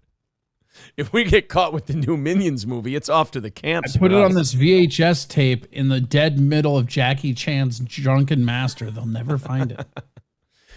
In it, they explained that Wild Knuckles was caught and locked up for 20 years after a failed heist. He also discovers a love of acting and sets up a theater troupe. Gru, meanwhile, returned to his family, and being a father to his 3 girls became his biggest accomplishment. Wow. It also promoted China's 3-child policy. Because, so China aborted way too many babies these last 30 years. So now they're actually turning tail and going, oh, no, you guys have to go have more kids now. Like, I know we were killing your kids if you had more than a couple, but now you got to have more. So, like, if you're raising families in China, you can't fucking win. You either got too many or not enough. And now they're in the not enough phase. Japan Everybody's got not enough. We're in a population crisis. Yeah, I think in Japan now what they're doing, like young people aren't drinking and fucking enough. So Japan wants more people to have kids. So they're giving like tax benefits to young people who drink. Yep. Like they're just like, look, we need you guys to drink and fuck a little more. So if we throw you a couple of bucks, you think you could throw a little dick around? Be nice. And hey, remember, condoms are for homos. Get in there, Tiger. Don't touch. Thank you very much to Matthew with $50 on PayPal. Very generous of you, sir. Appreciate that donation. $220 away from our goal today. Getting a little bit closer and about 10 minutes away from being done with our performance part and passing around the hat and seeing what goes in. 220 away from the goal. Super chats and memberships count. There's the PayPal link in the chat and pinned to the top of the page. So this is a soldier in Canada went to their VA and he was seeking support for PTSD. The doctor came to him, he says casually, and the first thing he offered the PTSD soldier as his doctor as a method of treatment, would you or anyone else like to take a guess before I throw it to you? Chlamydia. Corey, chlamydia would have been better than what the doctor offered him first when he came as a soldier looking for treatment for his PTSD. The doctor... Did he offer him cocaine? Crack? All fentanyl? of this better. All of it better. Casually offered euthanasia as a treatment for his PTSD. I don't feel so good, and I got all this PTSD. Well, there's no PTSD in hell. Yeah, I mean, we could just fucking kill you. What? Whoa, that I was coming here for the. I could have done that at home. I came here because I had a revolver in my mouth. I thought you guys would. I mean, did you ever think of pulling the trigger? It's like, this is not what doctors are supposed to do. A Veterans Affairs Canada employee has provided medical aid in dying advice to a Canadian Forces veteran who suffered from a traumatic brain injury and post-traumatic stress disorder. Last week, VAC acknowledged in a statement that medical aid in dying was improperly provided to the veteran in one case. So this isn't the veteran coming out and like whistleblowing and going, "Oh, they totally tried to kill me while I was in there." This is the veteran service going, yeah, guys, we may or may not have tried to kill that guy who came in here and tried to get service for his and PTSD. Guys, this might be our bad.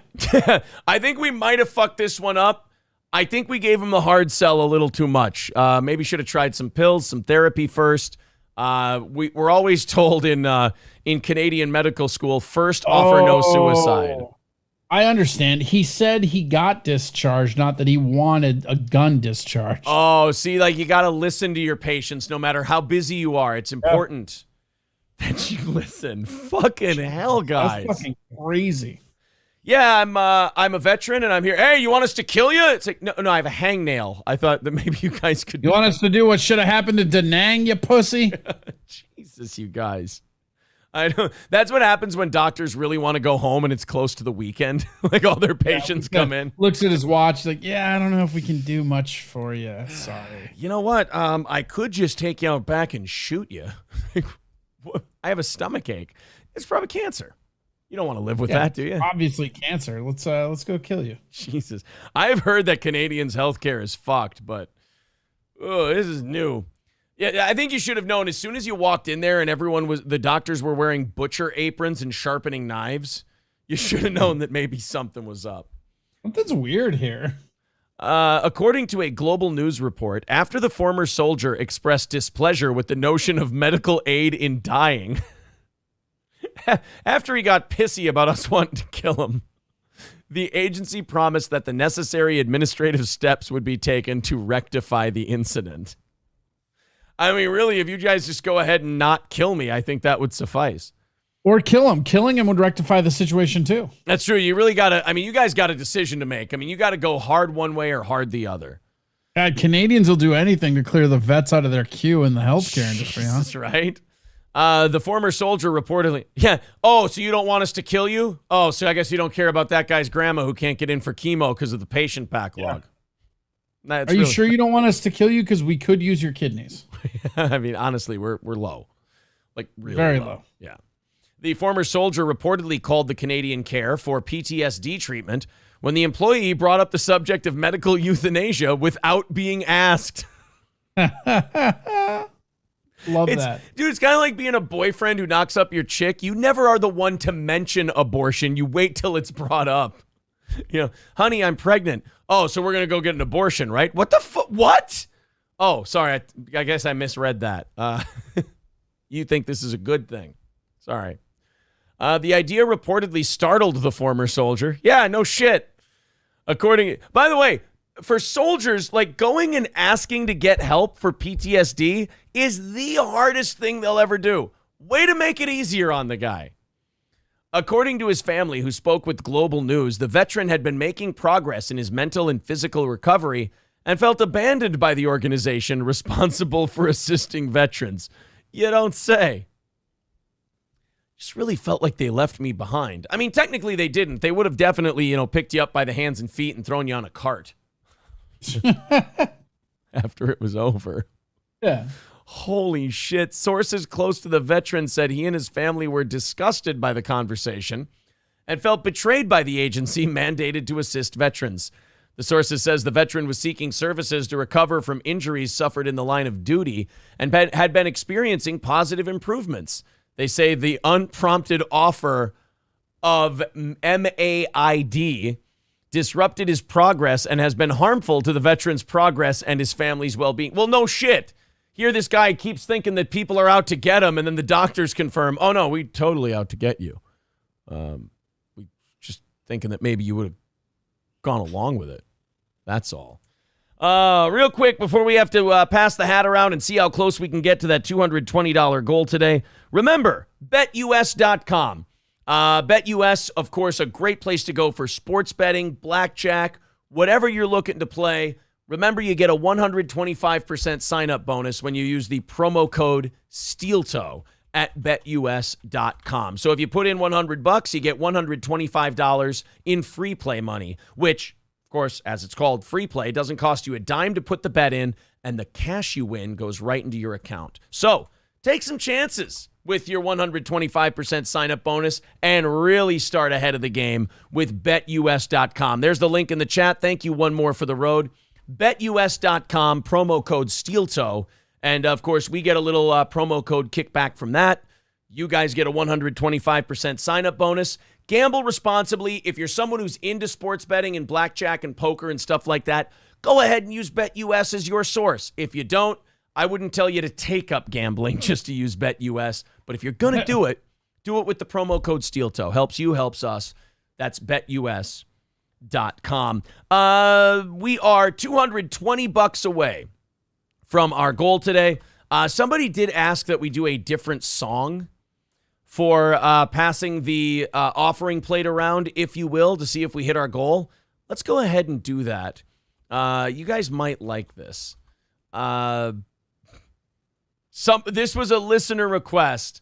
Ladies and gentlemen, a wonderful show. We hope you've had a great time. Oh, Labglass wants us to talk about the Toe Boys drama. You know what? If we hit overtime, we'll have time for it. I promise you. Either that or we'll talk about it tonight. But if you want it today, we'll do it during overtime. Sorry that I spaced on that, guys. You are correct. All right, here we go. It is time for the hat passing, the little hype train that we've got here. This was by request. Hava Nagila for the... All right, 220 away. Let's see how close we get. There's the link in the chat. 220 away. Super chats and memberships count as well. Let's see what we get. 4 minutes away from the end of today's show.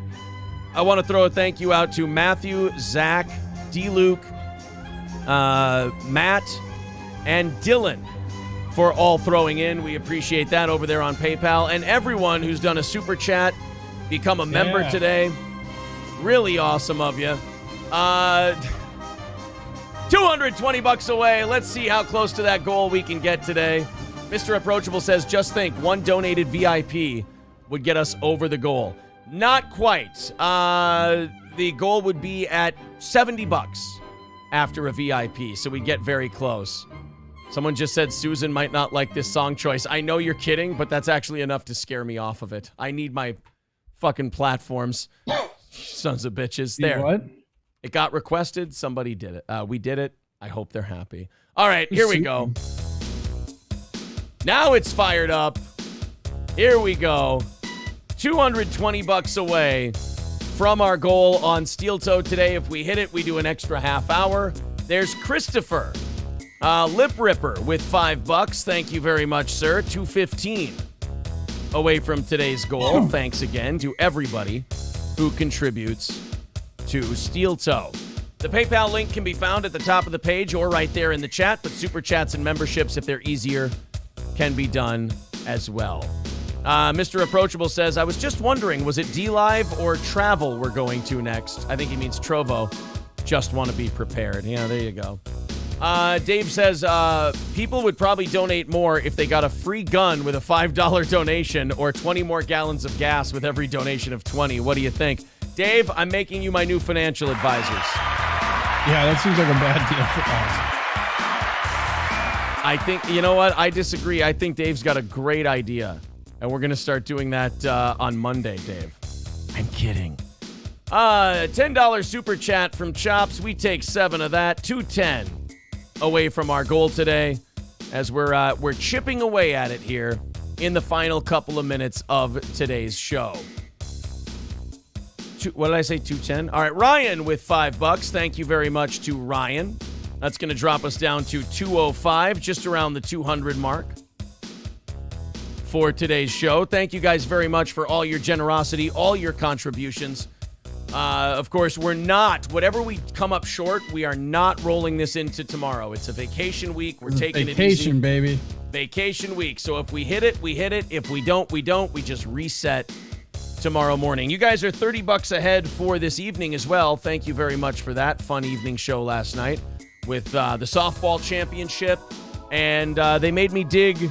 They're now my son's wrestling action figures, but they made me dig some of my wrestling action figures out to show him what we had in the old roster. Is he at least keeping care of them or just playing with them? He's doing what I did. They weren't in great shape when I had them because I always played with them. I had like a wrestling promotion and a whole thing. Nice. Yeah. Ric Flair's arm. If I show you can tell I did quite a few chops with Ric Flair as his arm is pretty marked up from all the chops that I had the Nature Boy do in his time. Dave says he just got off an airplane. Yeah. No, his dick's not out. $205 away from the goal, and just a minute or two left in the offering plate segment, if you will. Yeah, a little less than a minute left. $205 away from our goal today. Silverwolf says, I didn't see the Jesse I gave you in that roster. Gordy gave me a Jesse Ventura one, and I've got it right here. There you go, guys. There's the Jesse Ventura one. Stevie J says, did you go drinking after the big victory? Yes, we did, and it was a lot of fun. And thus why I might take a nap. Awesome. I could do that. Thank you very much. One more for the road. Appreciate that. 205 away from our goal and just about done with the offering plate train. It doesn't look like we're going to make it today, but thank you guys very much for all of the support. We'll be back tonight, April and I will, at 7 p.m. Central Time. And then our final morning show of the week is tomorrow. And then we're taking off after that. There will be best of shows on Friday and Monday, so be sure to check us out for that. All right, there it is. There, the music's over. 205 away from the goal today. Corey, thank you very much. You will be on Twitch Talk at 11. Yep, we'll be right over there at Twitch. All right, twitch.tv/Corey Adam Comedy. There is the link in the chat. All right, Corey, take it easy. Have a good one. Yeah, you too, and enjoy your awesome vacation, dude. You've deserved it, and you'll have a blast. I'm very excited about it. And to the rest of you, more importantly, go enjoy your nap. I'm gonna sleep like a baby after I get all the Patreon and all that shit done. To the rest of you, thank you very much. We will talk to you tonight at 7 o'clock. Take her easy.